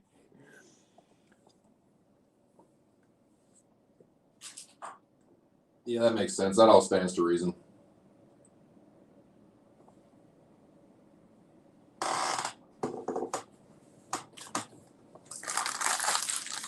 Well, that was lunch, boys. That was lunch.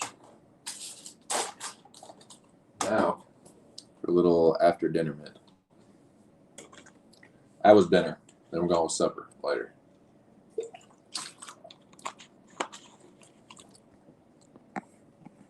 Huh. Moreno and there, you about crazy as fuck. Nah, you and Cage are in the same boat, man. Cage, my IQ picked Brandon Moreno as well. I am on Figueiredo.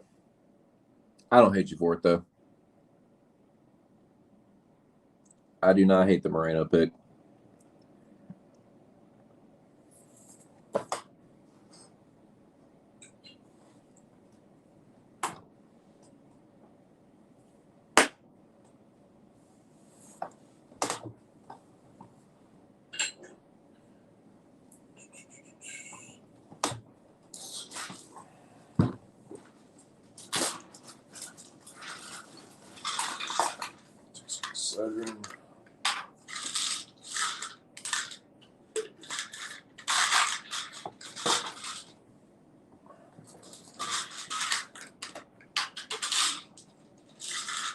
Boys, take care of your fucking teeth.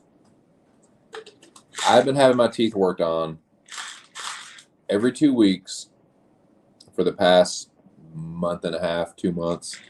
And trust me, this is shit that I've needed to have done, but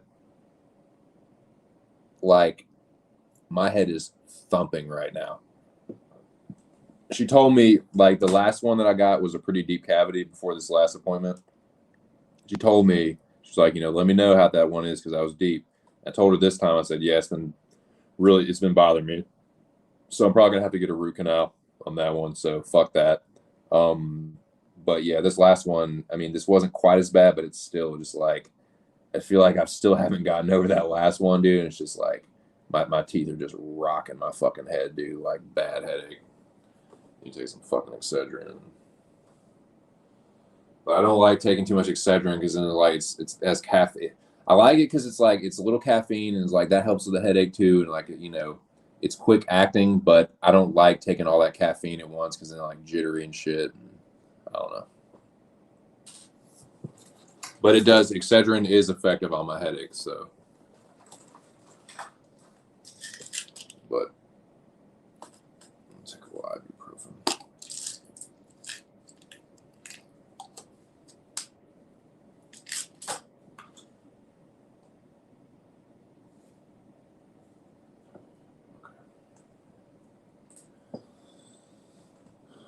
If Moreno wins, you keep your Twitter up. No, sir. Fuck no. There is nothing that can make me keep my Twitter up. It might not get permanently deactivated, but it is fucking getting deactivated. Like, whoa. It's a juxtaposition here, Spicy. I remember you you're just back on the Twitter thing, and I'm hopping off that train.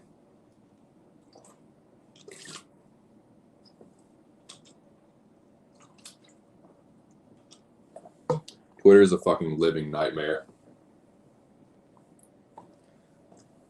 Stan boys and little fucking high school brats and just treacherous, deceitful motherfuckers in chat groups and just fucking weirdo shit, man.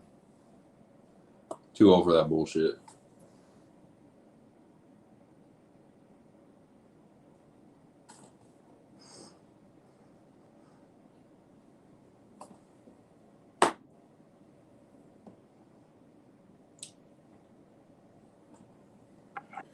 So, which fight would y'all like to talk about now? Which fight or whatever, man. Y'all just let me know what you want to talk about. I'll be doing this stream all day. I'm gonna probably just react to the ceremonial weigh-ins as well. But yeah, settle in. I'll be doing this for a little bit. Fucking repack this banger. You can talk about whatever fight you guys want to. Just let me know in the chat.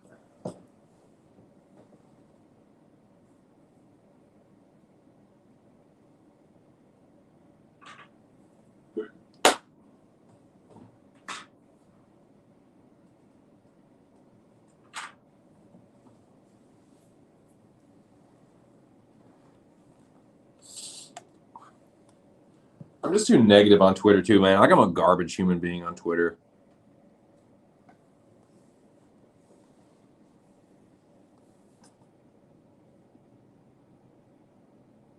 There's too much negativity, man. I'm not able to like tune out all the fucking, because the kids, they say wild shit, man. They fucking say shit on purpose, and I just fucking fall for the bait every time. Because it's like at the end of the day, there's little high school twerps, So whatever. At the end of the day, what you got to realize is at the end of the day, is what you got to realize is the end of the day.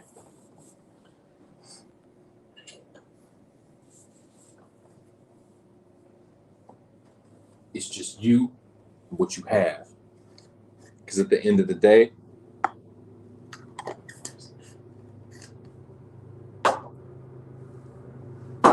shout out to Will Wowie,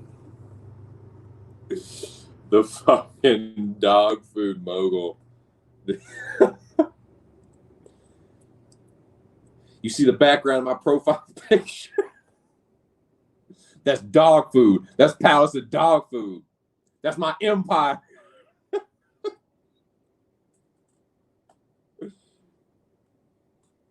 I bought out that company with my Bitcoin. That's my empire.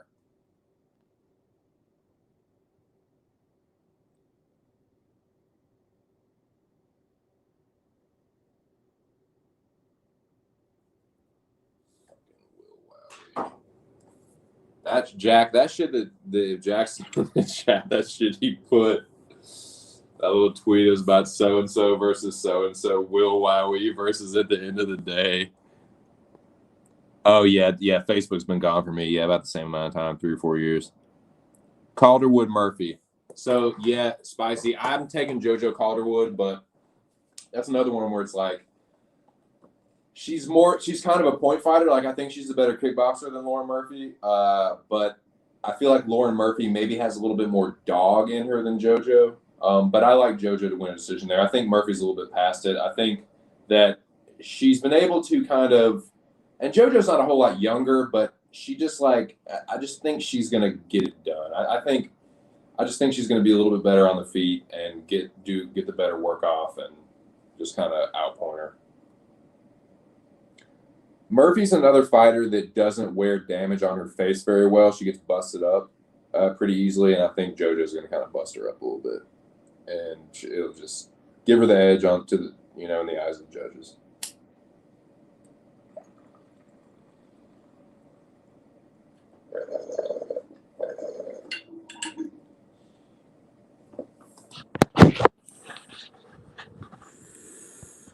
Can't help it. It's all you got in this life. Not ruling out a Murphy sub. Yeah.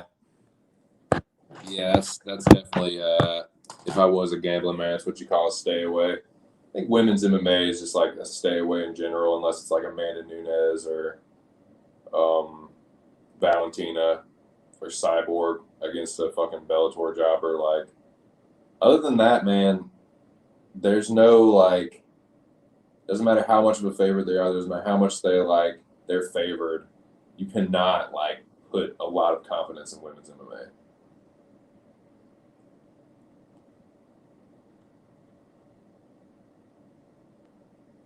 Like, the good strikers will be so much better than the other ones. Like, the good grapplers will be so much better than the other fight. You know what I mean? Like, so I don't know. I don't know what I'm trying to say.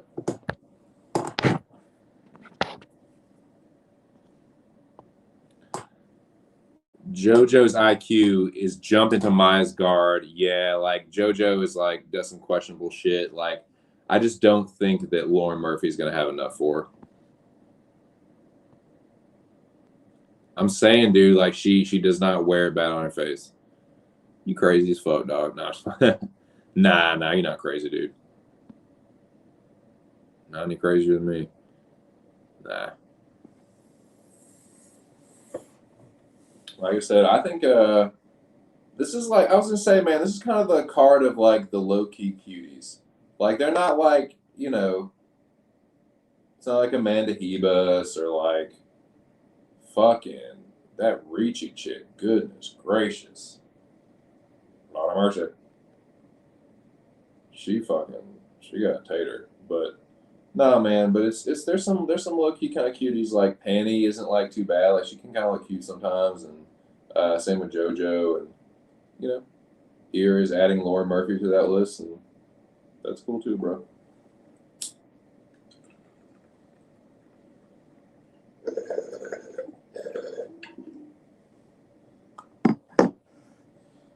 At least the fucking rain stopped, man. Jesus.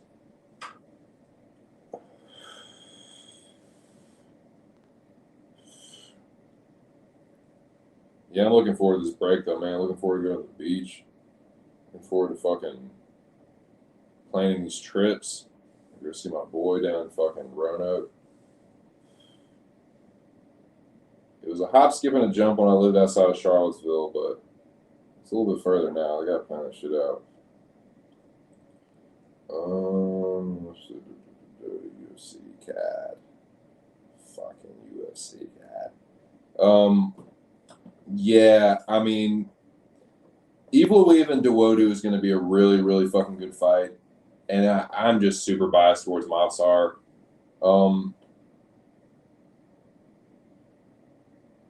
But that is one of the more intriguing matchups for sure.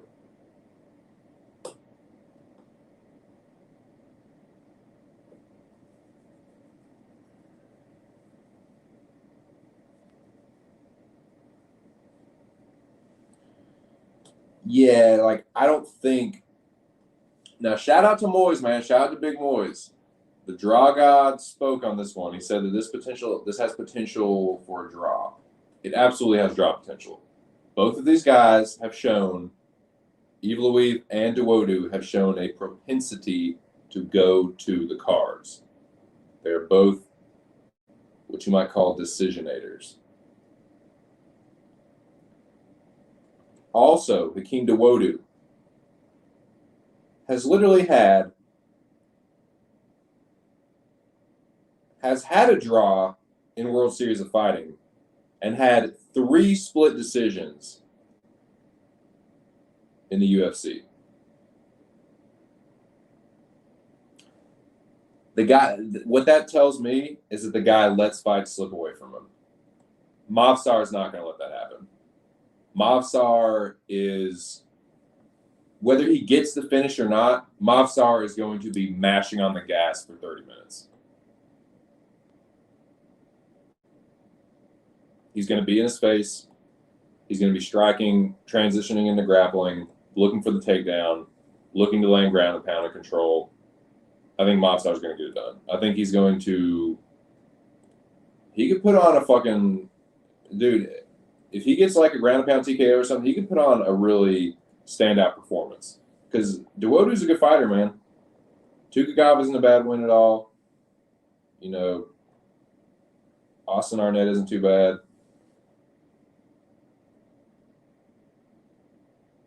I mean, Austin Arnett's really not that good. Yeah, maybe not Austin Arnett. But, you know, yeah, I mean, what can you say, man? Like, he doesn't have the best wins, but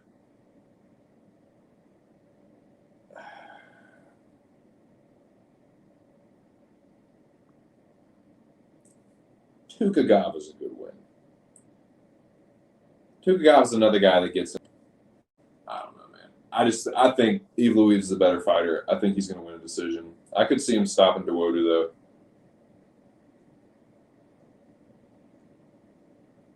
I don't think Movsar is. That last, what was it, Nick Lentz? That Nick Lentz fight.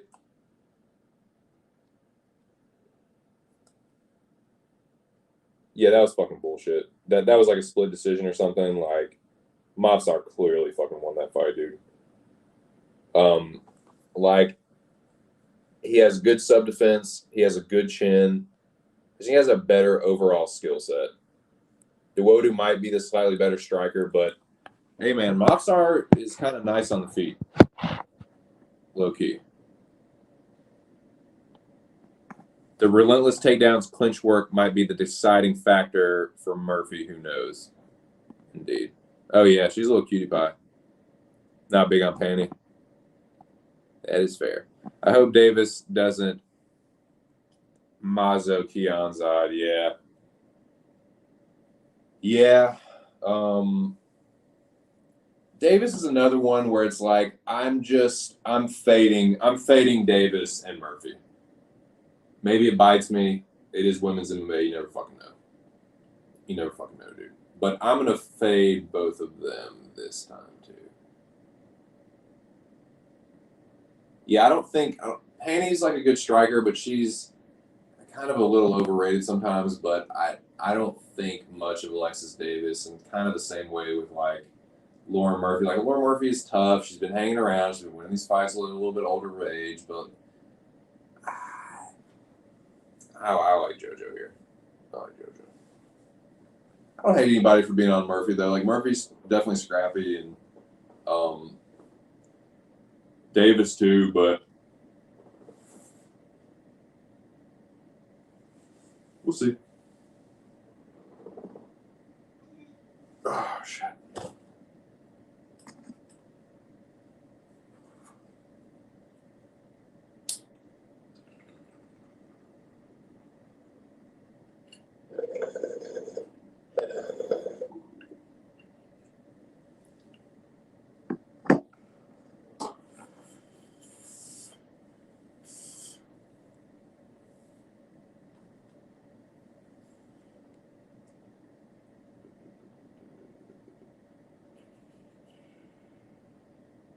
UFC schedule. You know what? Do you guys want to you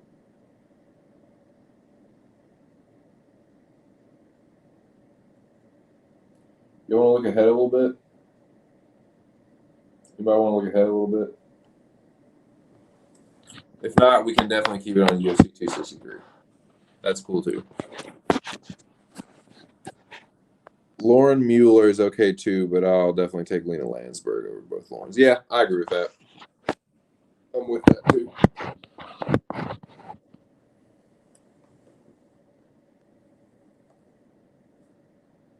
Man, Chan Sung Jung versus Dan Ige is a tough one, dude.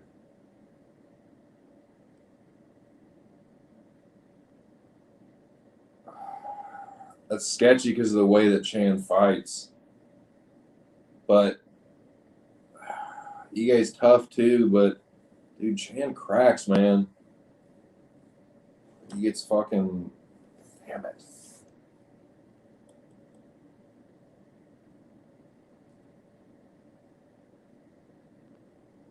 Yeah, I don't know about that one.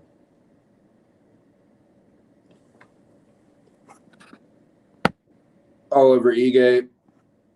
What's up, Artem? Take Ige.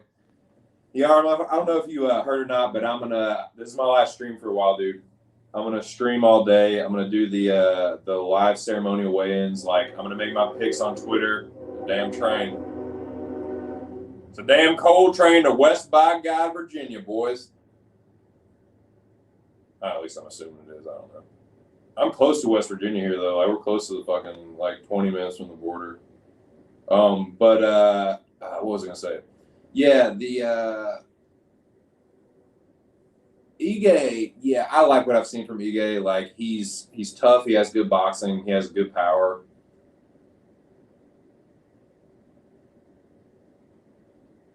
It's like the shit that Chan gets like hurt with though is like the weird shit.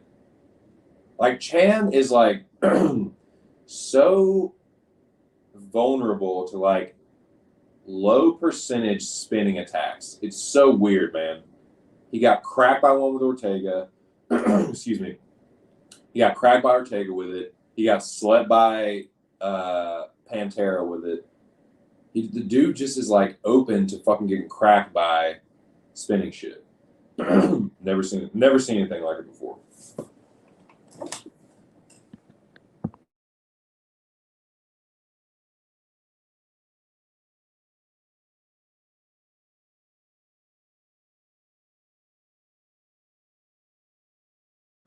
Damn, sorry, boys. I had to clear my throat. You might try to hear that shit.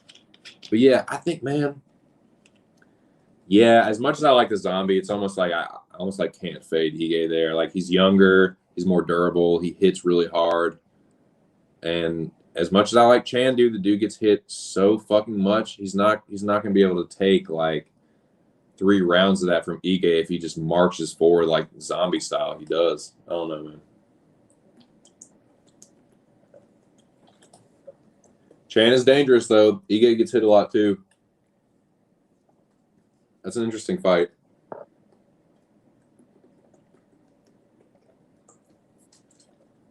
Yeah, you kind of got to favor Ige, right?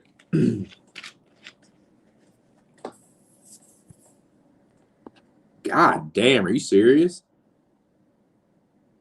Holy shit. Pretty high on Ige, which is why I'm so high on Barbosa. Right on. I personally thought Ige won that fight, but I see the argument for Barbosa totally. Like, he dropped him, he hurt him. But I think I gave Ige the second and the third round. I can't remember. I know I gave him the last round, and I think that I gave him the second. I think I gave Ige 2 and 3. But yeah, man, Barbosa, I picked Ige and I got that right, but it's like the MMA guys have been like screwing me with that one because I've eaten crow with Barbosa since then. No, I don't. Did I pick Makwan against Barbosa? I can't remember. Man. But no, I think I picked Barbosa against Makwan. I can't remember, but I know I picked Burgos against Barbosa. And Barbosa has been looking good. He's been looking good on this run. But, I mean, I can talk about that in a second, too. But I think that Barbosa is kind of on borrowed time at featherweight. And I think that I kind of think Korean Zombie is like kind of the same way. be honest with you, but that's crazy, dude, that he put on 50 pounds. I think that, yeah.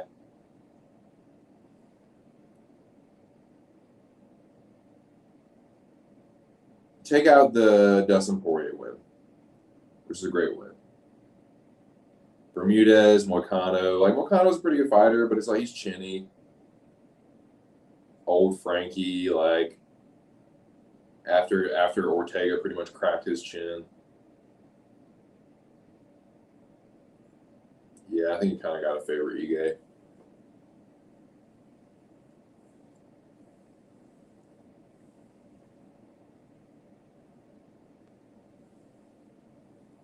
Yeah, but I'm definitely what you would call like a Barboza critic. I'm definitely what you call an Edson Barboza critic.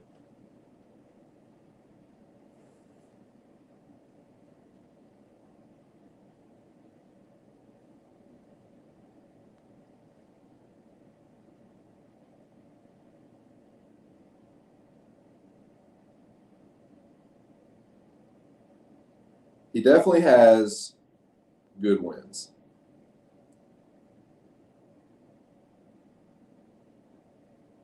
But, like, I've just seen Barboza get his ass beat too many times, dude. I've seen that motherfucker get his shit handed to him too many fucking times. Like, yeah, he looked good against Makwan. Like, he looked good. Like, he had a crazy knockout against Shane Burgos. Shane Burgos had some success in that fight, dude. Let's be real. Shane Burgos had a good bit of success in that fight. And, like, moving up the rankings, like, it's not going to get any easier. Like, I just think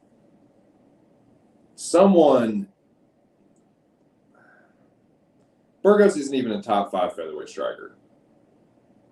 Considering the success he had, I just don't think he's going to make it.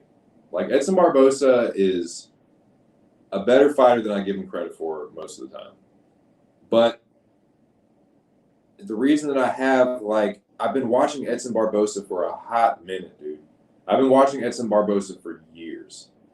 Maybe I still but the thing with Barboza is always like, oh, well, he's losing to good competition. Oh, well, he's losing to this guy. He's losing to that guy. Like, man, he's still getting the shit beaten out of him. Like, I don't know.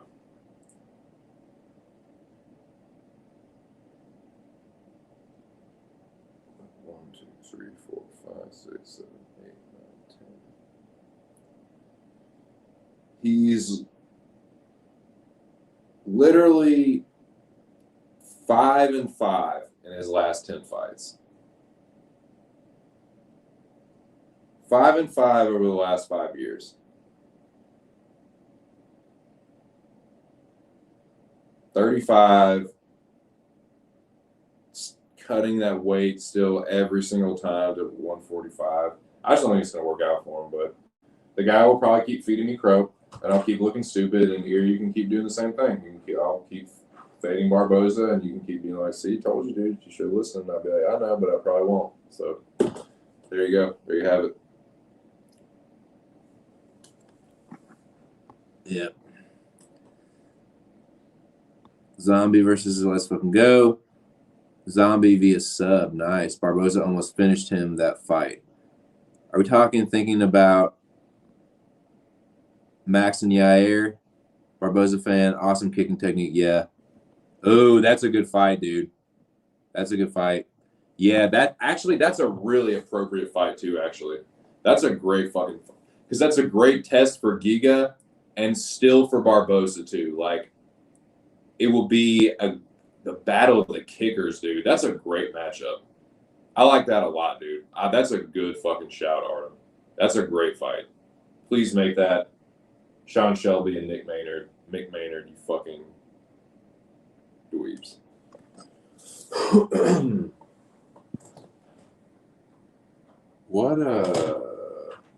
But there are some other fights. I don't know why I said it like that.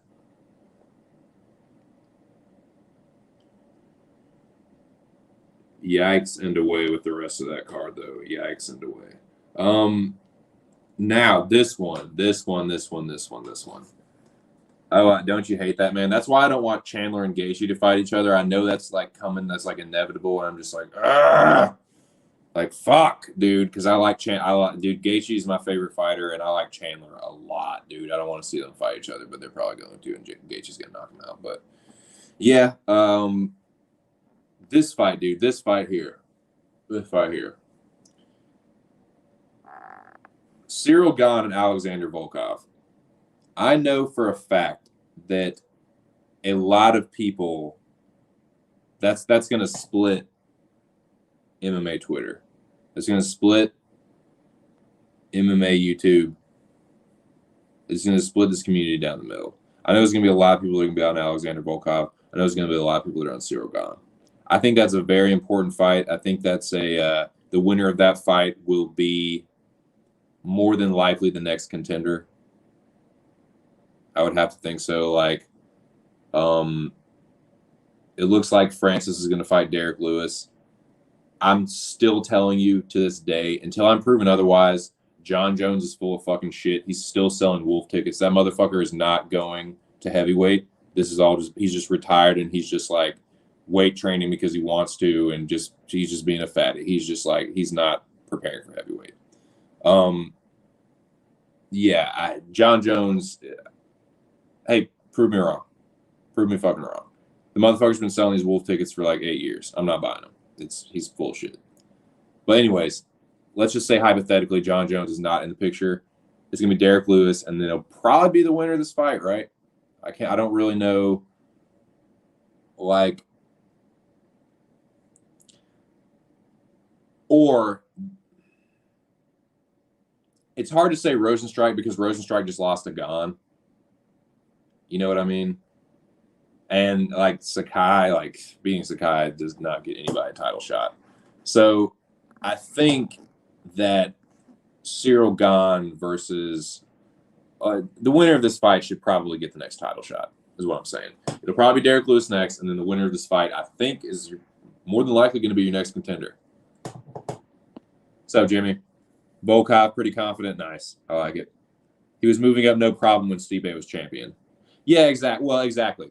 And that's the other thing, too. Like, dude, John has been saying this bullshit since Kane was champion. He was going on Twitter like, me versus Cain Velasquez? Question mark, thinking emoji.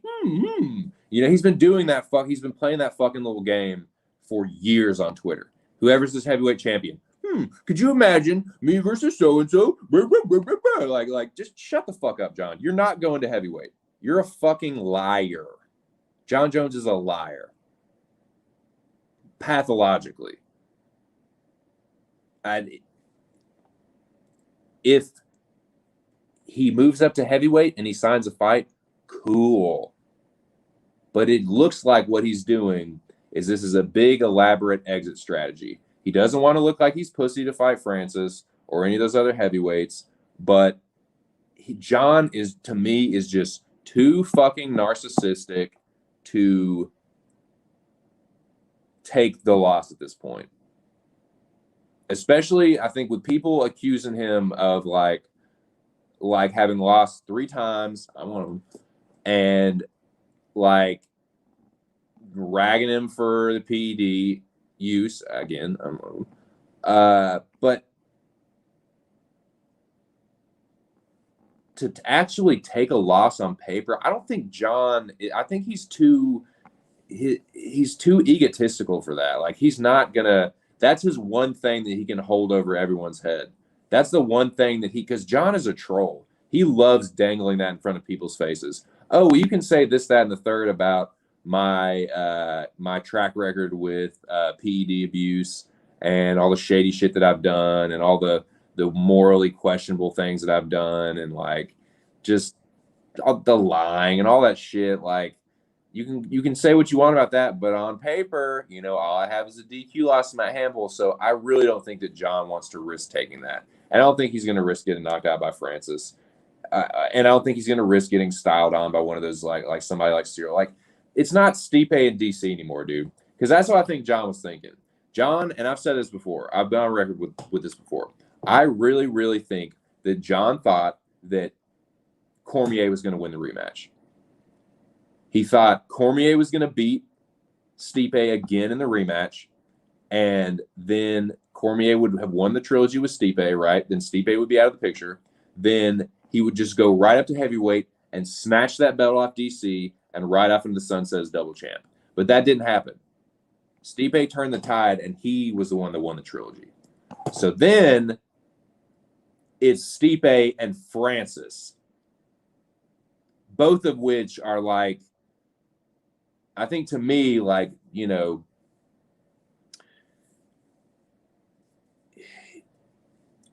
John has always been the bigger guy. Always. Always. Always. At 205, John is the bigger fighter in every single fucking fight. I don't think I'm telling you, that guy is just, he's too narcissistic. He's not going to risk it. He is not going to risk it for the biscuit. He don't want that smoke, dude. He don't want that smoke. Like, dude, what about, so all, like, come on, John. So everyone that fights Francis is a scab because they won't take 10 million. Like, shut the fuck up. Like, that's bullshit. John is just, he's full of shit. John is one of like the highest paid UFC fighters in history, dude. In history. Like, but he's trying to make it about the money and like, oh, well, and then he tries to like do some Colin Kaepernick thing and like get everyone on his side. It's like, John, you're a scumbag. Like, you make more money than like 95% of these other fighters, but you're complaining that you're not getting paid enough because the risk is too much to fight Francis when all these other guys are fighting him for, admittedly, like, yeah, it's low pay for sure, but like, you're so much better than them. Like, what? You ain't that special, motherfucker. Like, yeah, like, of course Derek Lewis will fight Francis Ngannou for less money, but that's not what it's about. He's hiding behind the money, to me. And it's not that he's scared to actually step in there and fight him.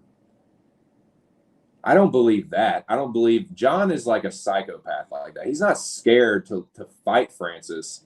He's scared to lose and get embarrassed and to have to answer, because John is someone, he does not like shy away from Twitter or Twitter troll interactions. Like, John is someone that is like super egotistical, super petty. He is fucking team petty, dude. And I don't know if his ego will be able to take if he actually loses. You know what I'm saying? Like, I just don't think he's going to risk that. I think he's just going to keep this like game going. Oh, what would have happened if such and such happened? Oh, well, no matter what happens, I'm still just undefeated. And, you know, I'm the greatest ever. Like, nanny, nanny, boo, boo. Like, you can't catch me. Like, you know, I think he likes that, man. John is like a world-class troll. He loves that shit. But if he has the loss, people already like dog him and clown him enough. And I mean, for good reason. It's not for no reason. It's not like John is some awesome guy and he's like, you're being mean to, like, you know, this is nice. And like, no, John's a scumbag. But like, if they have that, oh, I don't know if he'll be able to take it, dude. I don't know if he'll be able to take it. Exactly, dude. Exactly. He cares about his own pay. Like, yeah, trying to fucking bump his own value up to like something that it's never been and try to make like, well, the risk. All right, what about Rosenstrike and Stipe twice and Derek Lewis and every other fucking jobber that got their fucking head knocked off by Francis on the way up, dude? Oh yeah, what about their fucking danger pay? Like, get the fuck out of here, John. John is a fucking troll, man. He's a character, dude. John needs to go, dude. You know what John needs to do for real? I just thought about this the other day. You know what John needs to for real do? John needs to get into pro wrestling. John needs to be like WWE. Like, I think he would be great at that, dude. I think he would be really fucking good at that. Just a hateable guy. He has the wrestling background. He could go in there and cut up with the Ultimate Bro. the original bro. You know what I'm saying? I think that would be great. Yeah, dude, John is a fucking joker, man. He is like, but I can't tell sometimes. Like, I think that he's smarter than what he lets on. I think that John likes to play stupid. Is it really what I think? I think John likes to play stupid. I think he's very disingenuous. I think he's like a sociopath, but I don't think he's like as stupid as he tries to make himself out to be. I think he likes to play stupid. He likes to do the old like, oh gosh darn, like he even says that shit like oh shucks, like he talks like some like choir boy. Like I think he likes to play that role, but like I think he's a lot smarter than that. I think he's a lot smarter than that. I just think he's a fucking scumbag.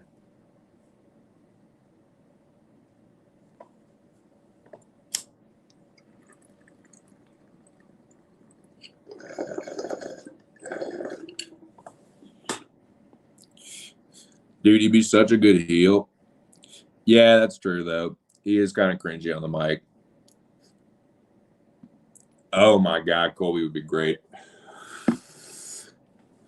Dude, I have really been enjoying AEW. Like, my wife loves pro wrestling.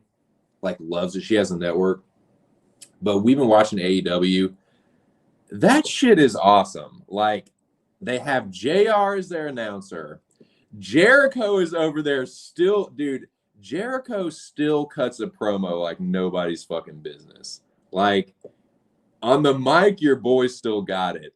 Like Y2J has still fucking got it on the mic, but he just looks so ridiculous now. Like he just looks so old and withered, but he's still just like talking all this good shit on the mic. It's fucking hilarious, dude.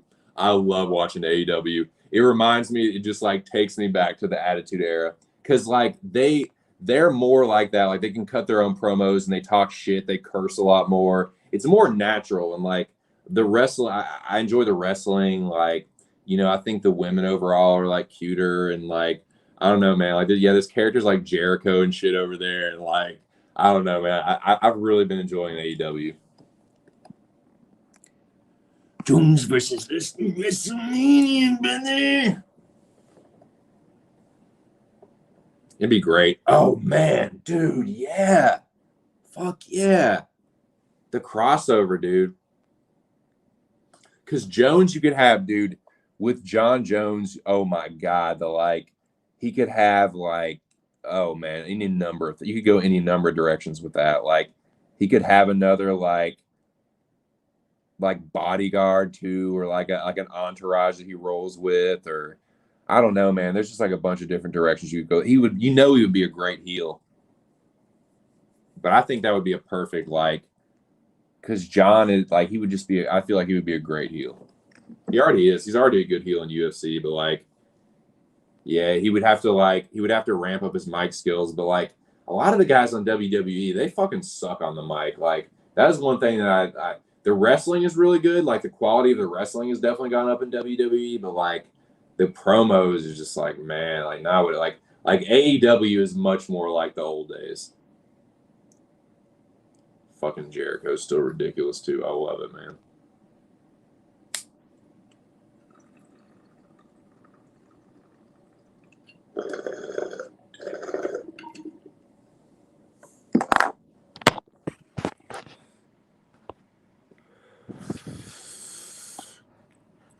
Yeah, dude. Fucking John Jones, man. I tell you what, he is a character dude, that dude will go down in UFC history forever, though. The name John Jones will not soon be forgotten. I can tell you that. John Jones's name will live on in infamy for better or worse. He's too polarizing. He's too like intriguing. He's too much of a character. And he's just always involved with some kind of drama. And he's just been champion for so long and just he's had a wild career, dude. He's had a wild career.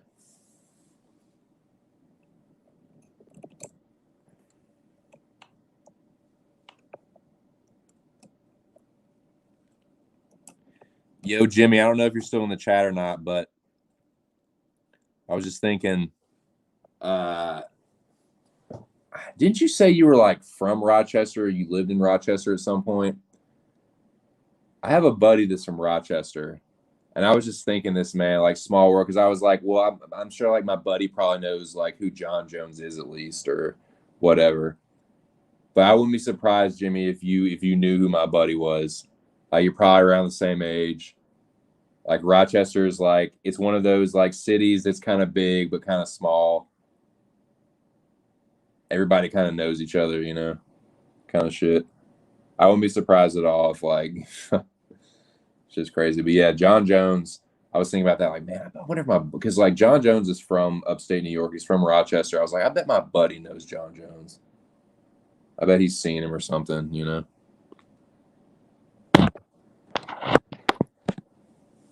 But yeah, Jones has had a wild career. John Jones has had a wild career.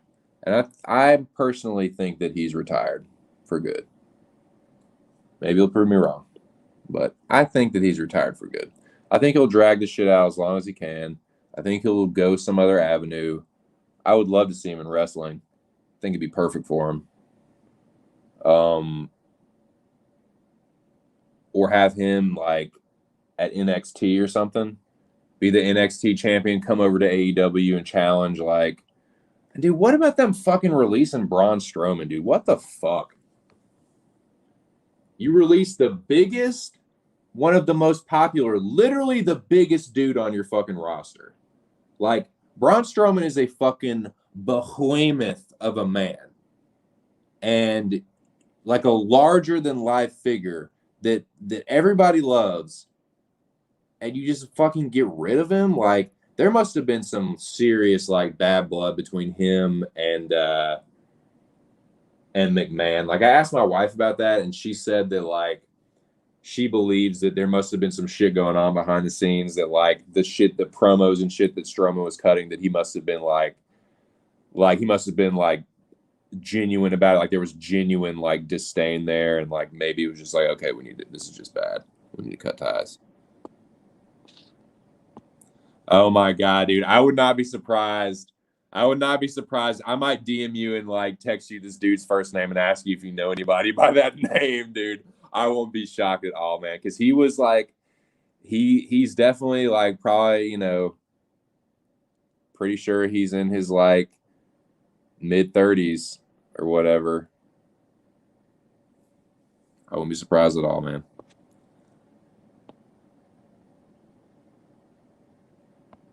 Rochester to Ithaca. Yeah, I think this dude had lived there. He lived there his whole life until like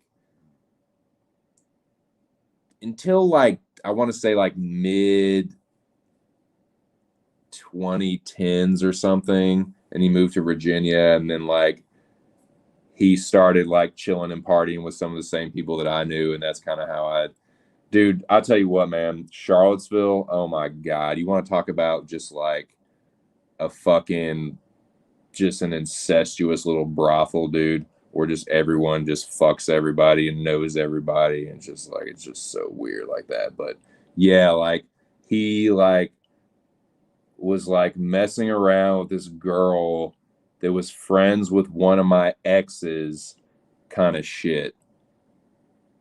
And like, yeah, we became real tight. But yeah, he was from Rochester, grew up there his whole life. His family, like, has lived there for a while, and yeah, I wouldn't be surprised at all if like you fucking knew him or like partied with him or something. Oh my God, dude. Yeah, he'd probably be like, yeah, because he's a little bit younger than me. He's not that much younger though. A little bit younger than me.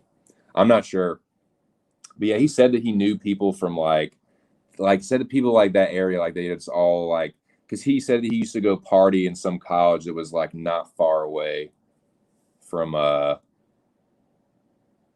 he said there was like a string of colleges. It was just like boom, boom, boom, all along that little like northern like New York border or whatever. But yeah, it wouldn't surprise me at all. It wouldn't surprise me at all. Fucking small world, man. But I'll see. I'll text you his first name and see if you know anybody like that. Oh, dude, it'll trip me out if you fucking know this dude.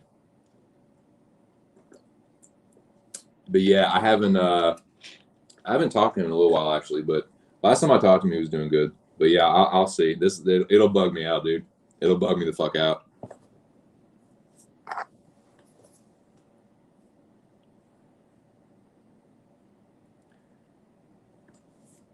But yeah, I'm glad to be up out of Charlottesville. Place is trouble. Not in like it's not a dangerous place, but it's a place where I don't know, man. It's kind of like a fertile little valley of, you know, drugs and whores and, you know, not like prostitutes, but just like slutty women. You know,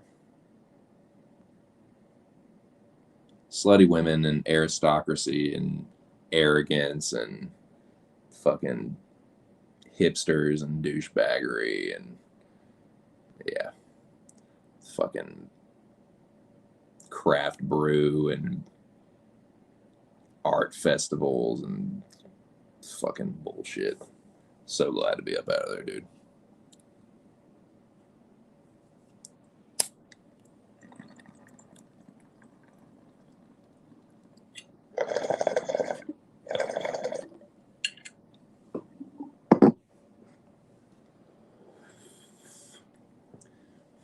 But yeah, he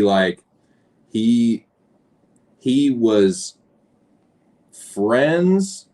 This chick that he knew was from Rochester. He had come down with her. And he was dating her at the time. Then they fucking broke up. But when he was like dating her, he became friends with this other chick and then started seeing this other chick afterwards. But she was friends with my ex.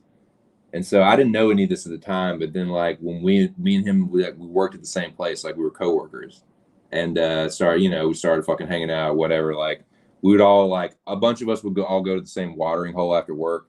So like whatever, we shooting the shit and like find out, oh my god, like yeah, like that was shit, like yeah, she's friends with my ex, like blah blah blah, and then yeah, man, you just find out like all the fucking yeah. Personally, I think Jones could beat Ngannou if he only had that dedication, like when he destroyed Shogun. Oh, dude, that fucking performance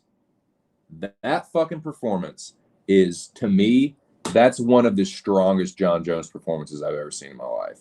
Like, he was fearless. He was like young as she was like 23 or something, right? And he was like the Matrix. Like, his brain was downloading information so fast. And just like there was no hesitation. There was no like it was just complete explosion. And like, dude, the knees, the elbows, like he went through Shogun like a fucking chop saw. Like a chop saw through a little fucking 2x4. Just bzz, bzz, bzz. You fucking turn that chop saw on. Bzz, right through him.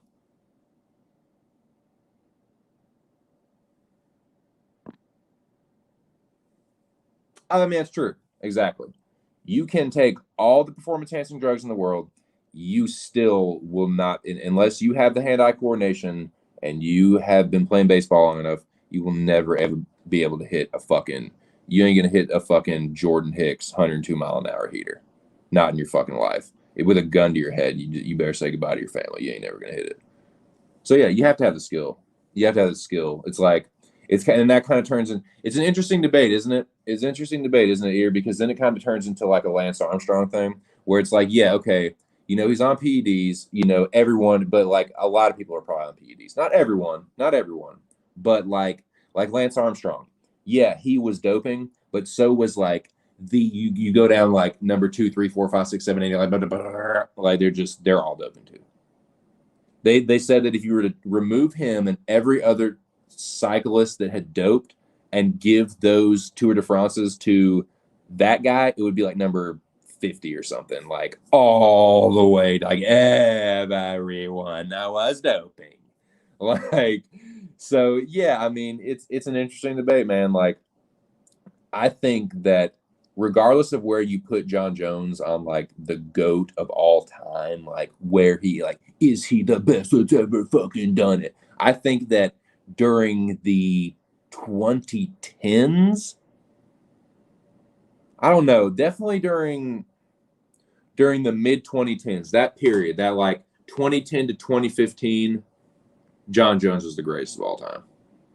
During that period, he was the GOAT. 2009 to like 2010 to like even really like 2016, 2017. Through most, let's say the 2010s were really his dynasty. And he still hasn't lost technically on paper. I think he's lost 3 fights. I think he lost Gus #1. I think he lost the Santos fight, and I think he lost the Reyes fight. All close fights that I think should have gone the other way. A lot of people disagree on the Santos fight. Some people disagree on the Gus fight. More people than not. I've heard some people say that they thought that Jones won the Reyes fight, but more people, I think more people than not think that Reyes won that fight. So, yeah, like, but technically, he hasn't lost. So I think it's fair to say that during the 2010s, that's kind of like, John Jones's, like, his dynasty or whatever. Yep.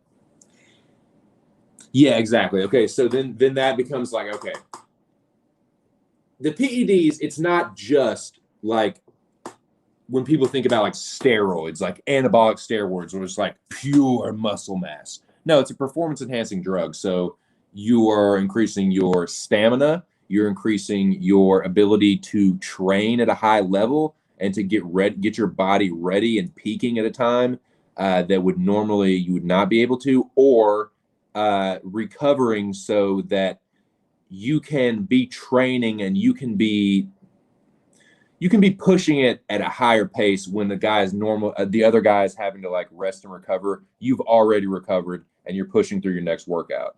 So like, yeah, it gives you the ability to train at a high level and push your cardio.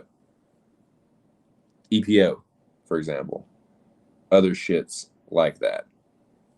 So yeah, like, I don't think you're pretty much a John Jones homer if you don't think that he's done some kind of PEDs before. Like, the evidence is just all over the place if you really want to look. But he's still a really, really good fighter. I just don't think for my money, I don't think he's coming back. I think he wants to sit on that legacy, which is a substantial one, and have everybody say, well, what if, and have all the John Jones stand boys just be able to flex. So, yeah, well, my boy never lost on paper. Except that bullshit 12-6 elbow to Matt Hamill. And it was bullshit. John Jones shouldn't have lost that. He was obliterating Matt Hamill. So, yeah, of all the things that I do shit on John Jones about, yeah, that's true. He shouldn't even have that one. He should be, if you're going to say that he won all those other fights, he should be undefeated on paper. But I think that John Jones should be whatever it is and 3 or 4.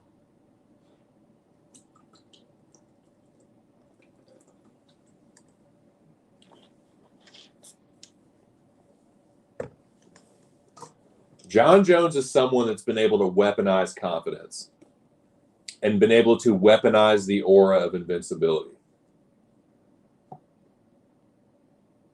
Who knows what would have happened if he didn't get the nod, if Alexander Gustafsson had become champion?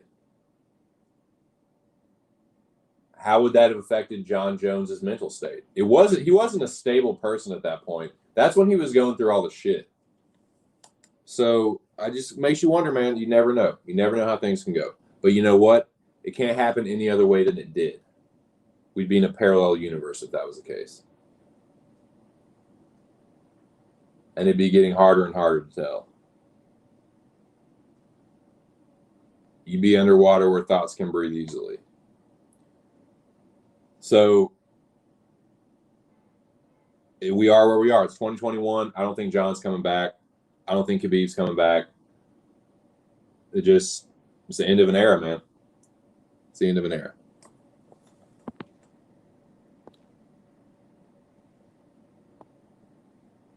Yeah, kind of shakes out. Yeah. Cheers. Yep. The Reyes one was kind of clear as day. I agree. Yeah, the other two were closer. Oh, he obliterated John. See, and John crushed him. Jimmy says Gus was a great fighter for a few years and then fell off quick. Remember when Gus beat the shit out of Glover and finished him? Oh man, that was so nasty. It was like 3 uppercuts in a row, and then he fucking like slipped Glover's counter and then bop, just hit him with that fucking overhand right, and that was it. Now the younger is washed while Glover is getting a title shot. Oh, yeah, completely washed, man. Isn't that crazy? What? Because, and you wonder, like, is it the mental thing? Is it like, why is that? Like, when other fighters are able to somehow defy, turn back the clock, defy Father Time.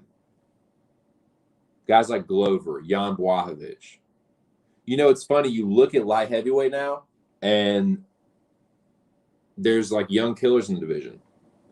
I know he just lost, but Jimmy Crute, Magomed Ankalaev, Alexander Rakic, Yuri Prohaska, who's going to get the winner of Jan and Glover. But you've got Jan and Glover, 2 guys that are like late 30s, early 40s. So it's crazy to see that. And like, Reyes is in his early 30s and got knocked the fuck out by Jan. That's how he's champion.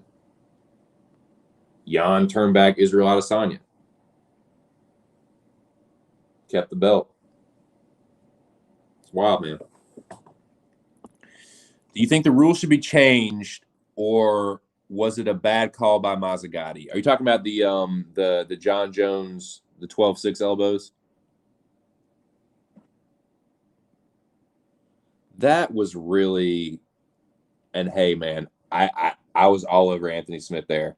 Dude, that was when I had my old channel, that was one of my first I considered that a big dub for me. Because I remember I was on Anthony Smith, and people were telling me that I was fucking crazy. I was like, nah, man, I think Gus has lost that fucking luster, dude. I think he's going to go in there, and Anthony Smith is going to fucking out-grapple him.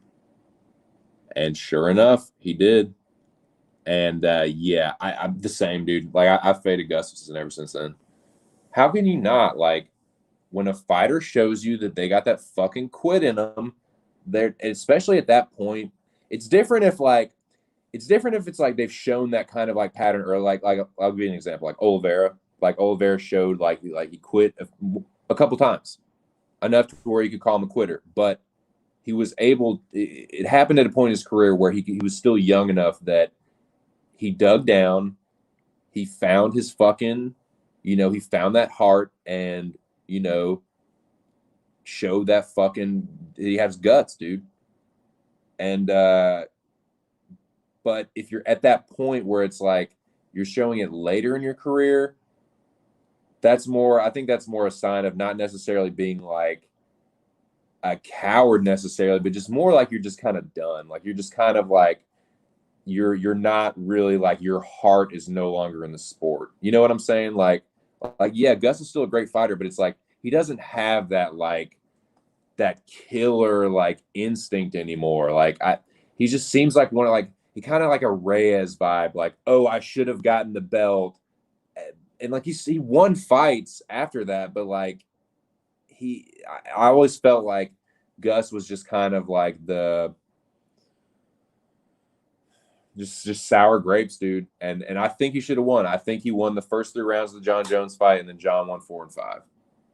I think he clearly won the first 3 rounds of that fight, but whatever, it is what it is. But I think for Gus and so to go back to kind of circle back to Gus now, like, yeah, I think the dude kind of just doesn't have that fire in his belly anymore.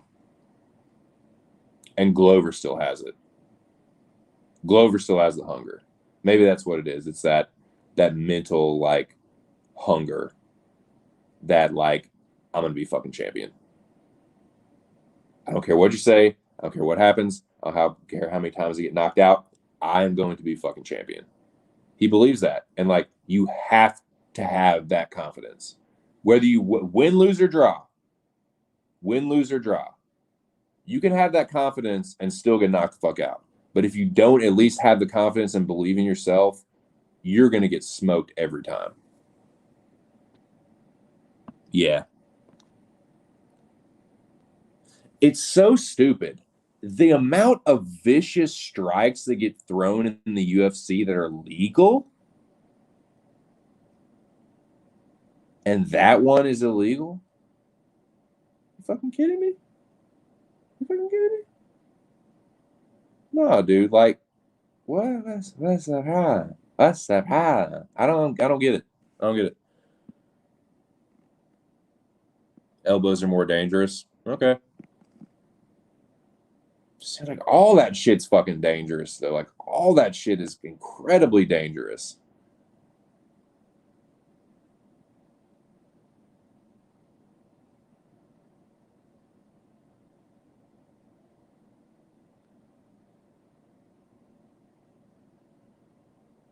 So it's the one that's just like straight up over the head, right? Where it's just like you bring it just straight up and straight down. Not where you come over, where you throw like an overhand punch, where you just like lift your arm up and drop it down. Try smashing a pillow with them and you'll see. And it's the point, man. With the point. You'll know the elbow point. Yeah.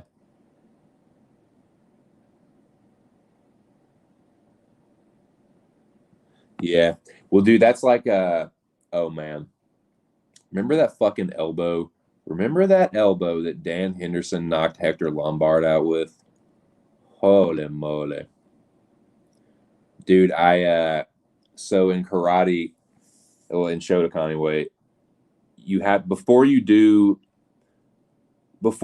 like free sparring or just sparring or whatever in testing, you do what's called one-step sparring, which is like a person throws a predetermined strike, like they're going to throw it's usually always like just a straight punch, like a straight cross, a cross or a straight or whatever, counter punch. So they throw that punch and then you're supposed to counter it with something. You can choose what you counter with. You can do it with a kick. You can do it with a whatever. You can pick. But I always did it with that fucking elbow. So how I counter it is like, because some people will step into it. The guy will punch and they'll just like intercept the punch with like a rising block and then do a fucking counter punch of their own. But what I always did is I would fucking step back. I would because you're supposed to be standing straight in front, but I would step back and do the fucking like the Dan Henderson like back elbow. That's the one I would always pick. But I love that fucking elbow, dude. It was such a nasty knockout by Dan Henderson. And Lombard just crumpled to the floor, dude. Okay, that was about to ask about that one, dude. How is that not different from like when the guy's like diving for a single leg and the dude is just like, yeah, like the fucking like the Johnny Walker knockout, like when he knocked out Ryan Spann, or like who else got knocked out by that? You know what I'm talking about though. Like they dive for the single leg up against the fence, and then the guy's just like, nah, here's your fucking temple, and just like KO.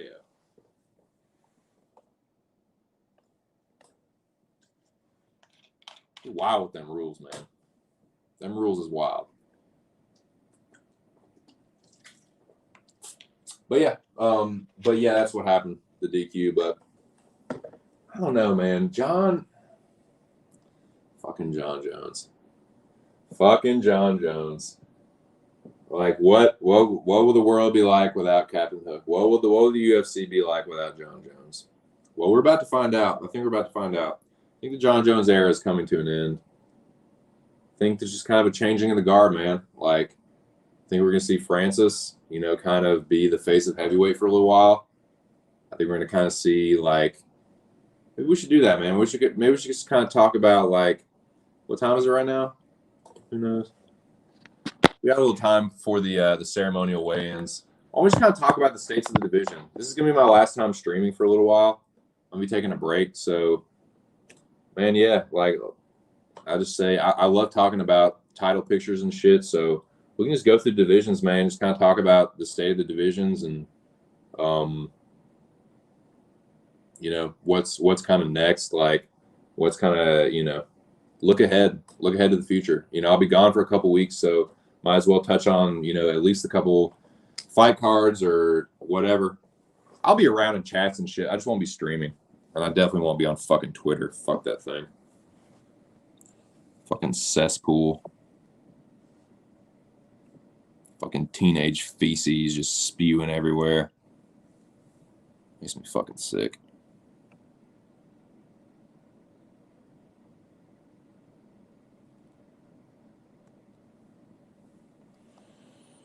Okay, so where are we?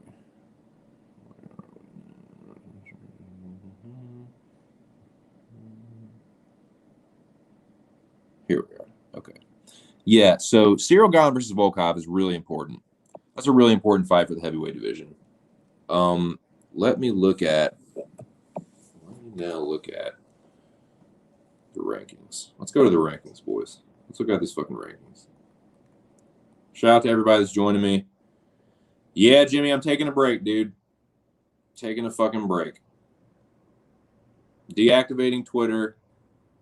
Gonna be off of streaming on YouTube. I'll probably still be in chats and stuff, but nah. Gotta fucking unplug for a little bit.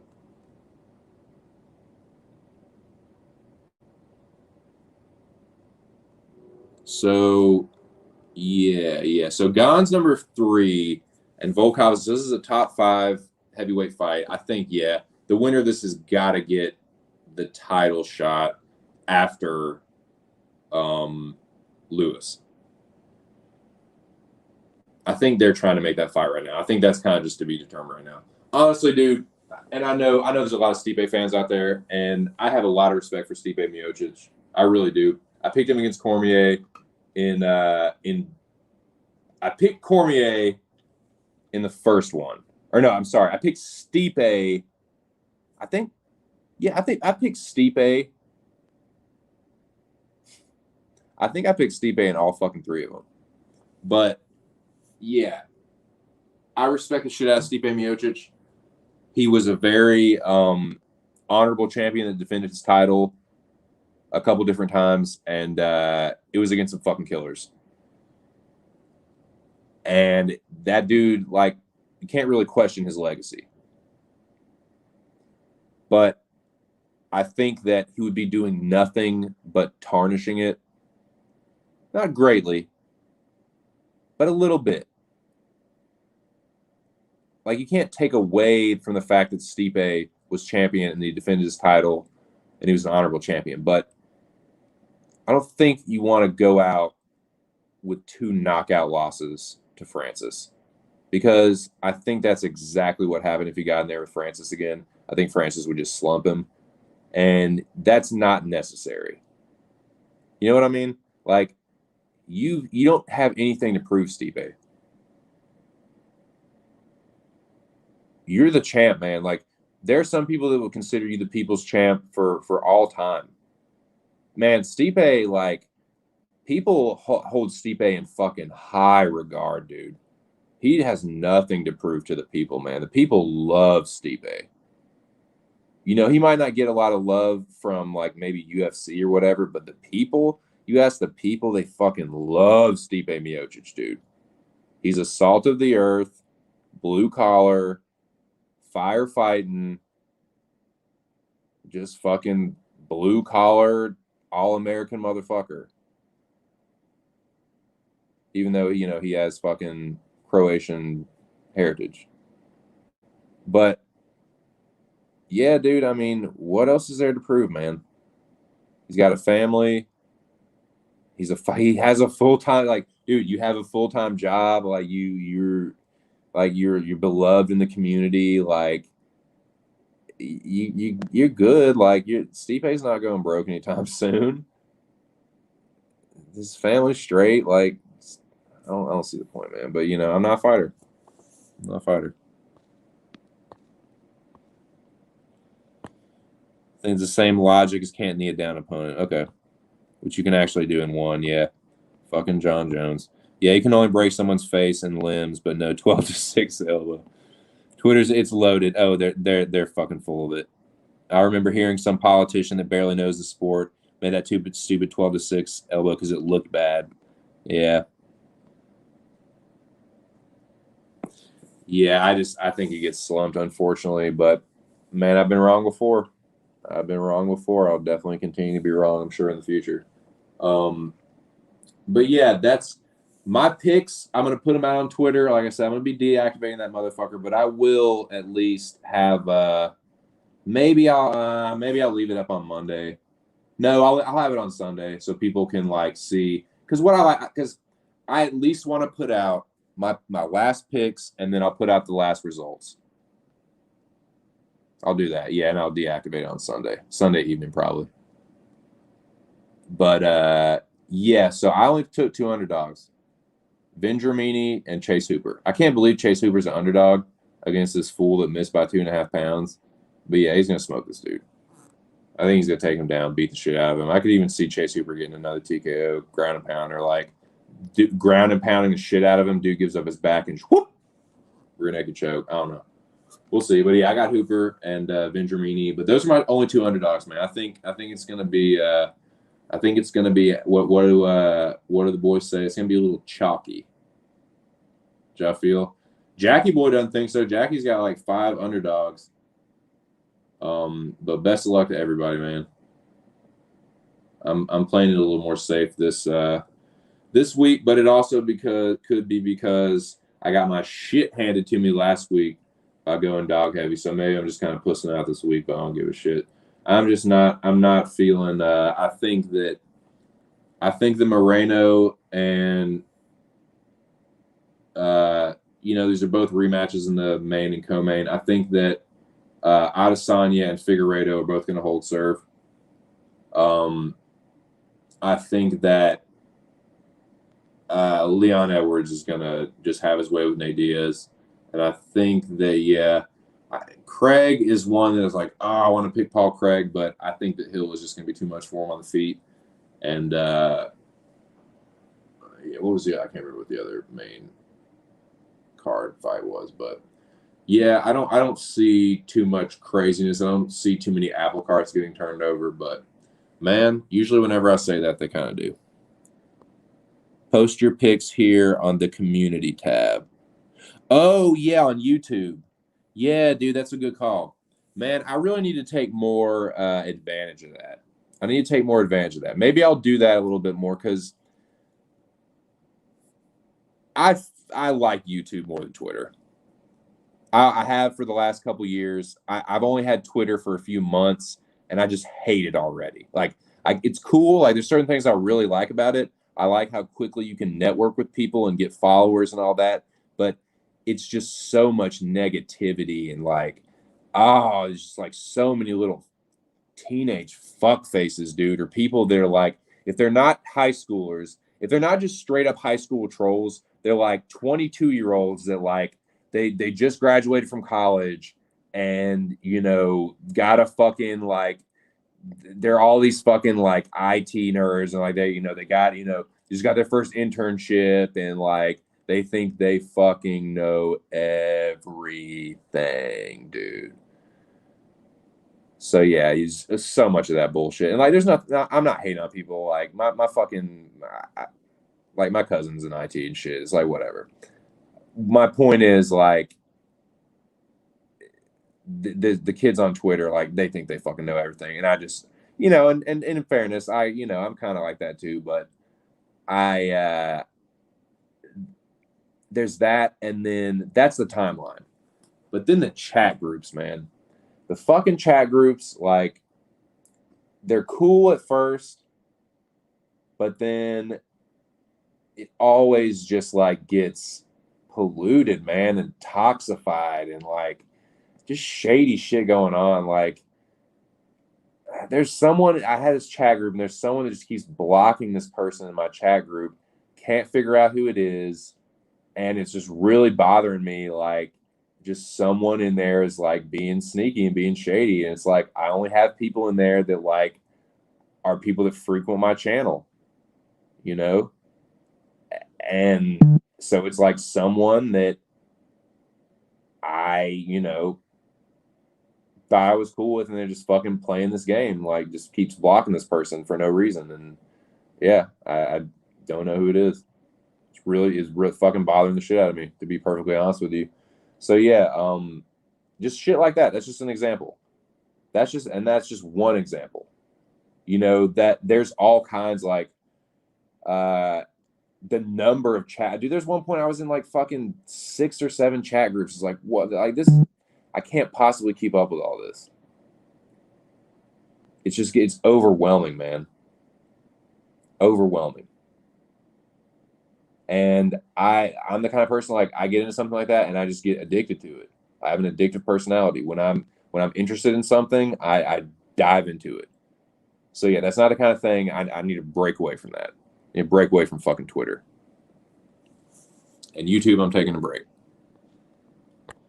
A happy 422 US time. Well, shit, might as well just shut my mouth for a second and fucking stroke this binger. Happy 420 Central Time.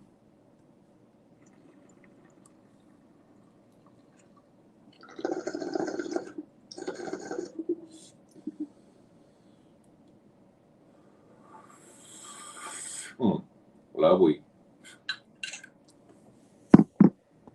Yeah. You're not buying the My Love. You know what, Jimmy? I'm not buying it either. I'm on Bilal Muhammad. I like Damian Maya a lot.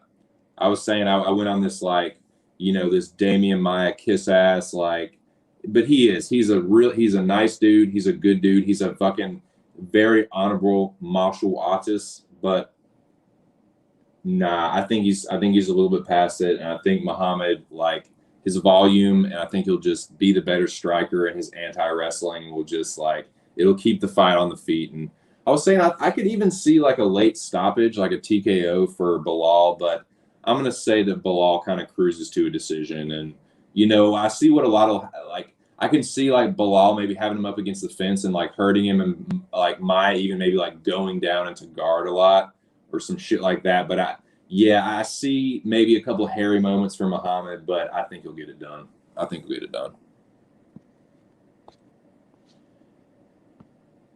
He said, "Oh yeah, John. Oh God, yeah. Don't even get me started with that. Dude, I went on this rant. A couple of weeks ago. I think it was about it was either the lead up to the Askren Paul fight, or it was right after the Askren Paul fight. But it's like that is the biggest bullshit bad faith argument.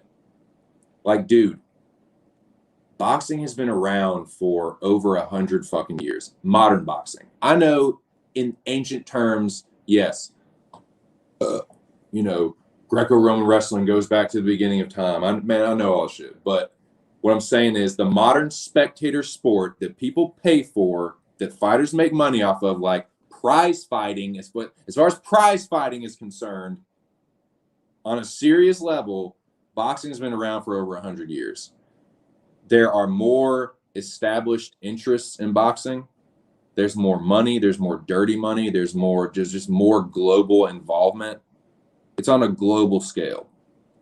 So, and there's 4 sanctioning bodies around the fucking world. So there's just more money. So you can't compare the money that boxers make at the top end to the money that fighters make in a company that's been around for 25 years. They just don't. There's not as much money there. You know what I'm saying? The money just isn't there. They can't pay them what you don't fucking have. Should they make more? Yes. It's not that they don't have it, but it's like They don't have it to pay them like the boxers get paid. If they paid all of them like Wilder and Fury, the company is not viable. It would not be viable. Should they be making more than what they make? Absolutely. That's the thing, though. That's the thing. Just because that's true doesn't mean that the fighters can't be paid more. Don't get me wrong. I'm not shilling for the UFC here. What I'm saying is, to compare it to boxing is apples to oranges. There's all kinds of big dirty money in boxing. It's just not there in the UFC. It's one company now. But what I do like is that they have gone public. They've gone public. They've made themselves responsible to the interests of the shareholders. I like that. There's going to be a little bit more transparency now. Hopefully this leads to unionization and them being able to be, well, they have to be declared as employees. But once they become employees, they can unionize. Then they can collectively bargain for better pay, health insurance, yada, yada, yada. 20 million. Come on, man. That's fucking crazy. That's fucking crazy.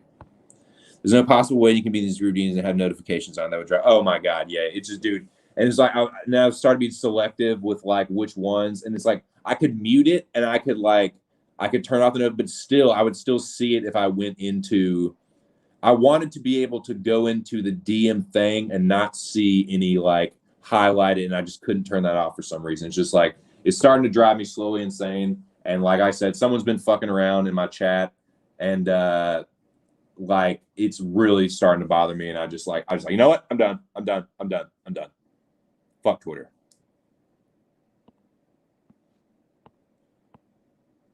Yeah, I think so. Yeah.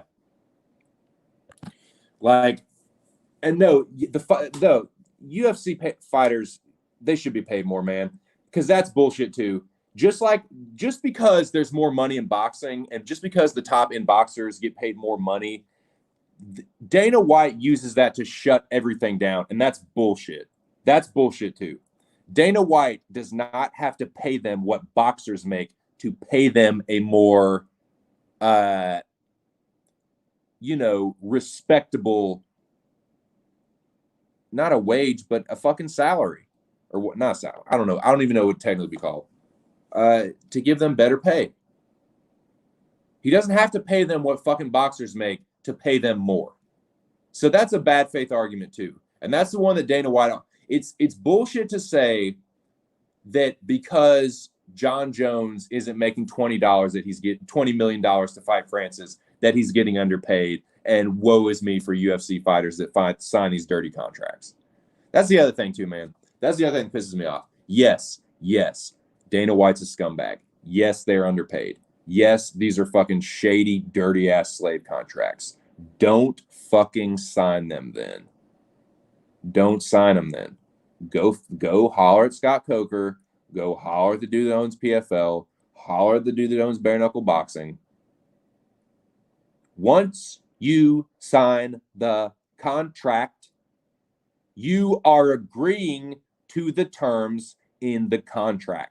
That's why they're calling it being locked into a contract. Because once you put your fucking name on it, once you put your John Hancock on it, you are saying, I agree to every little piece of lettering that is in that fucking document. So this whole, oh, I'm not getting paid enough. Oh, you're screwing me. Yeah, no shit. Contracts are some of the dirtiest things. There's an entire industry of lawyers. I'm not even talking about just attorneys in general, just contract attorneys. There's a fucking industry just for contracts and structuring language in such a way that it fucks the other party over.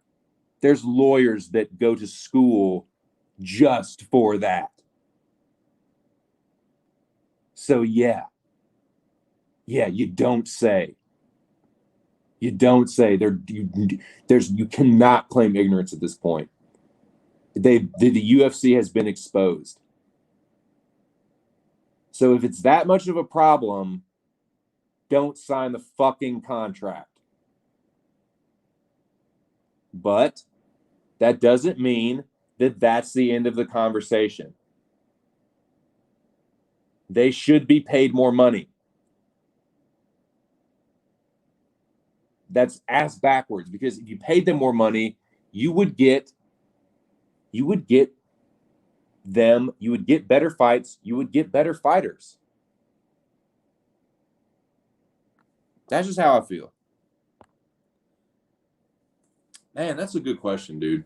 That's a really good question. I think that ultimately, like, it would be something just, I think that's kind of the nature of it. Like, it would kind of be something that they all decided, like, but in my opinion, I don't know. I'd have to think about that for a second.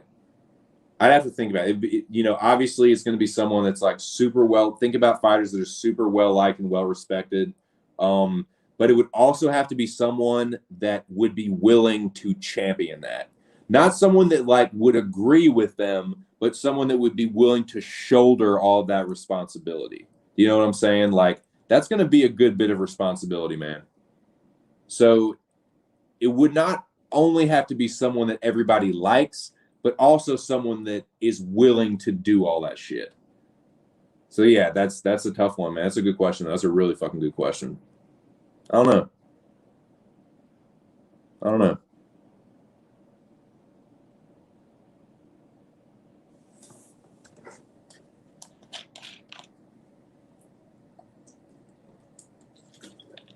But yeah, that's heavyweight. Light heavyweight, I mean, I've been kind of talking about that a little bit over the past few weeks or so. But yeah, I don't know here. I'm not sure. Yeah, like Costa, he's a fucking troll, man. He's a Twitter troll. He really is, dude. He's something else. See, I thought that too. Right. I thought that too. But then, yeah, exactly. I don't know if he's the one that would like go hard line for the fighters. Like, oh, I don't know, guys. Can't we all just get along? Like, they're pretty cool. You know what I'm saying? Like, they'd be like, what? Dude, what the fuck? Like, nah, we ain't with that, Steve. Nah, Steve, we ain't with that. Yeah, I don't know. But I thought that too. I was like, well, Wonder Boy. People love Wonder Boy. And I was like, ooh, would he be? Who is someone that would just like someone that's well liked, but that wouldn't suck up to the UFC, but could also? It has to be someone that isn't. I guess it really doesn't matter, like if Dana likes them or not. But if it's someone that's hated by Dana, they're just gonna like and just be constantly butting heads with Dana White. Like it would have to be someone that Dana didn't like despise. You know what I mean? Maybe that's just me. Maybe it shouldn't matter. But I would think it'd be someone that like Dana would at least be willing to like hear them out. And I just like as I feel like those kind of things, like you always get like more more bears with honey. You know what I'm saying? Kind of deal. Like, yeah, like you should be always looking out for the interests of the fighters. But if it's someone that Dana like, is easy, someone that he warms up to a little easier, that could also make things just go smoother. I don't know. That's kind of my thought. So yeah, not Wonder Boy. Hey guys, I don't know, like they got some really good ideas. Maybe we should just hear Dana White. No, I was playing. Stipe might be too much of a company man. Also, not really sure about that. Yeah, I was thinking about that. Like it would have to be someone that like would not be a scab. It would have to be someone that wouldn't be a shill for the UFC, that would stand up for the fighters, but they also like, it couldn't be like fucking God, what's his name? Who is someone that like was in the litigation with Dana, like John Fitch or somebody? It would have to be someone like that could be a good negotiator. Someone that would be a good negotiator. Someone that is not a UFC employee. It would have to be someone that's not like already directly employed by the UFC. because it would have to be someone that's like getting fucked. I have to be a fighter that's getting fucked just like everyone else. It can't be someone that has a nice, cushy, like UFC job with benefits. Like it has to be some like, you know, independent contractor who's really an employee but just getting screwed like an independent contractor kind of deal.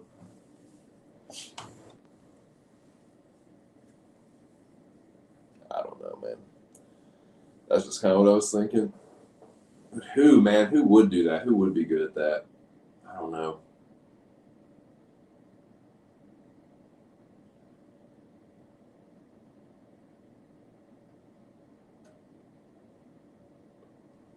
It's a good question. It's a damn good question. So, with light heavyweight,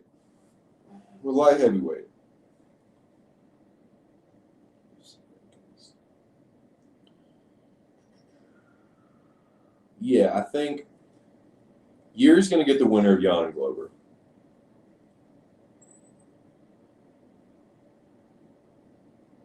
Thiago Santos is going to fight Johnny Walker. I don't really see the winner of that getting the next title shot necessarily. I'll tell you what, though. I don't see any reason why you couldn't match up Ankalaev and Rakic right now and have the winner of that fight get the winner of Yuri versus the winner of Jan and Glover. Does that make sense?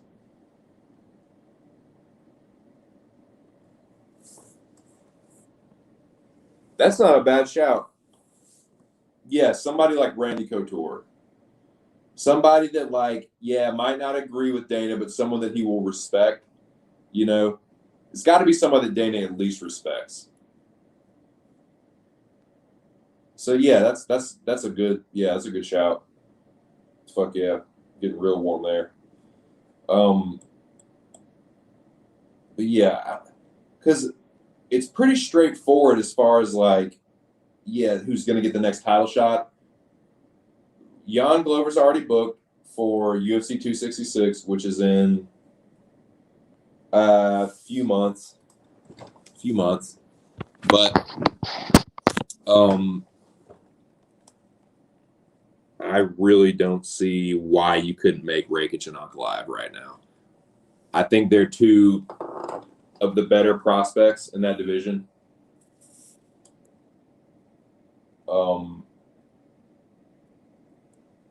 Yeah, so it looks like it's going to be Jan and Glover, Ortega and Volkanovski. That's all it says about it on Wikipedia, but I'm sure you can find some information about this somewhere else as well. But yeah, there's a lot of to be determineds. Like Volkan needs a fight, but I don't mind Volkan taking the time. After getting knocked unconscious like that, I don't mind him taking the time to regroup. But yeah, Krylov needs a fight.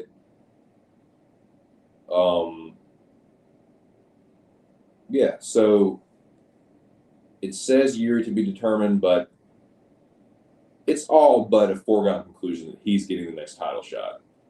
I don't see any reason to not make Rakic and Ankalaev because everyone else is kind of booked or like doesn't really need to be fighting right now. Like Dominic Reyes, you need rest. I wouldn't even mind if Volkan took some even a little bit more time. I wouldn't be mad at that. There's other fights to be made. Krylov just lost. Serkinov just got starched. He definitely needs some time. Now Jimmy Crute. Jimmy Crute's a weird one, man, because he looked good, man. He was lighting Smith up with those leg kicks, and then that one Smith through just fucked him off. Hit that peroneal nerve, and it was over. That was it. But it's not a fluke thing. Like Smith definitely did it on purpose, but like it just for some reason it felt fluky. What I'm trying to say is I think that Crute is still a dangerous prospect, and I think that he might even fly under the radar a little bit because because of that loss. So I am really interested to see who they give Crute next, because just because he lost that, he's not going to get some bum next. He's still going to get like a good fight. Like I could even see him getting like Serkinov or the loser of one of these fights coming up or something like that. But yeah, man, light heavyweight is I think it's kind of nasty, dude. Not everyone, but I still see some people saying that light heavyweight is just this bum division. It's like, dude, no, you're just probably a John Jones dick sucker. Oh, it sucks. John Jones isn't there. It sucks. Yeah, whatever, dude. Get the fuck out of here with these fucking 2016 narratives. Nah, Yuri, Rakic, Ankalaev, Crute. Hey, the winner of Jamal Hill and Paul Craig, they will advance up the rankings.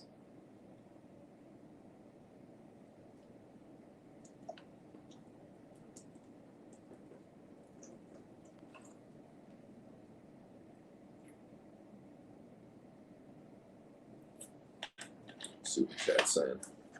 See what's popping off in the chat. Another interesting question. Is it time to move on from Dana White? That is a damn good question.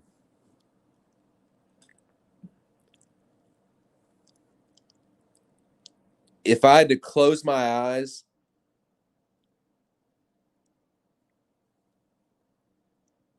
I think that it's heading in that direction. I think that slowly but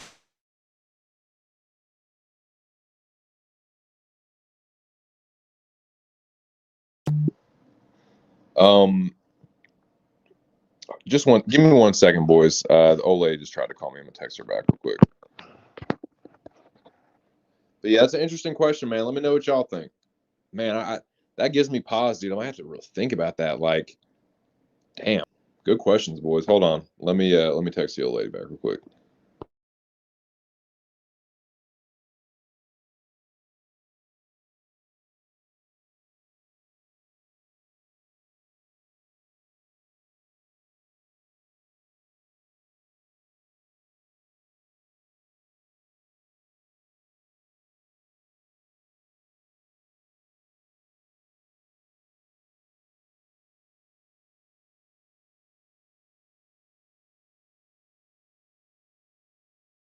Okay, sorry. He's on a contract-to-contract basis too. It could be he's not a shareholder anymore. Dana is only an employee, so if they choose to move on, they can do whatever they want. Yeah. Anthony Smith is fighting Ryan Spann. Yeah. So yeah, these are the ones that are booked. Yeah, you're right about that. So Craig and Hill, obviously, going to see that one. Spann and Anthony Smith, Santos and Walker, and that's it. Obviously, Yuri's going to get the next shot. Rakic, Ankalaev, Volkan, they don't have opponents. I don't mind Volkan taking more time off. Serkinov definitely needs time. Krylov, I don't know. I think that Jimmy Crute and Nikita Krylov are both coming off losses. That doesn't sound like a bad fight to me at all. Krylov and Jimmy Crute, I don't think they haven't fought each other, have they? Yeah, he fought Serkinov. Yeah, that'd be a good fight, man. Krylov and Jimmy Crute. There's some good matchups to be made, dude. Like I know it's not fucking like bantamweight or featherweight, but it's pretty fucking good, dude. But heavyweight's pretty good. A little better than it was a few years ago, at least. Middleweight, honestly, I think middleweight is kind of the stinker division, to be honest with you, dude. I think middleweight is kind of like the old fart, like, I don't know, something about it is just like, it just seems stale as fuck. Stale as a muggerfugger.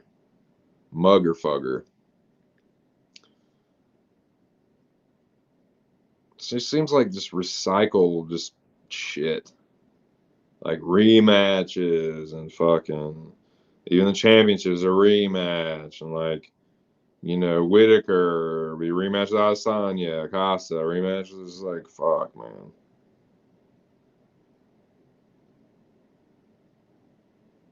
I like Cannonier versus Gastelum. And it's just like there's a lot of uncertainty, especially at the top and middleweight. Obviously, it'll have a little bit more clarity after this fight. Saw, dude. It does suck, doesn't it? Doesn't it? Isn't it? Ain't it though? Ain't it though, dude? Ain't it though? For real, man. For real. So, yeah, I wholeheartedly agree with that. Sorry, I'm trying to get this fucking shit right. Dude, it's dudes that will get whooped by Adesanya or dudes that he's already thumped. And, yeah, busted prospects, Edmund and, like,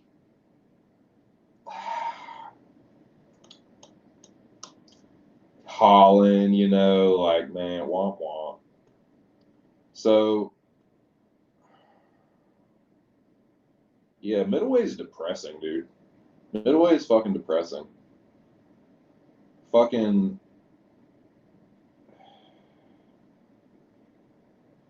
Yeah, middleweight's whack as shit. Yeah, Till versus Brunson. Whoop-de fucking do. A perennial gatekeeper versus another busted prospect. Let me fucking pre-jack over that one. I like Uriah Hall versus Sean Strickland, but again, Uriah Hall, another gatekeeper type. Sean Strickland kind of like reinventing himself at middleweight, but it's like Jocko is not like Jocko isn't some like awesome fighter. Like, Brendan Allen's not like an awesome fighter. Fucker ain't even ranked. Like I like Strickland. I think he's a good fighter. Like he has good striking, but it's like I think that somebody's going to beat the brakes off Sean Strickland. He's too much of a fucking like Terminator type, and he just hasn't been up against someone that can make him pay for it. You know what I mean? Like you put Sean Strickland up against like Gastelum, or even like somebody like Till, or like a big like heavy-handed striker that can make him pay for some of his defensive shortcomings. I think you see that dude get knocked out again. But we'll see. We'll see. We'll see again. Uriah Hall is a good test for that. Uriah Hall is a good test. He has like that good kind of like. That's how he kind of got knocked out by Elizu Zaleski. So isn't that who knocked him out? Pretty sure that's who knocked him out. Or was it Pereira? No, I think it was Zaleski. Yeah, Zaleski knocked him out with a wheel kick. And Hall is another guy that has explosive striking like that. He's a little bit past it, but yeah, that's a good fight.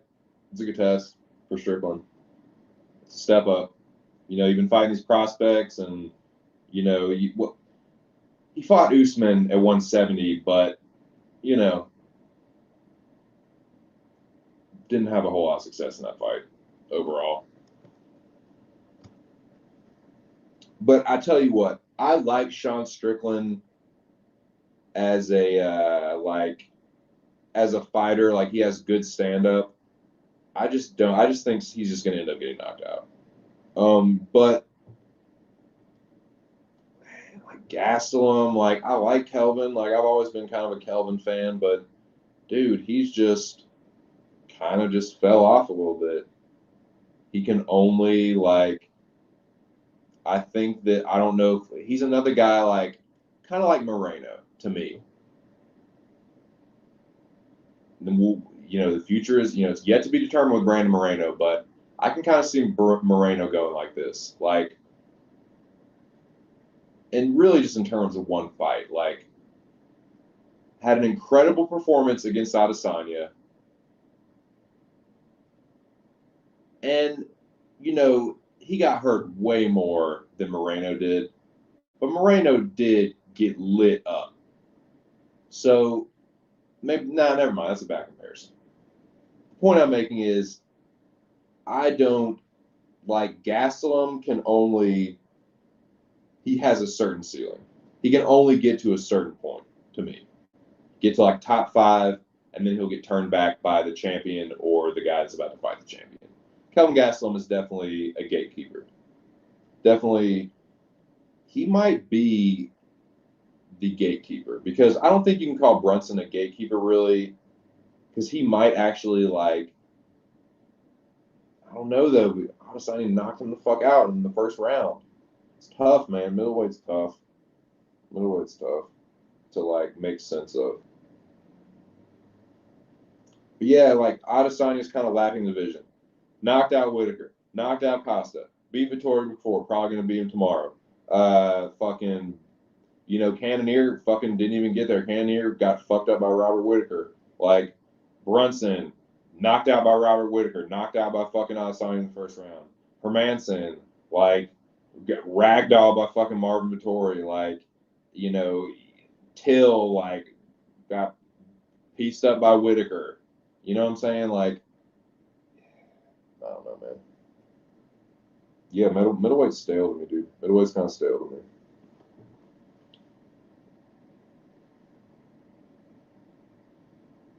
Welterweight's kind of stale too. Welterweight's been stale to me. Welterweight's been a fucking sorry ass, stale ass division. Some people will disagree with that. I shouldn't call it sorry ass, but it's fucking stale to me. Usman's starting to lap these motherfuckers. I mean, obviously, we know what we need to see.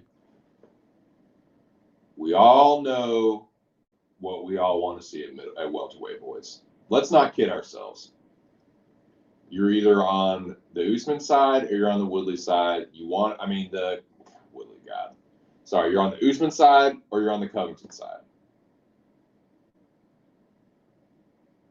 Either you think Colby can win the rematch or you think that Usman's going to beat him worse than the first time. But usually people are on one side of that. And that is an intriguing fight to some extent, if for nothing more than the hype.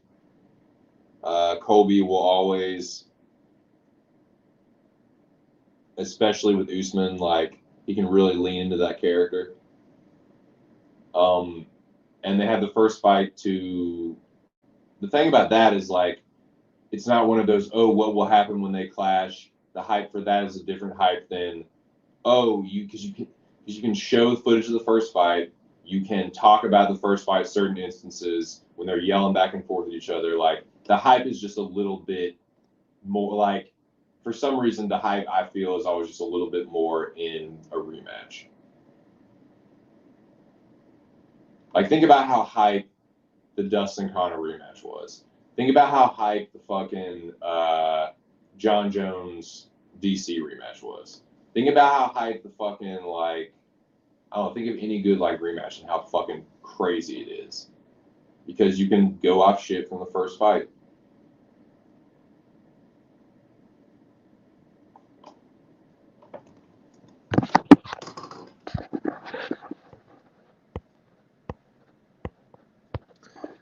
They need Till to keep winning. He could create some excitement by running his mouth. And hey, Till does talk some good shit. I will give him that. He's a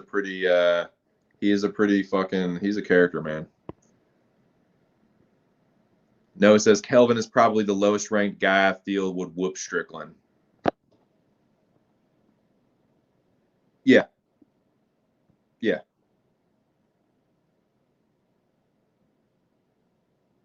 Yeah, exactly. I think he loses to pretty much everyone in the top 10 for the most part. But we'll see, man. If he beats Uriah Hall, hey, that's a good statement for him. That's a good statement for him. I will be taking Uriah Hall in that fight. I will be picking Uriah Hall. But hey, I like Sean Strickland as a fighter. But yeah, I've got Uriah Hall in that one. Now Derek Brunson and Darren Till. What do y'all think about that shit? What do y'all think about Brunson and Till? The Uriah Hall era.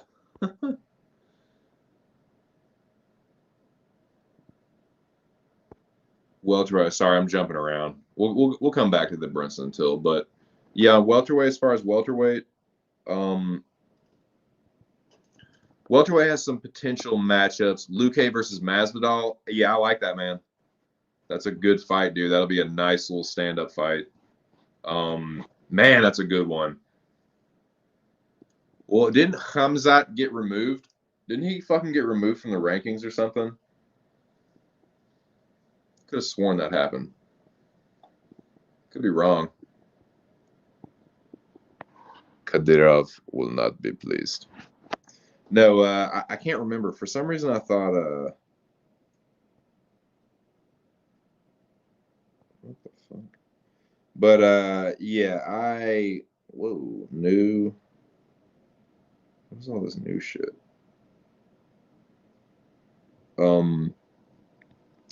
But yeah, I like Luque and Masvidal. That's dope. Yeah, they don't have fights either right now. The top 5 is all booked up. But so let's talk about this title picture for a second. Let's talk about welterweight for just a second. Only real top five talents at middleweight are Izzy, Whitaker, probably Vettori. I don't disagree with that. I think that's a very fair statement to make. I don't know. I might put the Joker in there. Yeah, I don't hate that either.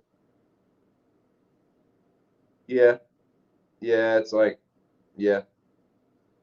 Into the that's the thing with Brunson, right?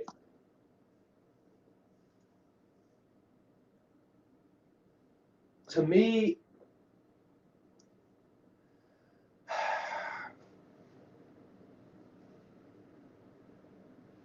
I think Brunson, yeah, I want to give him the benefit of the doubt, but it's like, nah, man, I've seen this happen before. Like, I've seen Brunson, what happens to Brunson every time he gets right there. Like,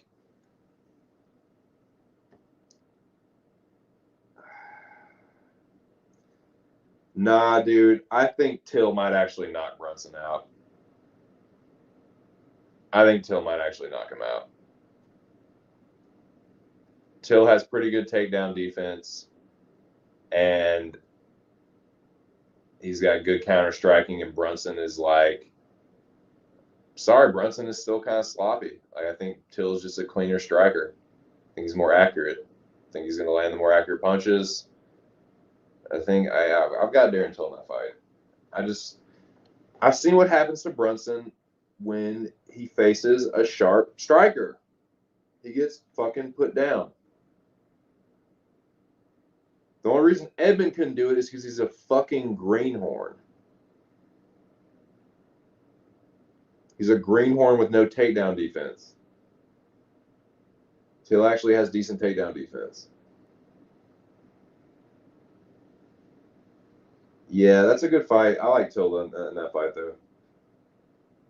I'm fading Brunson's durability, which is very fadeable.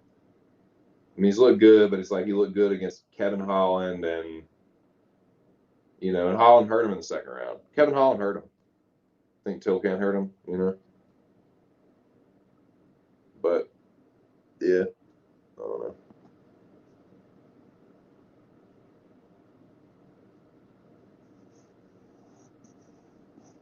Yeah,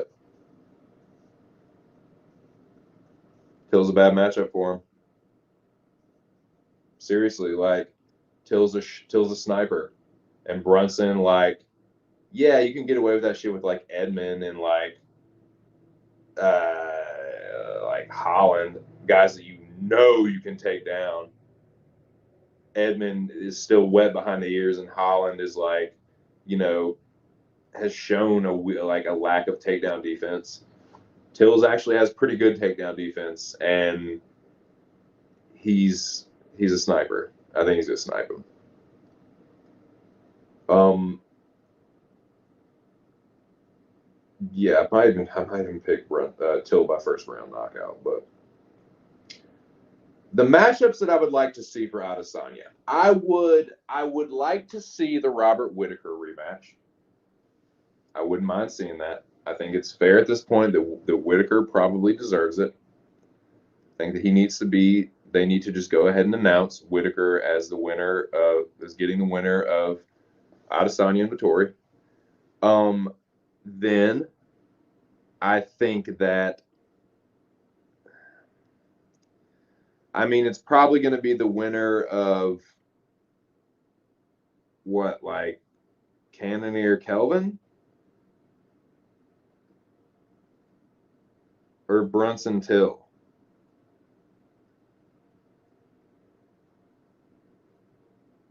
Like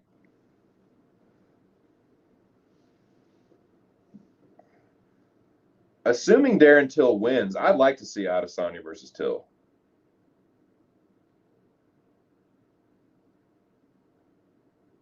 Assuming he wins. Because Adesanya, like Whitaker, yes. Whitaker deserves a rematch. But like Costa, even Vettori, did Vettori really deserve a rematch? Like I know everyone's been clamoring for it, or some people have been clamoring for it, and like here we are. You know, it's pointless in like debating whether he deserved it or not. It's kind of I shouldn't even be really bringing that up, but like my point is like a lot of these guys don't really fucking deserve a rematch. Like Adesanya smoked them. So yeah, Whitaker is the only guy you could say, okay, he's legitimately fought his way through top competition to get back to the spot where he can fight for the title again. I don't see a problem with giving Whitaker a rematch. Like, but like Brunson, now if Till knocks out Brunson, like, yeah, I don't. Why shouldn't Till get like another, the next up? But like Brunson, he like Adesanya destroyed him, dude. Like Cannonier couldn't get past Whitaker. Like, I don't know. Kelvin rematch, like,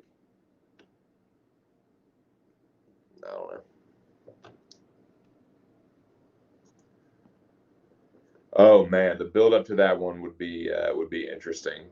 Two like weirdos, two like ninja samurai guys, like ninja versus samurai. That would be pretty cool. Adesanya's always on some fucking Naruto like ninja nerd shit, and fucking like Prohaska's in a fucking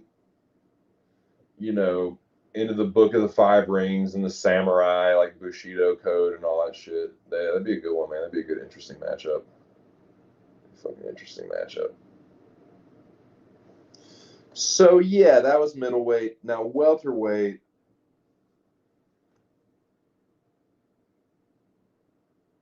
Okay, this is a good question, and this is actually relevant because, and we got the ceremonial weigh-ins coming up soon, boys. Is it what 7 or 8? So Vicente Luque, I'm sorry, not Vicente Luque. This matchup that we got, Leon Edwards versus Nate Diaz.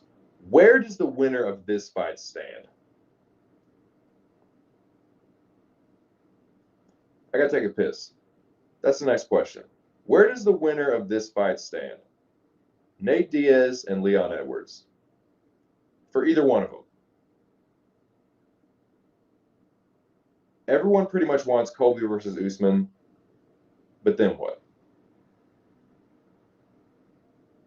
Winner of Burns versus Thompson? Kind of weird if Burns wins that, right? Considering Usman smoked him. I mean, it was competitive in the first round, but then Usman just took over after that.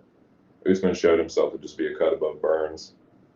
Really showed himself to be a cut above the entire division. I would like to see Wonder Boy. Like if Wonder Boy beats Burns, I think that stands to reason. Burns just fought for the title. You beat the guy that just beat the latest contender.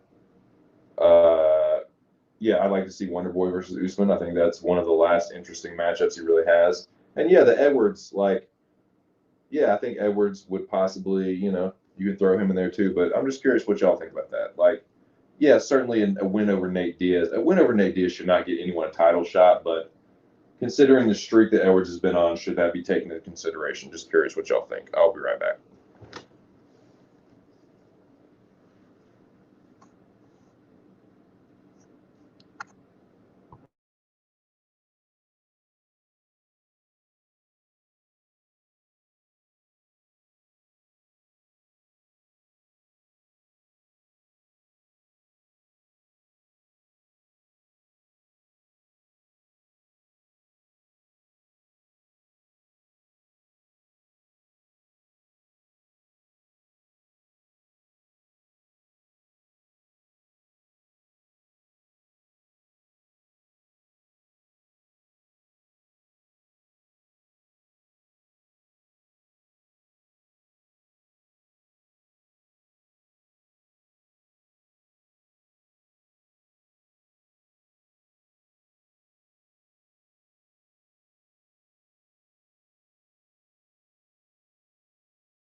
I'm back.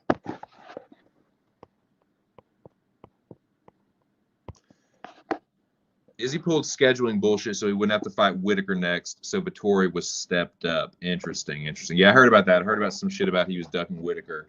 I'll tell you what, man. Like, if he does get through Vettori, he can't. Like, what excuse is there possibly to duck Whitaker? Like, who's really going to be more deserving than Whitaker? Like I said, oh, Burns beats Wonder Boy, and then he gets the top shot. Like, he just beat the Christ out of him. Like, Wonder Boy, yeah, I could see maybe an argument, but like, I don't know, man. Needs one more if Leon. Yeah, they probably give Diaz. Dude, that's the crazy thing is they probably fucking would. They probably would, right?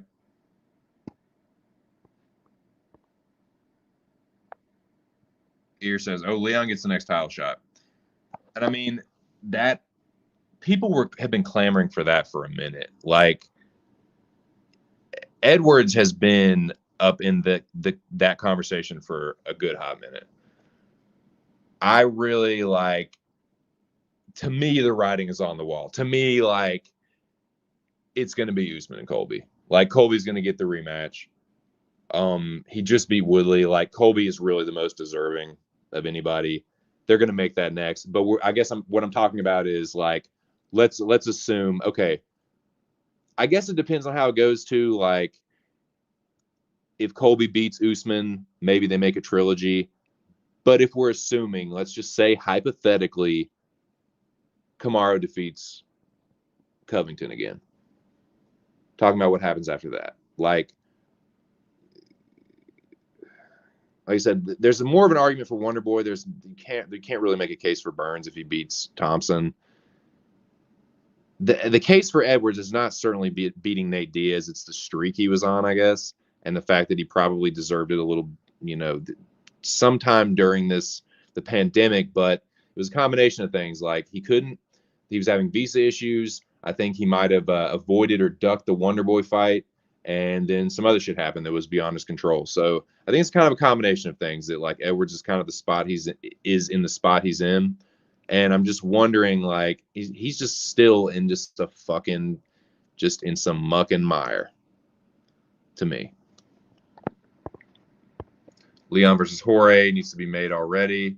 Yeah, definitely. Just settle that shit. 100. What's up? Who wins? Marvin.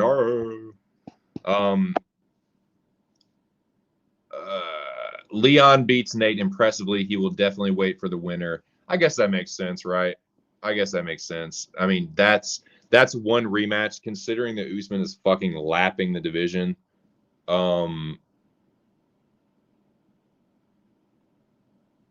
I think that makes the most sense. Of all the rematches that you could potentially make, Leon makes the most sense. Like, he beat Leon by decision. Fucking knocked out Burns. Now, another person. Who said something about Luque? Yeah, he's definitely like, some of it he did to himself. Some of it was self-inflicted, but some of it was definitely circumstantial and beyond his control. And that, I think the combination, like, yeah, you could definitely dub him one of the unluckiest mocks about that division.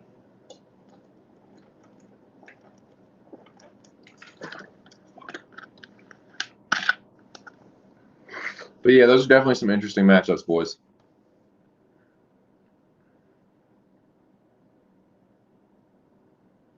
Chiesa needs a fight. Luque needs a fight. Masvidal. Luque and like you said, someone said Luque and Masvidal earlier. Yeah, I mean, here's the problem with Masvidal, though. Masvidal just got knocked the fuck out. Masvidal just got knocked the fuck out, so he ain't gonna be fighting nobody anytime soon.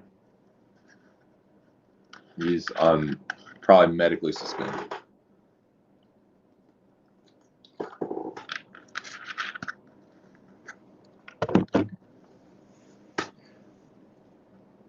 Now.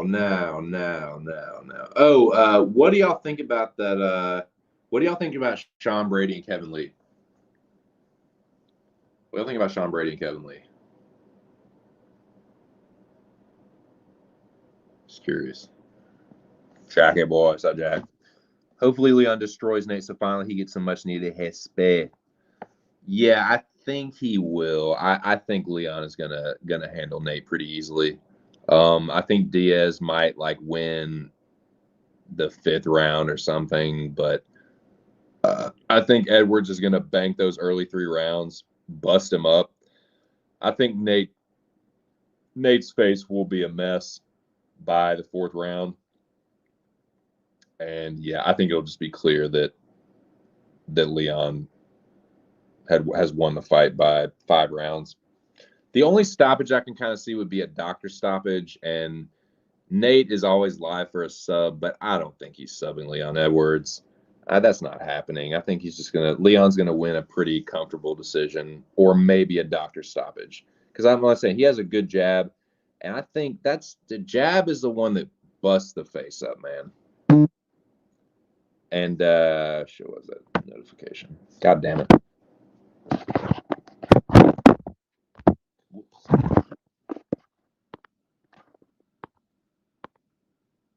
Sorry about that.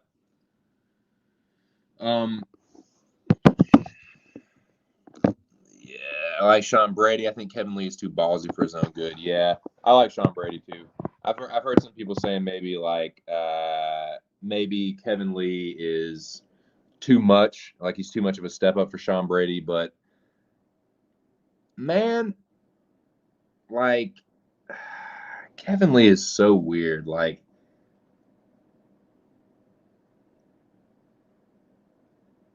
I can never quite place a good like read on Kevin Lee. Like, I can never really properly assess the dude. I never seem to I can't quite get it right with him. Like, the reads that I have on paper seems like they never come through on the fight, and then like he wins when he's supposed to lose and loses when he's supposed to win. It's just, I cannot make sense of Kevin Lee. I can't make heads or tails out of Kevin Lee. But I think Sean Brady definitely has more potential. And I think that Sean Brady will probably get it done. I'm leaning Sean Brady myself. It's about how you win for sure. Masvidal went from journeyman to 2 title shots because he KO'd 3 overrated 170ers. That is the God's honest truth, man. That was such a fucking hyped up. That's not a title run, dude. I'm sorry, that's not. It's not. until Askren and Nate Diaz gets you a title shot. That's the universe we're fucking living in. God damn, like, all right. And then he gets another one and he gets knocked the fuck out. Like, that was the universe speaking, man. That was like karma or something, dude.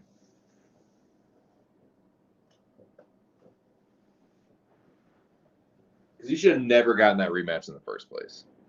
He fucking fooled so many people. He didn't fool that motherfucker, won't fool me. But he fooled a lot of people, man.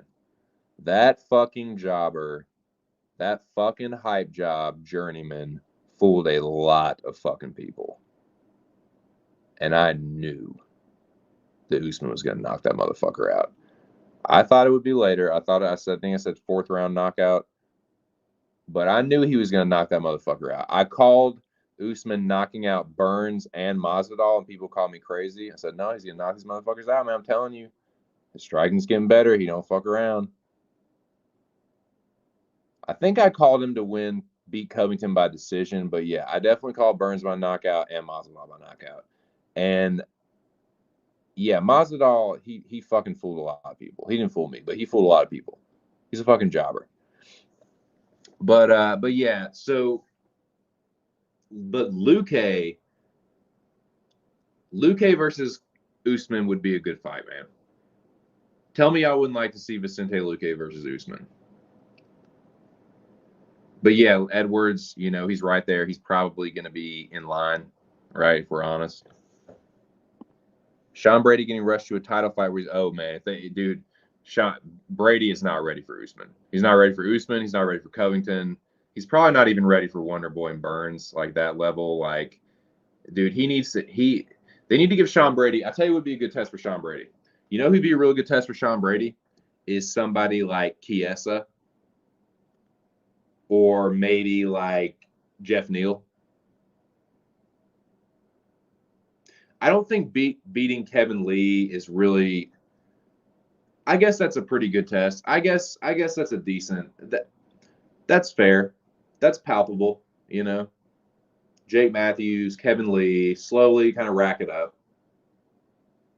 So I think an appropriate if Brady's to take care of business against Kevin Lee, I think an appropriate fight next for him would be anywhere like Lee. You give him the Leech. You give him Jeff Neal. You could give him, I don't know, Chiesa beat Neil Magny. That's probably he's probably not ready for Chiesa. But yeah, somebody like that. Jeff Neal, Li Jingliang, even like maybe even Neil Magny. I don't know if Magny would take that fight. Magny, I'm thinking that Magny is probably like thinking that he deserves to like not get the next title shot, but the next one should start to put him in the conversation. So I don't know if he would fight down to Brady, but I think that Jeff Neal, that would be appropriate, and maybe the Leech too. Although I don't know if the Leech would get like that too, like, oh, I deserve somebody better. But I think Chiesa and Magny probably do. Jake Paul, 2 wins away from title shot. Yeah, I know, right? Hey, dude. So about that, glad you brought that up. About that, Jake Paul and Tyron Woodley. What do y'all think, man? Did y'all see that little press conference, little photo shoot? Not press conference, but photo shoot thing they did?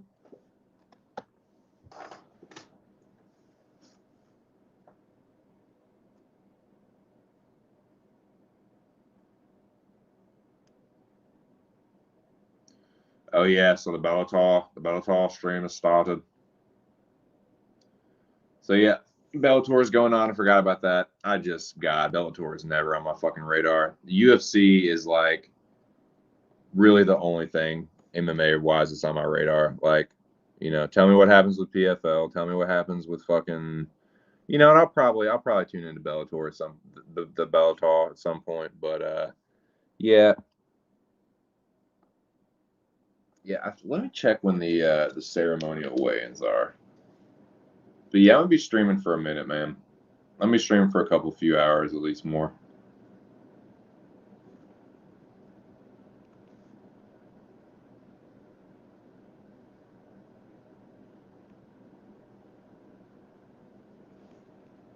UFC 263. Damn it, ceremonial weigh-ins.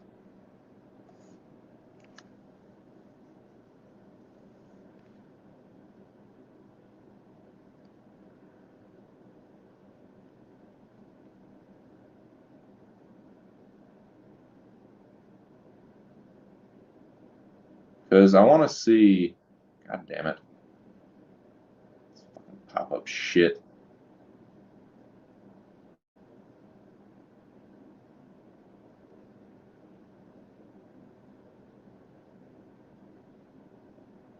Seven. Okay, it's at 7. So here we go. That's good. That's good. So yeah, I'm gonna probably stream through these weigh-ins, and then I'll probably turn it off, and that'll be it for at least a few weeks. I have no idea who either of those myths are. I wouldn't know one myth from another myth.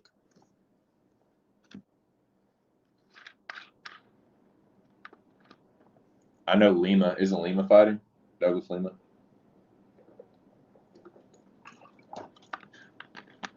That's the only one I know. But this is nice. The timing of this will work out nicely. I'm definitely excited, and god damn it, definitely let this charge up for the next half hour. So, where were we? Where were we, boys?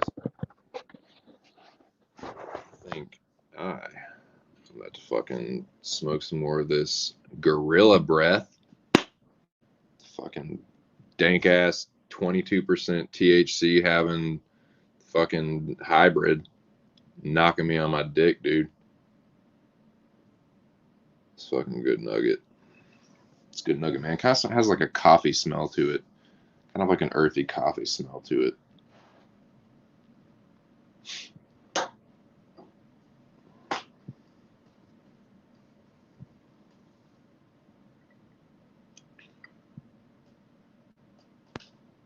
Yeah, boys. I'm looking forward to this break, but I'm looking forward to these fights too. And I'll be around, man.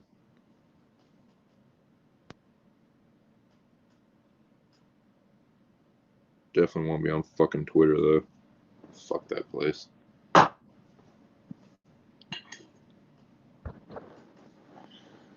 Marina. Nice Russian girl. Word. Wordy. That's what's up. You know what else is up? My brain after this fucking Gorilla Breath hit.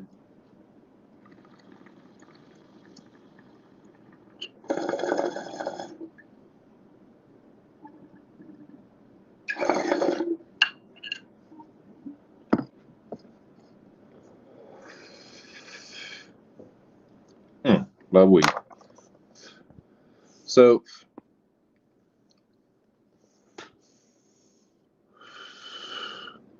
we talked about welterweight. My tablet's charging up right now for these weigh-ins. We talked about welterweight. Let's talk a little bit about lightweight.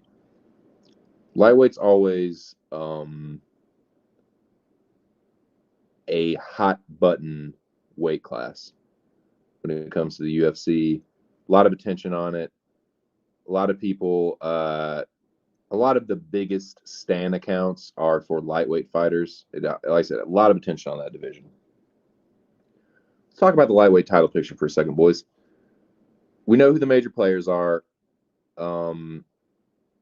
Your Dustin Poiriers, your Conor McGregors,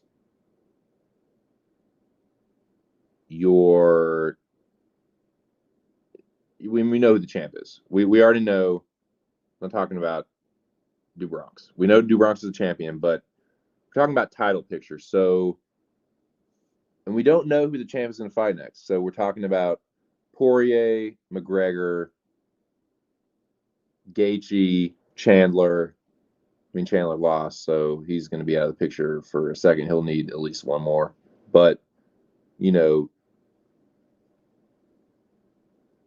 really, I mean, we got Dustin and Conor coming up. So let's talk about that a little bit. Who y'all got winning that fight, man?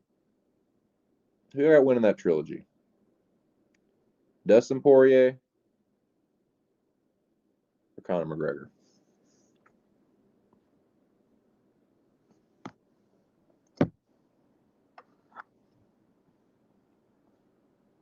This weed is fantastic.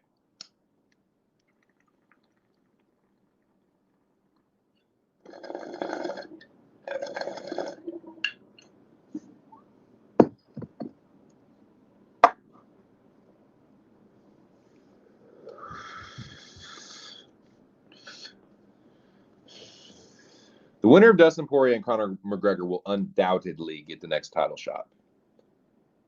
Dustin Poirier was already supposed to get the title shot against Charles Oliveira. It was offered to him, and he declined it for said Conor McGregor fight. The winner of this fight will get the title shot.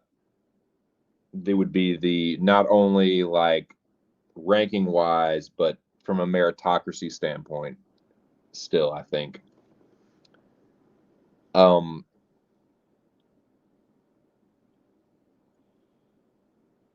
I'm rooting for Conor McGregor. I don't like Dustin Poirier one bit. I'm not really a Conor fan at all. I have definitely been off the Conor bandwagon for several years now. So Conor is not someone that I really care for, but I don't really like Dustin Poirier at all. I can't stand that motherfucker. And for a lot of different reasons, but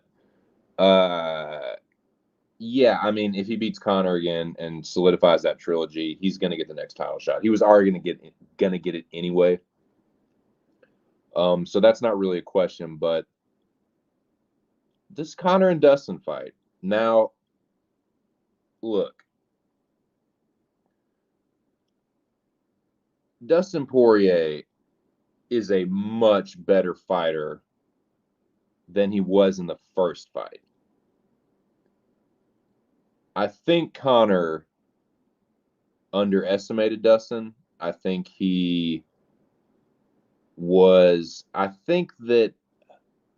that humbled him. Hopefully. If it didn't, he's going to get fucked up again and knocked out again. And it might not even matter. He could take this training camp as seriously as a motherfucker and still get knocked out. I don't know though, man. Like, I'm seeing the same kind of shit that like Conor fans were saying in the rematch. And like I said, we talked about this earlier. I mentioned it a little earlier. I think it was when I was getting lunch. That like, I got to look at the statistics, but usually the fighter that wins the rematch wins the trilogy.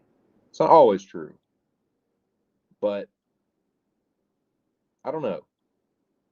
I think a lot of Dustin fans are thinking it's a foregone conclusion that Dustin is going to win the third fight because he won the rematch, and that's kind of just the same logic as Conor fans thinking that he would win the rematch because he won the first fight.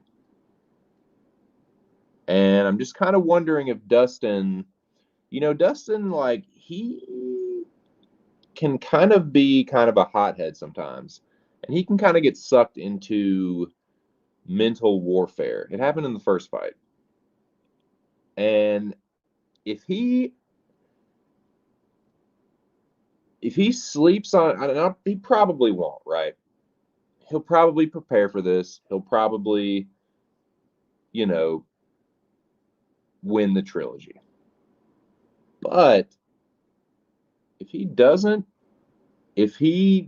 take Conor seriously and thinks it's just a foregone conclusion. Like, I already don't like the fact that he turned it down for this fight and is just like, because that tells me it's what he thinks.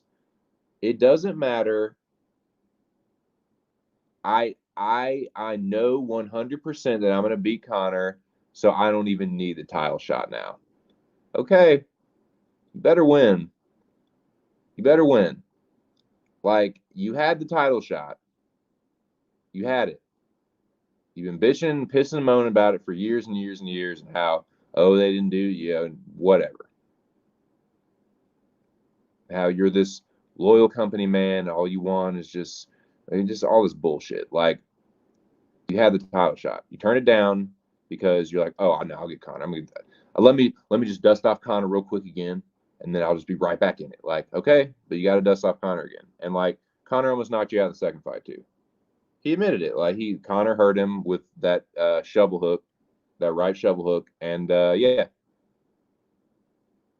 So yeah, if you dust off Conor again, sure. You called your shot, Ruth. You called your shot, baby Ruthie.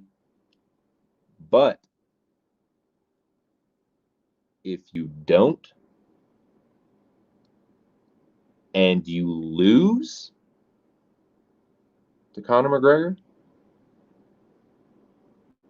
it's probably going to be by knockout. And that will just shake things up a lot, dude. A lot. Because then you might not necessarily get Gaethje versus Chandler. I know that's being targeted, but might get Gaethje versus Poirier. Might get the Gaethje versus Poirier rematch. Because I think Justin Gaethje is a different fighter too than the last one. We'll see, man. We'll see.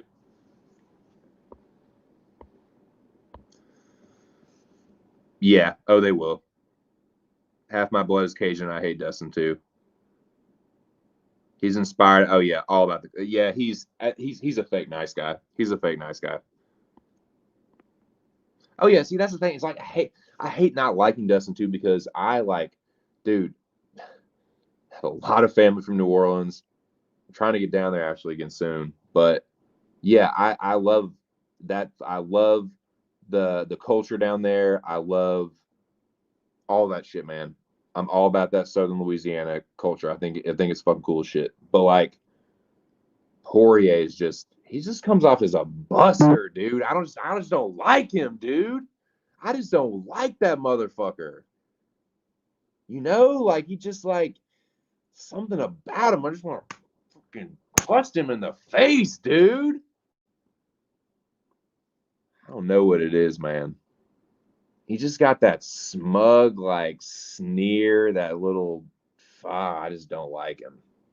I just don't like that motherfucker. And he knocked my dude Gaethje out, so fuck him. Fuck him. No, but yeah. McGregor needs to hit up. I know, dude. I know. Hard to wake up early in the morning and run when you're sleeping on Egyptian cotton. Fair enough. It's a fair point. And yeah, that's the thing that worries me. It's like, and I've maintained this, and it might just come to pass. I don't think Conor's been the same fighter since Floyd Mayweather. I think that Floyd took a little piece of Conor. It took a piece of his luster. Like Conor had money, he got more money with Floyd. That made him it gave him generational wealth. But like that took a lot of Conor's like aura.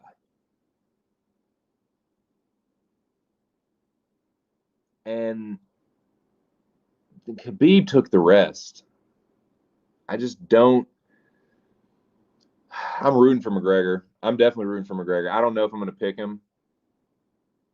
I'll probably watch. I'll probably pick Poirier and Conor will knock him out. But nah, man, I definitely want Conor to win. I definitely like. And this is not just some new thing. It's not because I'm some Connor fan or like whatever. Like I just have not liked. I just don't like Poirier, and I never have. It's not new. I was like, that's what kind of made me a Conor McGregor fan because I didn't like Poirier, and when Conor knocked him out, I was like, oh shit, who is this dude? That kind of opened my eyes. Like I had heard rumblings about Conor McGregor back then, like, oh, this guy's on the scene. This like, this Irish dude talks a lot of shit. You know, I think I had heard about him like after the Diego Brandao fight, right before the Poirier fight. But that's the one where I started paying attention. I was like, oh shit, because I knew they hated each other, and I didn't like Poirier. And then when Conor knocked him out, I was like, oh shit, dude.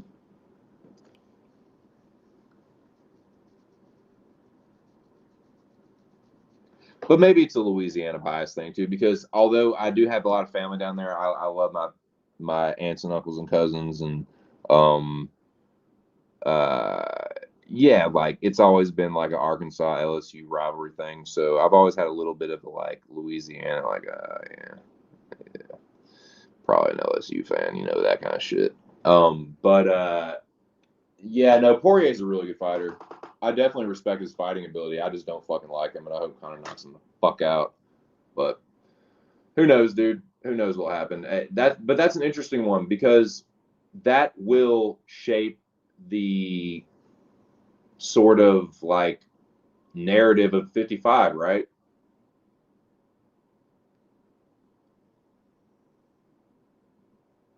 That's kind of, I mean, you have these prospects on the come up, Armin, Makachev, and what of Benil Dariush? Where does Benil Dariush fit into all this? That's the question. That's the next question I want to ask y'all. Where do y'all think Benil Dariush fits into all this? McGregor was asking for Diego Sanchez. I know. McGregor has some of the worst callouts of all time. It's bad, man. And yeah, we may never see we may have seen the crest of the Conor McGregor wave. Poirier could, like I said, there is a pretty good. I feel like there's a pretty good track record of the guy winning the rematch, going on to win the trilogy, but I have to look that up, and I'm not going to.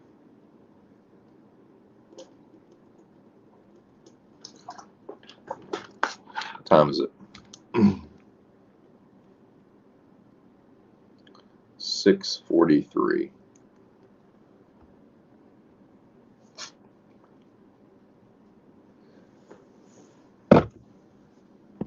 Sanchez, and also the time he called out Frankie Edgar when Edgar. I know. Yep. So yeah. From a track record standpoint, yeah, Dustin's probably going to win the third fight.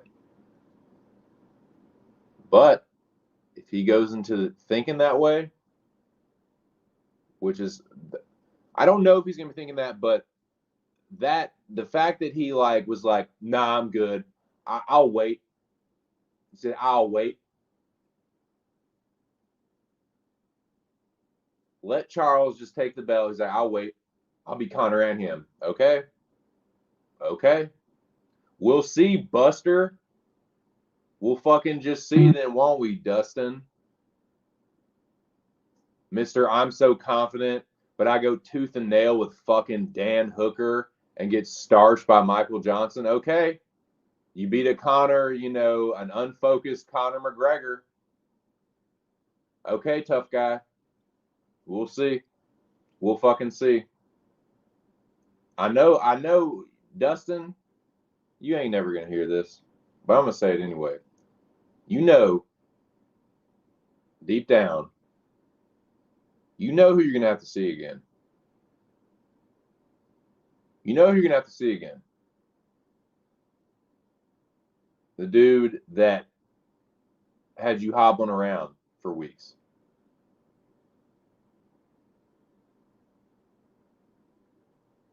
The dude that was this close to beating your ass. You have to see that man again. You're not going to be able to avoid Gaethje forever.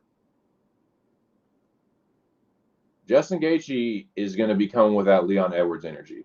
That I've been locked up in a fucking cage asylum. Shout out to Cage My IQ. He's been locked up in the cage, and he's got that fucking, that fucking pent up anger. Whoever they put in front of Gaethje next, he's gonna fuck them up. And if Poirier does beat McGregor, and who knows? A lot of ifs,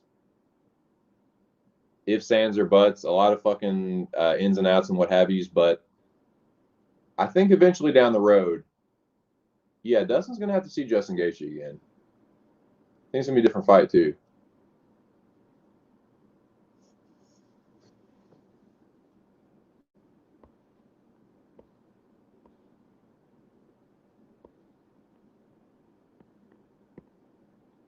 To me, he's fake nice because Dustin Poirier talks a lot of shit, but then is Mr. like humble and gracious, and it's just kind of phony to me. That's just kind of phony to me. Like Dustin is like Mr. Mr. Family Man, Mr. Nice Guy, Mr. Good old Southern boy. I think he's kind of an asshole, to be honest with you. I think he's kind of a dickhead. He talks a lot of shit. He talks a lot of shit about his opponents. Like, he's not a fucking, angel. And he is really fucking arrogant, with that whole charity thing. And it's kind of a bobo charity. It's still not rated by any of these charity monitoring organizations. It's just kind of shady. And like I said, I guarantee you Connor's legal team, his asset manager, looked at that and was like, whoa, whoa, whoa, whoa, what's up with this?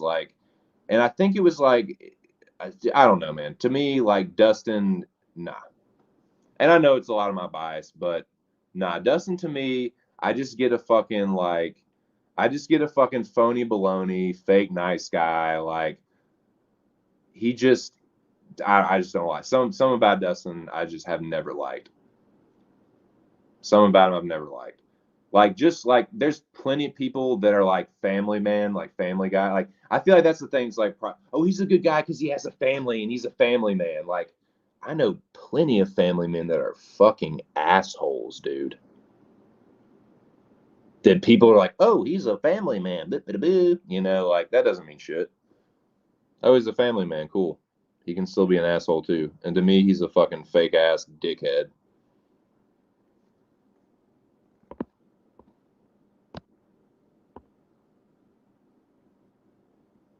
Yeah, kind of. Oh, and another thing. Motherfuckers charging $12 for a bottle of hot sauce. And you're like, it's such a fucking scam. Tony Chachere's is $2. I ain't paying no $12 for no fucking hot sauce. Are you out of your mind? Nah, that's ridiculous. That's a scam. So kids can buy his hot sauce and put it out on Twitter and to get Dustin to follow them on Twitter, and then they can fucking nut in their pants. It's a big fucking circle jerk for him and his stand boys. And yeah, Dustin, yeah, I don't like that motherfucker.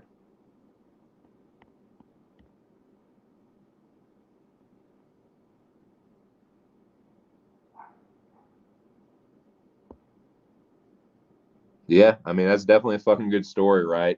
Yeah, what'd your dad do? My dad's Dustin Poirier.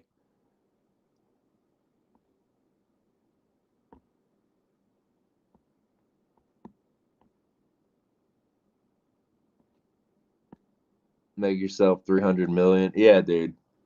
Hey, make your fucking money, man. I'm just saying, like, yeah, dude, it's cool in the fucking gang. If you beat McGregor, it's all fucking Gucci. You called your shot. You said, haha, I don't even care about that fucking belt. Let me get fucking Conor McGregor. Let me make that money. Buster, let me make that fucking money. You make the money, stroll into the fucking, Oliveira fight, all pimped out in your new drip that you got from the fucking McGregor winnings. Yeah, yeah. Oh yeah. Oh yeah. His fucking little cuck army will just fucking just be.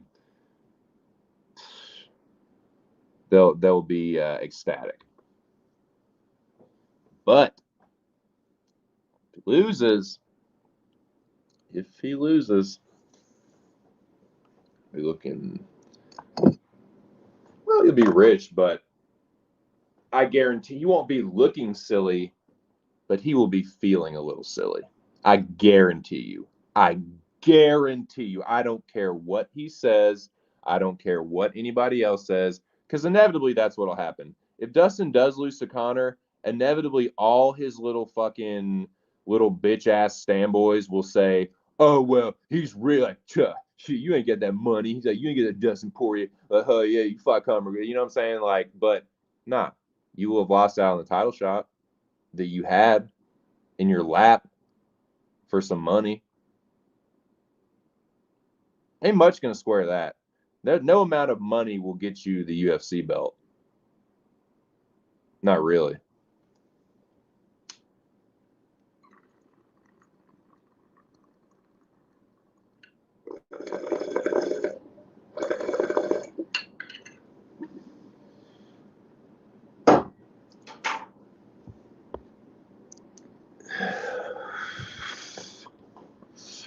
Oh, if he wins, he's fucking player. He's fucking pimp of the year. If Dustin wins, oh yeah, he's fuck. That's Pimp Daddy Dustin. That's paid in full for real. That's Let me go finish off this old Conor McGregor fool over here. Make this money. Stroll into this fucking title bout. Dust off Oliveira. Shine bright like a diamond. On everybody. But you gotta be Conor. You gotta beat Oliveira. This version of Oliveira, anyway.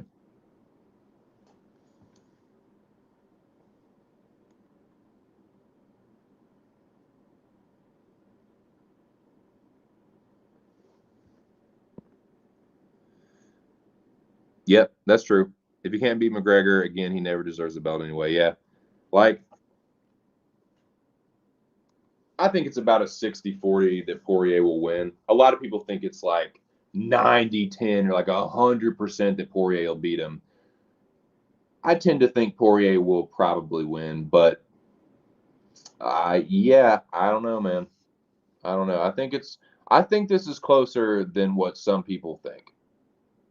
But I still am like leaning slightly towards Poirier. And I can't stand that motherfucker. But I've seen this happen before with guys that like lose their motivation, or like even if Connor's super motivated, even if he's like maybe he just can't quite like close that gap that Dustin has been able to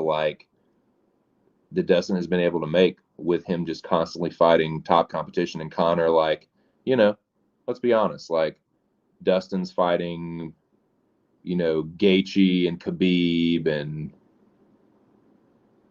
Connor's fighting like Cowboy and getting the shit kicked out of him by Floyd. And like, I don't know, man.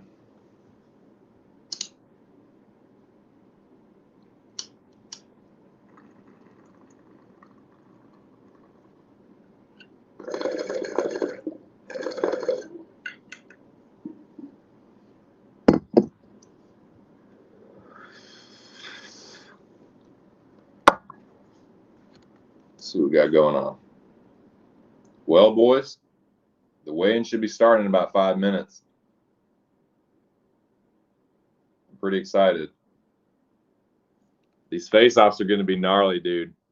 Dude, this fucking the Vittori Adesanya ceremonial face-off is going to be nectarish.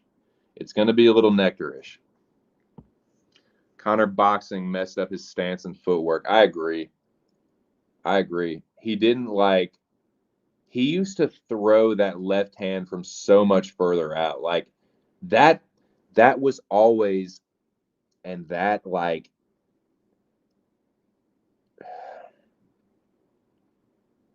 The reason that is so effective as a counterpunch is because it's karate style. You have a wide stance, which gives you, people don't know this,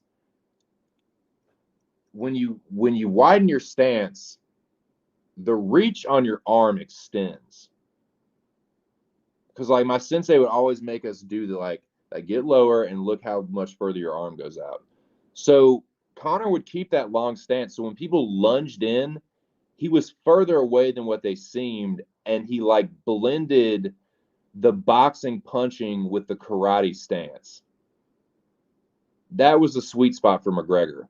But when he shortened it up and just tried to be a boxer, like he has the amateur boxing background, but he used it so well in MMA. But then when he started to like, yeah, just straight up do the boxing shit, and Floyd fucked him up, dude. Like sometimes you just get a beating you don't come back from sometimes at the Department of Redundancy department. I don't know.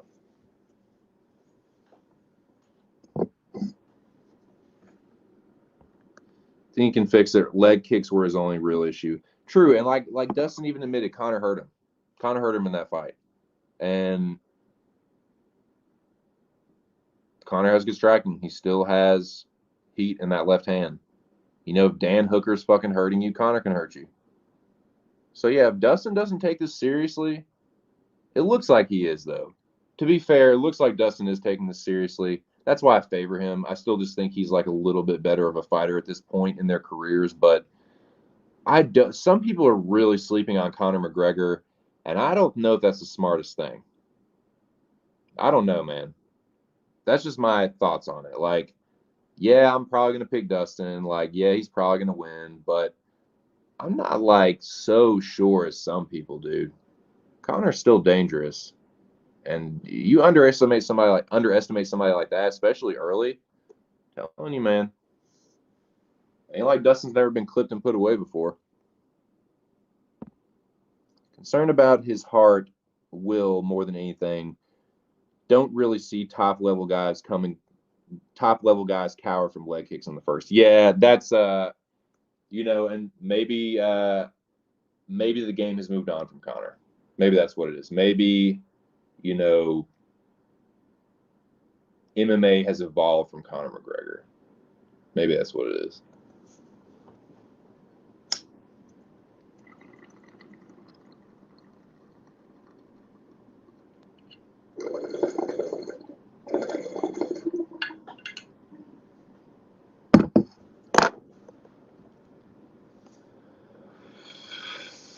Well, these weigh-ins are about to start, boys. Let me turn this shit back on, get these headphones back on.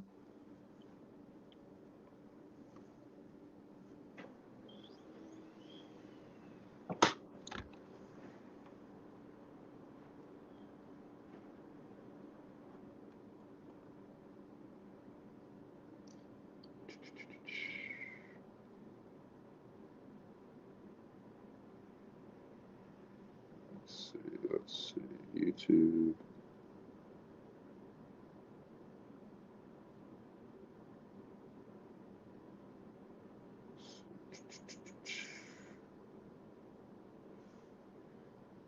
Let's see, weigh-ins.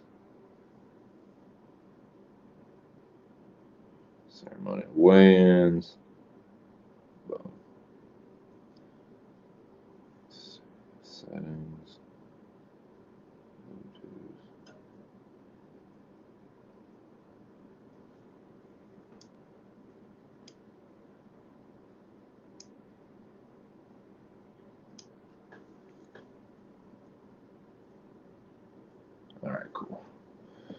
All right. Here we go. Excuse me 1 second. I'll be right back. Get this shit set up.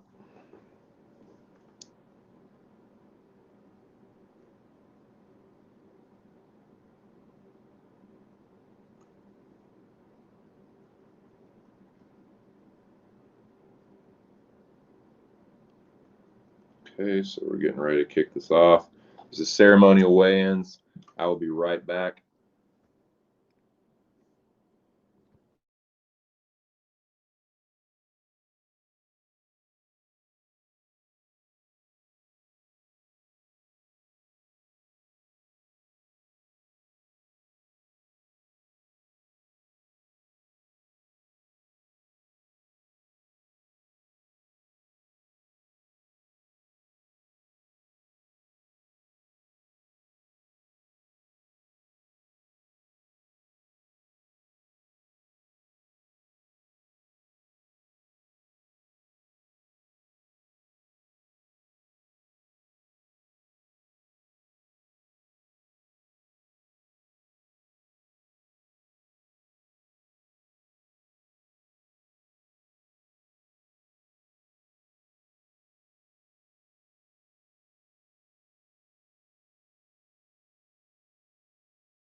All right, boys. Back in the same, about to kick this fucking jank off. You know what I'm saying? It's my fucking UFC 263 weigh-in. You know what I'm saying?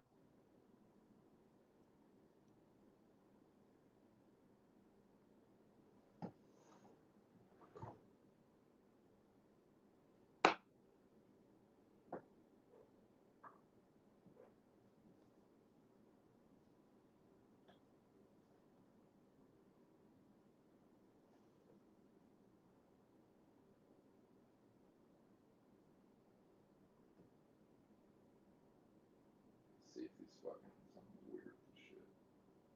He's really fucking weird about this audio here.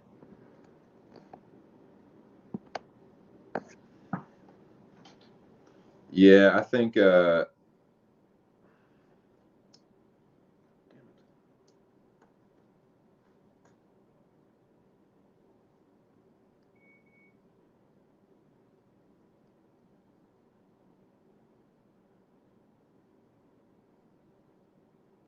guess they don't have the audio going yet on the stream. The ads had sound. Just making sure. Nuh-uh. For real. Yo, eyes got to peep that. Ooh, what is this? Ooh, Ugas gets added to the Spence Pacquiao card. Hey, dude, everybody be shitting on fucking boxing. Hey, Spence Pacquiao gonna be a good fight, dude. Ain't too long away either. That's a good fight. Waiting on these fucking weigh-ins, man. Waiting on these ceremonial weigh-ins to start. UFC knows how to get people's attention, yeah, for sure.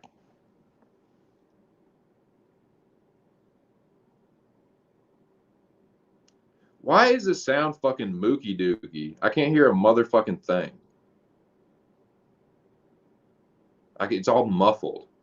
But the advertisements for the stream it was perfect. Let me see if let me test this shit with another video, another random video.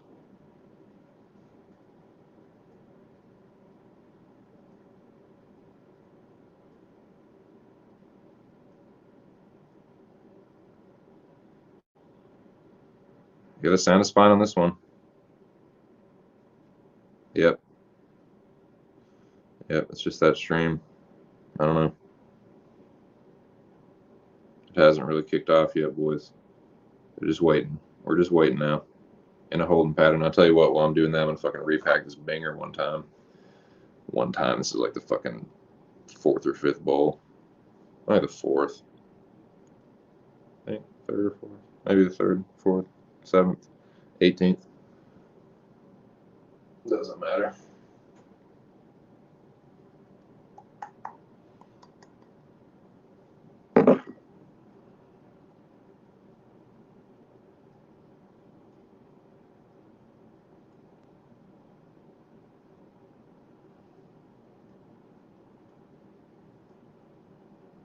Get this thing packed up for when this thing does start.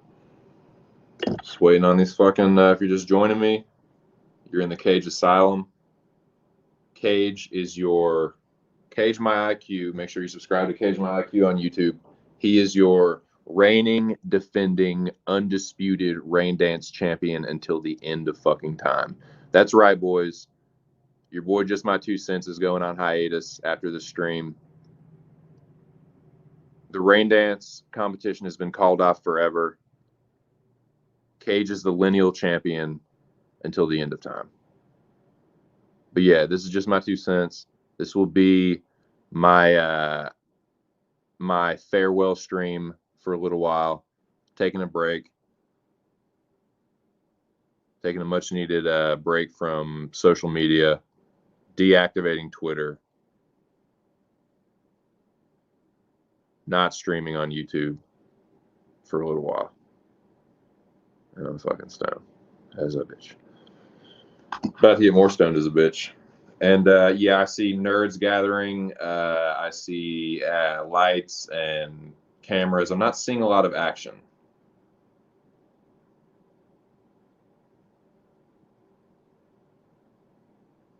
Yeah.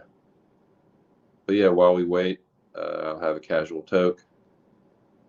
Hope y'all are doing good though, man. Hope y'all are having a good weekend. Hope y'all don't have to work this weekend, dude. Okay, here we go. I hear the voice of Left Hook Larry Bisping in this motherfucker. This is me preparing to fight. He has a hard accent to imitate, dude.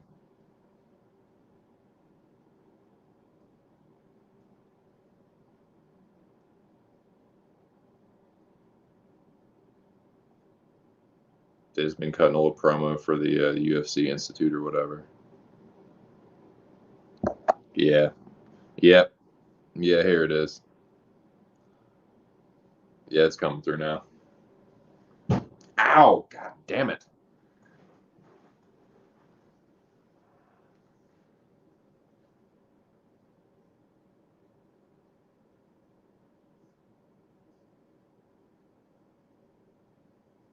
The Venom kits look so much better than the Reebok ones, dude.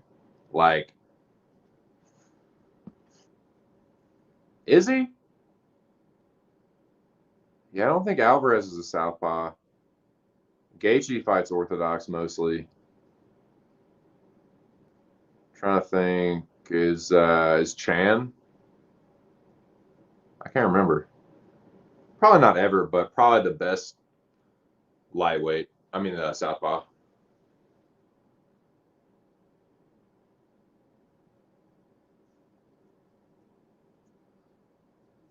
Yeah.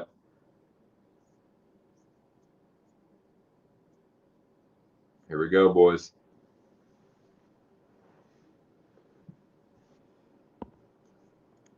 Oh yeah, the main card is sick. Yep.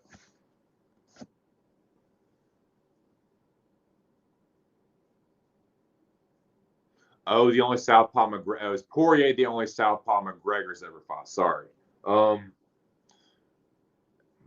Let me see. Mendez, Aldo, Nate. No, Nate's Orthodox. Wait, is Nate Southpaw? I think Nate's Orthodox. Name might be. I can't remember.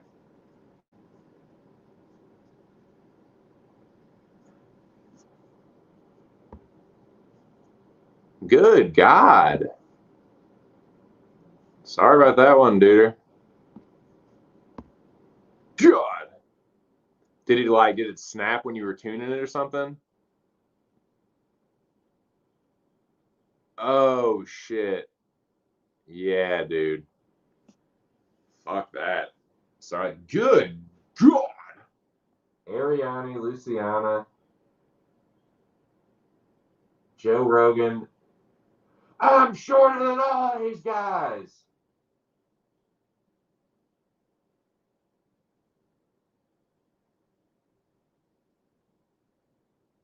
Felipe and Collier, here we go. Rogan has such a weird build. He's literally like a dwarf, one of the dwarfs from Lord of the Rings.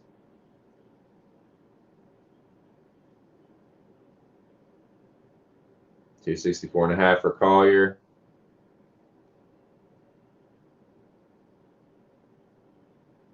Here's Felipe. Yeah, interesting. Excited for these fucking face-offs, boys. Shout out to the 4 people hanging with your boy, chilling. I appreciate you guys that stopped through today. This will be my last stream for a while, so it was good to talk to y'all. 262.5 for Felipe. Yeah, I got Felipe in this one, man. Here we go. Stare down. Collier with the hands up. Felipe with the hands down. Felipe nodding his head. Give the pound. They give the pound. Felipe a little bit less braggadocious as he usually is. He's a little bit less boisterous than he normally is at the stare downs. He's normally kind of a little hostile, but he was pretty composed there. But we got Benjamini and what's the fuck? Ziam coming up. Yeah, Benjamini looks ready. I like Benjamini here.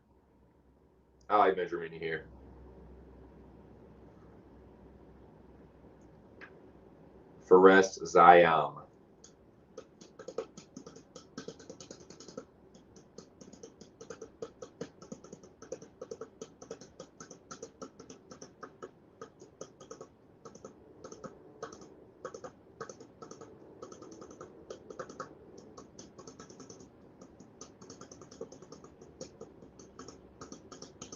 Man, yeah, Ziam is like quite a bit bigger than Benjamini, but yeah, I just don't like. I think Benjamini is more confident than Ziam.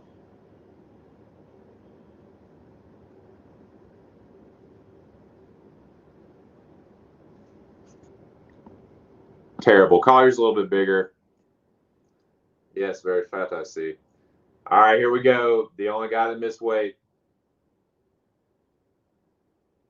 Yeah, he got announced. He's losing 20% of his purse. He was not happy about that.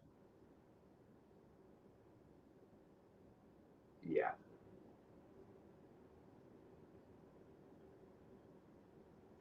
All right, having a little laugh with Dana. I'm sure he fucking, said something. Here we go. Chase Hooper. Fucking Kid Dynamite here.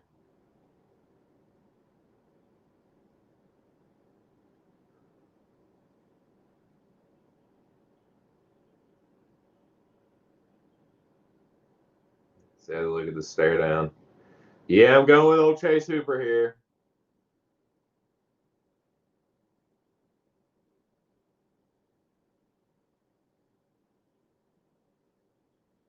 I don't think he's going to have a whole lot of issue with Steven Peterson.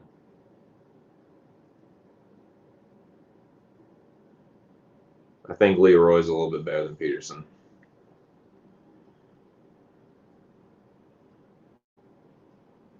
All right, here we go. Steamroller and McKinney. Yeah, just looking like a fucking bag of bones. He looks like a bird. Dude, he is a fucking like, He does look like a fucking sparrow. All right, so yeah, here's McKinney. Like, McKinney looks good, man. He looks ready to go. Looks fit.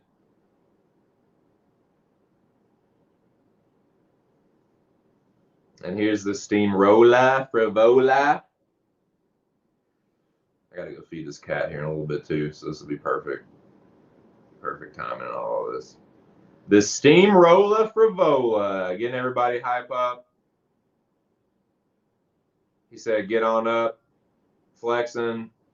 Yep, pounding the chest. Here we go. Stare down time. Dap each other up. Steamroller gets down in the Mike Perry. The Mike Perry, you thought you had a friend boy position. Except he doesn't do the, all that. But he got down in that stance. But not nice and respectful.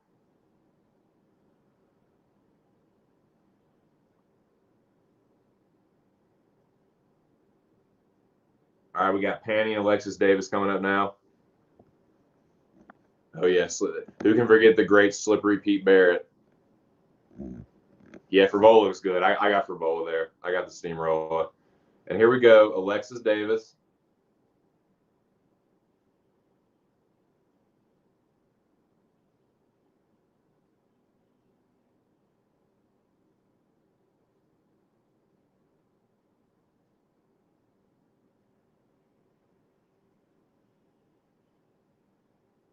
Yeah, I would probably get with Alexis Davis before I got with Lauren Murphy.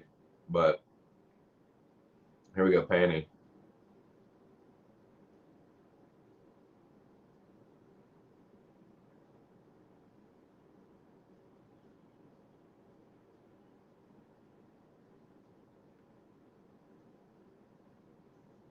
Yeah, Panny's a little cutie pie to me.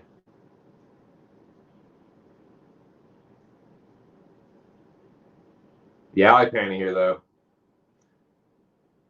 Awkward little, let's touch shoulders. We touch each other's shoulders. Your chicks are so weird with the fucking, with their, like, their stare downs and stuff. Half of them are just like, hey, hey, how are you? Hey, hey, hey. So weird.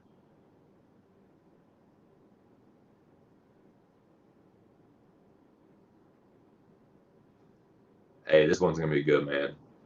Hakeem Dawodu up first versus Mobsar, Abe Louiev. Both of these dudes look sucked up. Are going to look, yeah, Dawodu looks much better than he did at the weigh-ins. At the official weigh-ins, I mean. Yeah, Dawodu looks ready to go.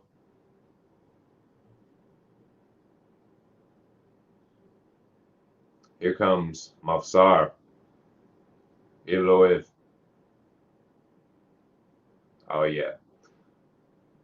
Yeah. Mobsar is he's gonna handle business, man. I'm not saying he's gonna wreck Dawodu, but I think he's gonna get the better of it. He says number one. Here we go. Oh, here we go. That's intense, man. Oh, they got in each other's faces. Evloev said something to him, and Dawodu said something back and pointed at him.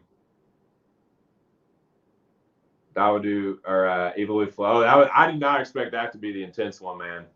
They did not fucking shake hands at all. They got in each other's faces. Evloev got in his face, and he said something to Dawodu. Dawodu said something back and pointed at him. And yeah, that was nice. That was a tasty little dust up there. Yeah. Oh yeah. Oh yeah. Mobsar he's gonna turn up, man. Yeah. Artem knows, man. Like Evil, he's too well rounded. I think his grappling make now. Here's another little. Ooh, God. JoJo's a little cutie pie, man. I bet JoJo is a firecracker in the sack too, man. Yeah. Yeah, I like JoJo. I like JoJo in this one. Lauren Murphy's a good, tough fighter. I just think that JoJo's going to be a little bit too much for her on the feet. You know, Lauren's probably better on the ground, but I think it'll just stay. I don't know. I don't know, man. It's women's MMA. I wouldn't be surprised at all if Lauren Murphy won this. JoJo is probably one of my least confident picks, but I'm going to go with JoJo here. I'm going to go with Calderwood. Yeah.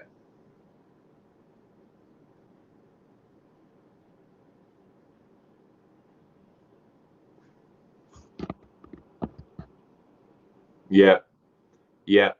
Trying to get in his head. And I don't think Dawoodi's going to be able to handle the grappling. Like, Mobstar is relentless with that wrestling. And he's actually not bad on the feet either. But here we go. Here's Darren the Dentist. Stewart. He says, get up, crowd. Get up, you lot. No, so Darren Stewart looks good, man. He looks fit. And here's your boy, Eric straight up Anders.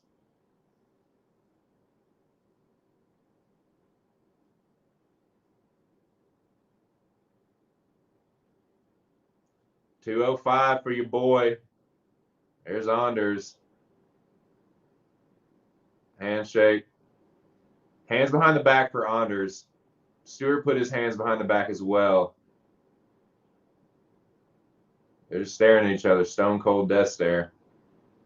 Anders offers the handshake, and Stewart complies. Shake hand after a tense stare down. It's broken with a handshake. But that's gonna be a good fight. That's gonna be a good rematch. I got Anders in that one, man. I think Anders is gonna pick up where he left off. I think he's gonna hurt Stewart. I think he'll get the better, but I don't know if he'll put him away. But I wouldn't be surprised, man. I wouldn't be surprised if he stopped Anders. But here we go. This is gonna be a good fight, man. I'm really looking forward to this one. Brad Riddell up on the scales. He looks good, man. He says, get up.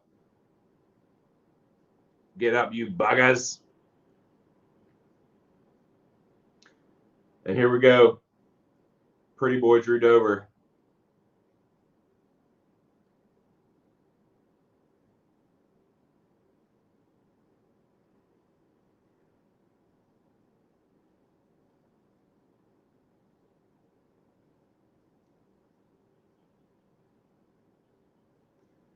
There he is. The smile in all his glory. Just giving a kiss to the crowd. You guys are beautiful. Oh, the two-handed handshake for Dober. With a smile and a fist shake. They shake hands. Dober is such a cheese ball, and Riddell knows it. They both know it. They love it. Like, yeah, that was funny. That was funny, man. Nick Newell. Oh, nice.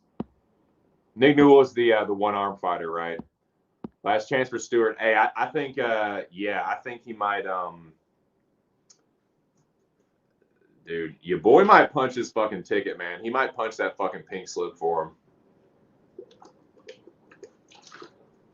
Talking about getting a ticket punch. Got Jamal Hill.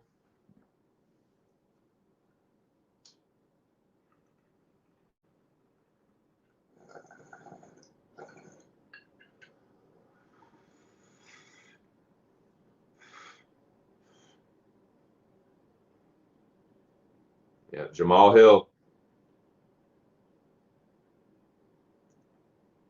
Oh shit, got a little fucking ice on the wrist. Look at a little soft around the midsection, actually.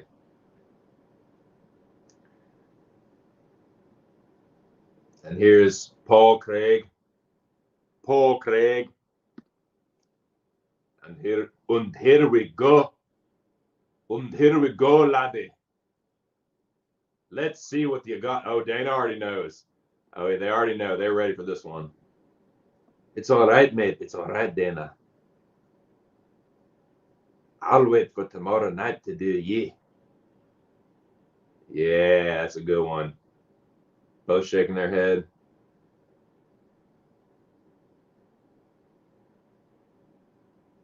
Yeah, that was nice.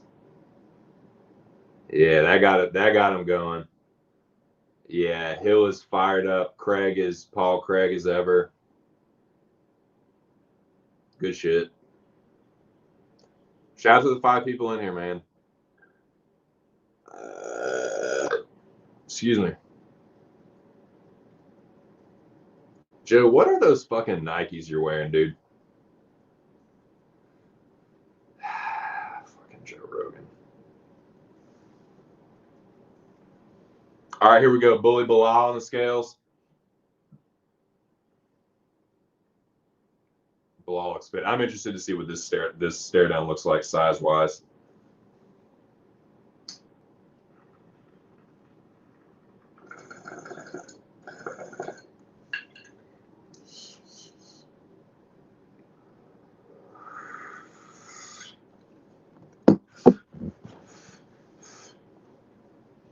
Damien,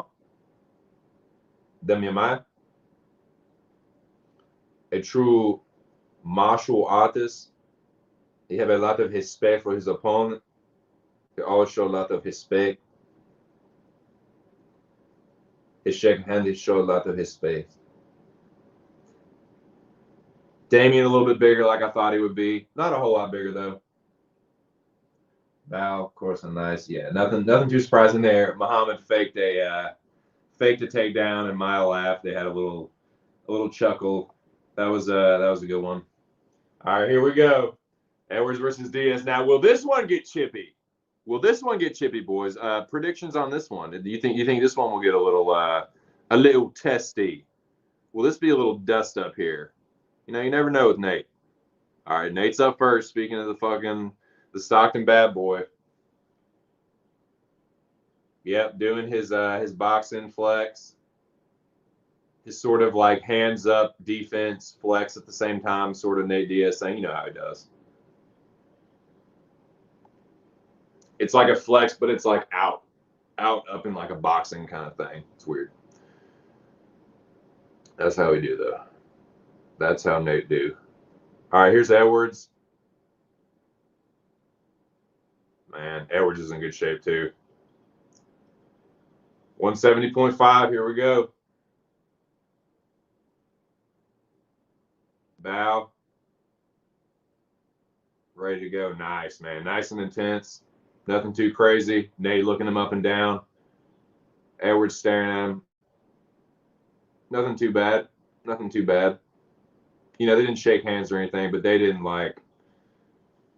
fucking push each other or anything. Now they're going to spotlight Figgy Fig and Moreno. Excuse me.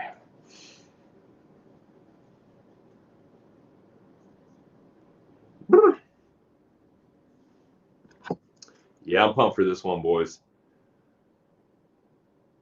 And I'm really anxious to see what Figueiredo is going to look like. Like, how much he's like rehydrated and how he looks on the scales.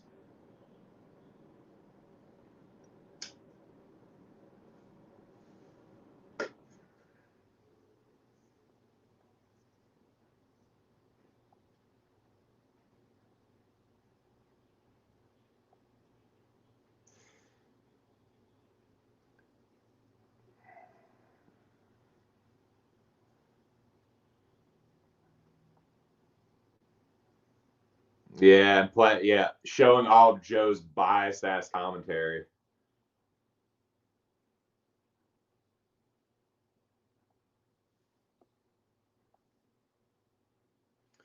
Without the point deduction, Figueiredo would have clearly won the fight.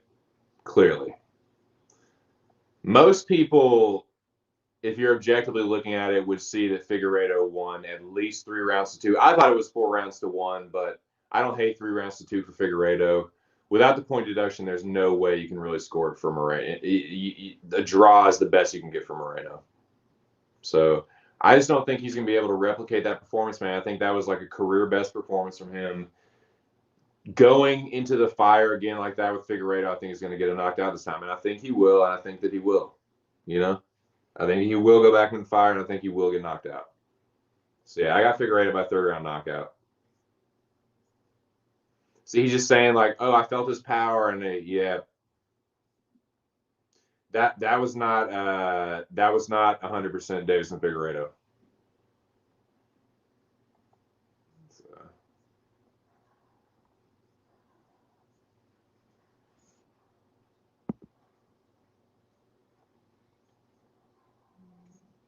Yeah, what's the odds on that? I don't think he'll let him do it, knowing that he did it already at the fucking press conference or whatever. I don't think he'll let him do it here.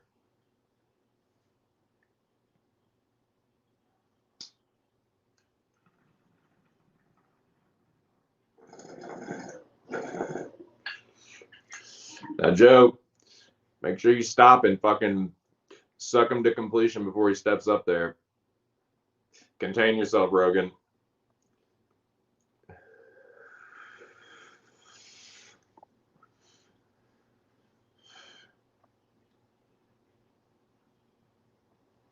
Yep. Assassin Baby. Mexican McLovin. TJ's finest.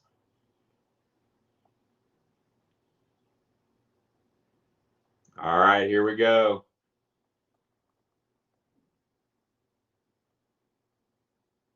Here we go.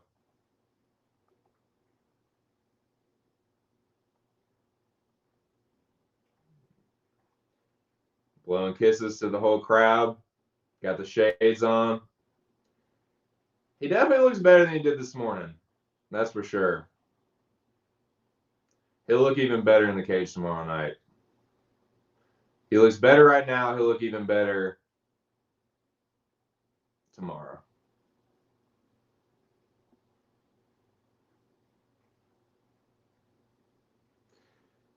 Davison extends the hand for the dab. Moreno goes, I don't want to, but I will. And he says it was all a show. It was all a workup. I do respect you. I do respect.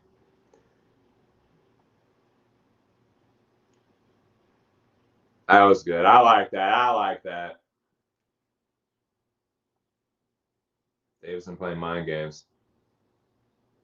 Davison playing mind games.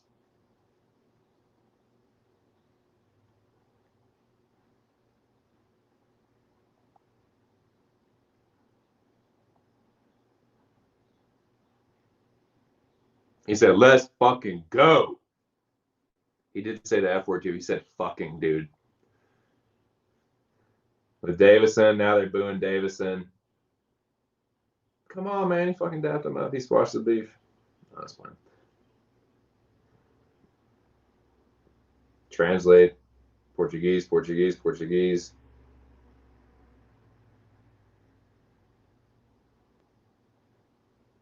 Davison said, I love you guys. I love you, Mexico. And then he fucked.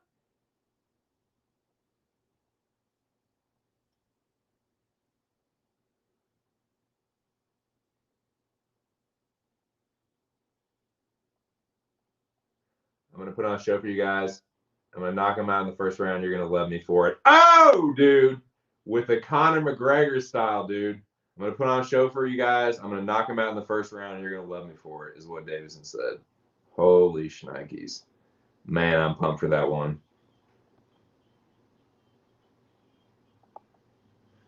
Now we're going to do the little showcase for the main event barrages, and I'm going to take a fucking another hit. I think this is like the fucking 20th bong hit I've taken today.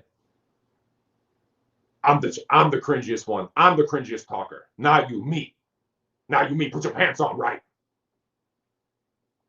I can't even do his fucking cringy ass laugh. Adesanya's laugh is so fucking, it's nails on a chalkboard. But Vittori's like roid rage is cringy too.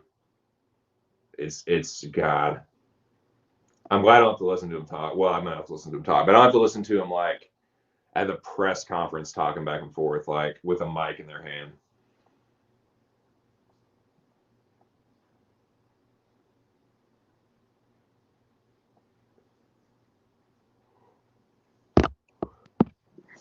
I know, right? I'm fucking toasted, I'll tell you that. This fucking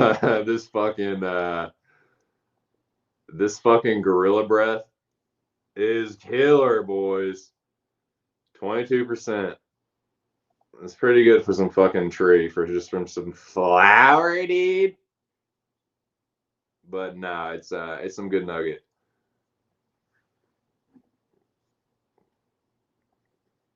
Yeah, I do not want to hear fucking Adesanya or Vittori. I just want to see them fucking. I want to see them face off. I want to see how Adesanya looks after weighing in at 183.5. I don't think that was necessary, man. I think, why couldn't you just weigh bang on 185? Like, can't you weigh can't you weigh a half pound over, or do you have to be like exactly on the weight? Can't you? Isn't it like if you're just a half pound over, it's okay? I know you can't weigh a pound over, but can't you weigh within a pound?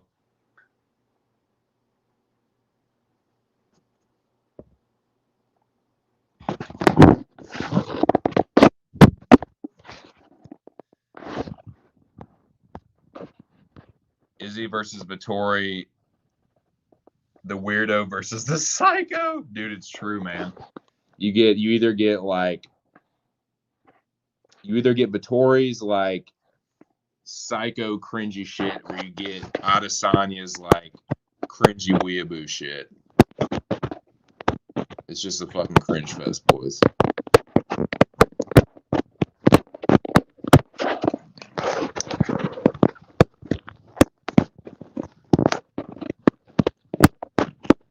For all the marbles. Yes, it is, though. All the middleweight marbles.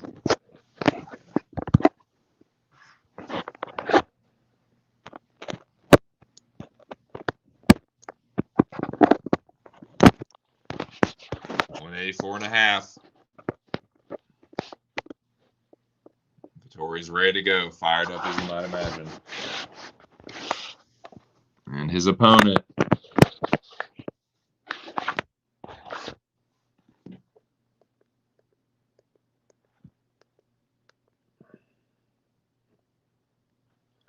All right, here we go.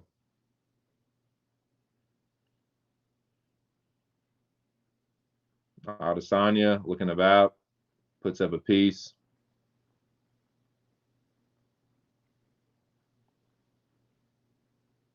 Vittori has to be held back a little bit. Izzy goes, look at you. Vittori doing his like, yeah, nothing much there. Nothing doing there.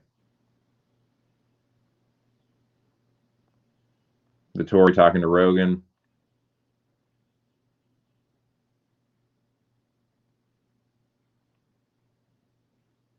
He said, I'm going to become the first Italian UFC champion no matter what, at any cost. Here's Adesanya. Adesanya, way more stoic. Pretty stoic. Oh, God, here we go.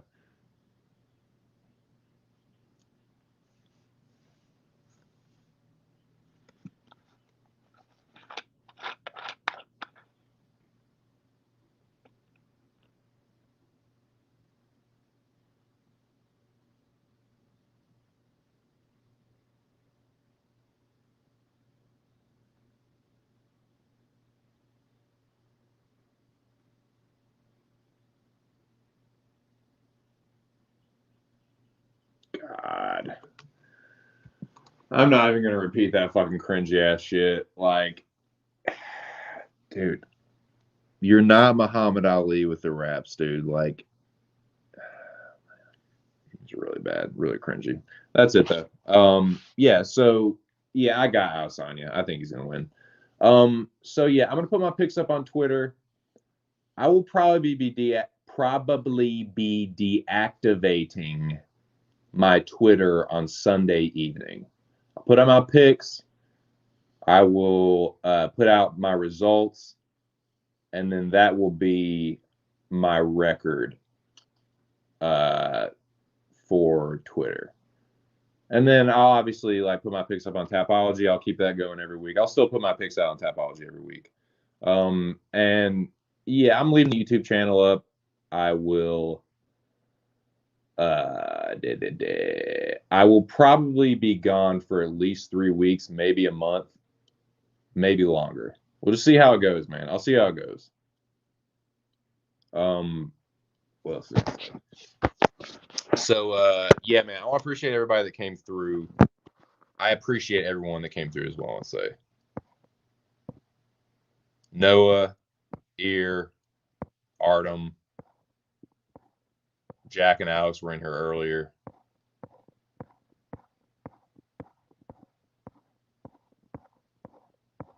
Yeah, man. Just scrolling up here. Don't want to miss anybody. But yeah, I appreciate all the support, y'all. Over the last few months, the usual suspects have been coming up in here, keeping the streams going. keeping the shit entertaining. Appreciate y'all, man. If anybody needs to get in touch with me, just let me know. Jack, appreciate you. Even you. Here. Yep, the general. And the champ, man, Cage My IQ. So yeah, you were in the Cage Asylum. And yeah, man, this has been just my 2 cents. I'm gonna hit the trail here soon, boys. I'll probably be gone, like I said, 3 weeks to a month, maybe longer. I don't know if I'll ever be back on Twitter.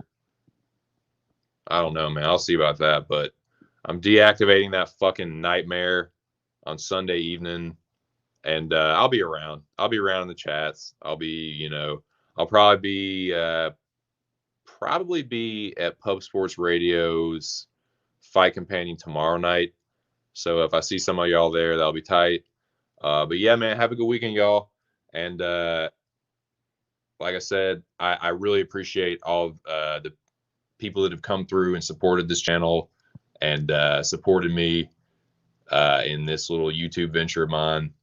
And yeah, all the people that did the same on Twitter, likewise, thank y'all. I'll make sure and say my final goodbyes on Twitter and shit to the ones that, because then, man, for all the shit I talk about Twitter and stuff, there have been some cool people that I met on there, and I want to make sure to give them a shout out too. I will do that on Twitter before I shut it down. But yeah, man, y'all know who you are. Y'all know who the real ones are. I appreciate y'all. And yeah, I'll be around, man. I just gotta step back for a little bit. But yeah, I think that we're at 7:38. I don't even know. Should I go to fucking, there's not really a whole lot more to say. I don't know if I have 22 minutes more of bullshitting in me. I've said what I needed to say. I gotta step away from the shit for a while. It's become too stressful. There's some things I need to take care of. And there's some things I want to take care of. Some things I want to do. But I do appreciate all the support. And I probably won't be gone from YouTube forever. Might be gone from Twitter forever. Place kind of sucks. But yeah, man.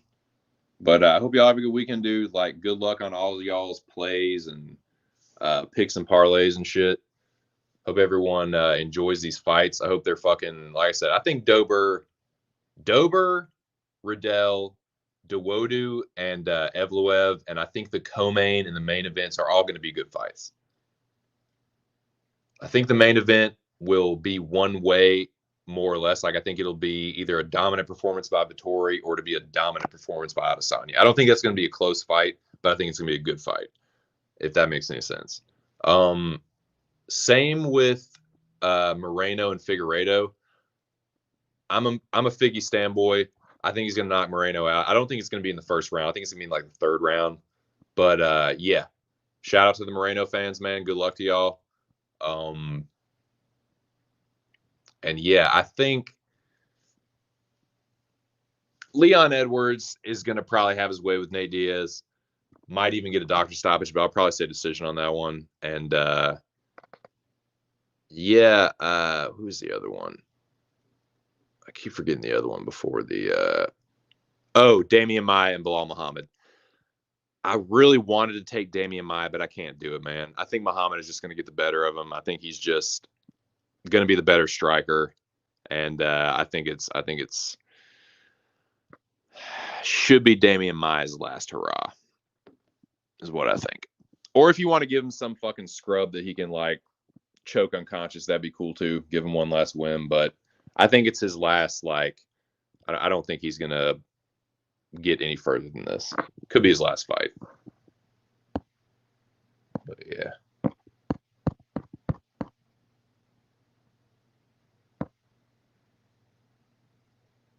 Yep. He says, good stuff as always. Hope you get your in real life shit together sooner than expected. Appreciate that, Noah. Appreciate you always coming through and chopping it up with your boy, and appreciate all the love, man. And yeah, dude, got to get my shit together. Got to fucking got to get right, man. Got to get my mental state right. Got to start dialing my shit in a little bit more. Appreciate it, some. Appreciate you stopping through, dude. Yeah, some solution has been actually like low key really fucking steady in here, dude. I appreciate it, man. I appreciate the support. I will be back at some point, I'm sure. Especially on YouTube. It's hard for me to stay away for too long on YouTube, but I definitely got to dial it back. Got to dial it back. But thanks again, boys. It's been fun. It's been real. It's been real fun at times. But I got to step away so that it can become fun again. I'll probably be back. Maybe not on Twitter. But nah, for real, though, this has been a fun stream. It's not quite 8 hours, but whatever. I don't really care. Y'all are the shit. Wish y'all well. Have a good weekend. Have a good life. If I don't ever talk to you again, but I probably will. But yeah, man, thanks again. I will be back more than likely. Good luck. Have a good weekend. This has been just my 2 cents, and I'll catch y'all on down the trail. Peace.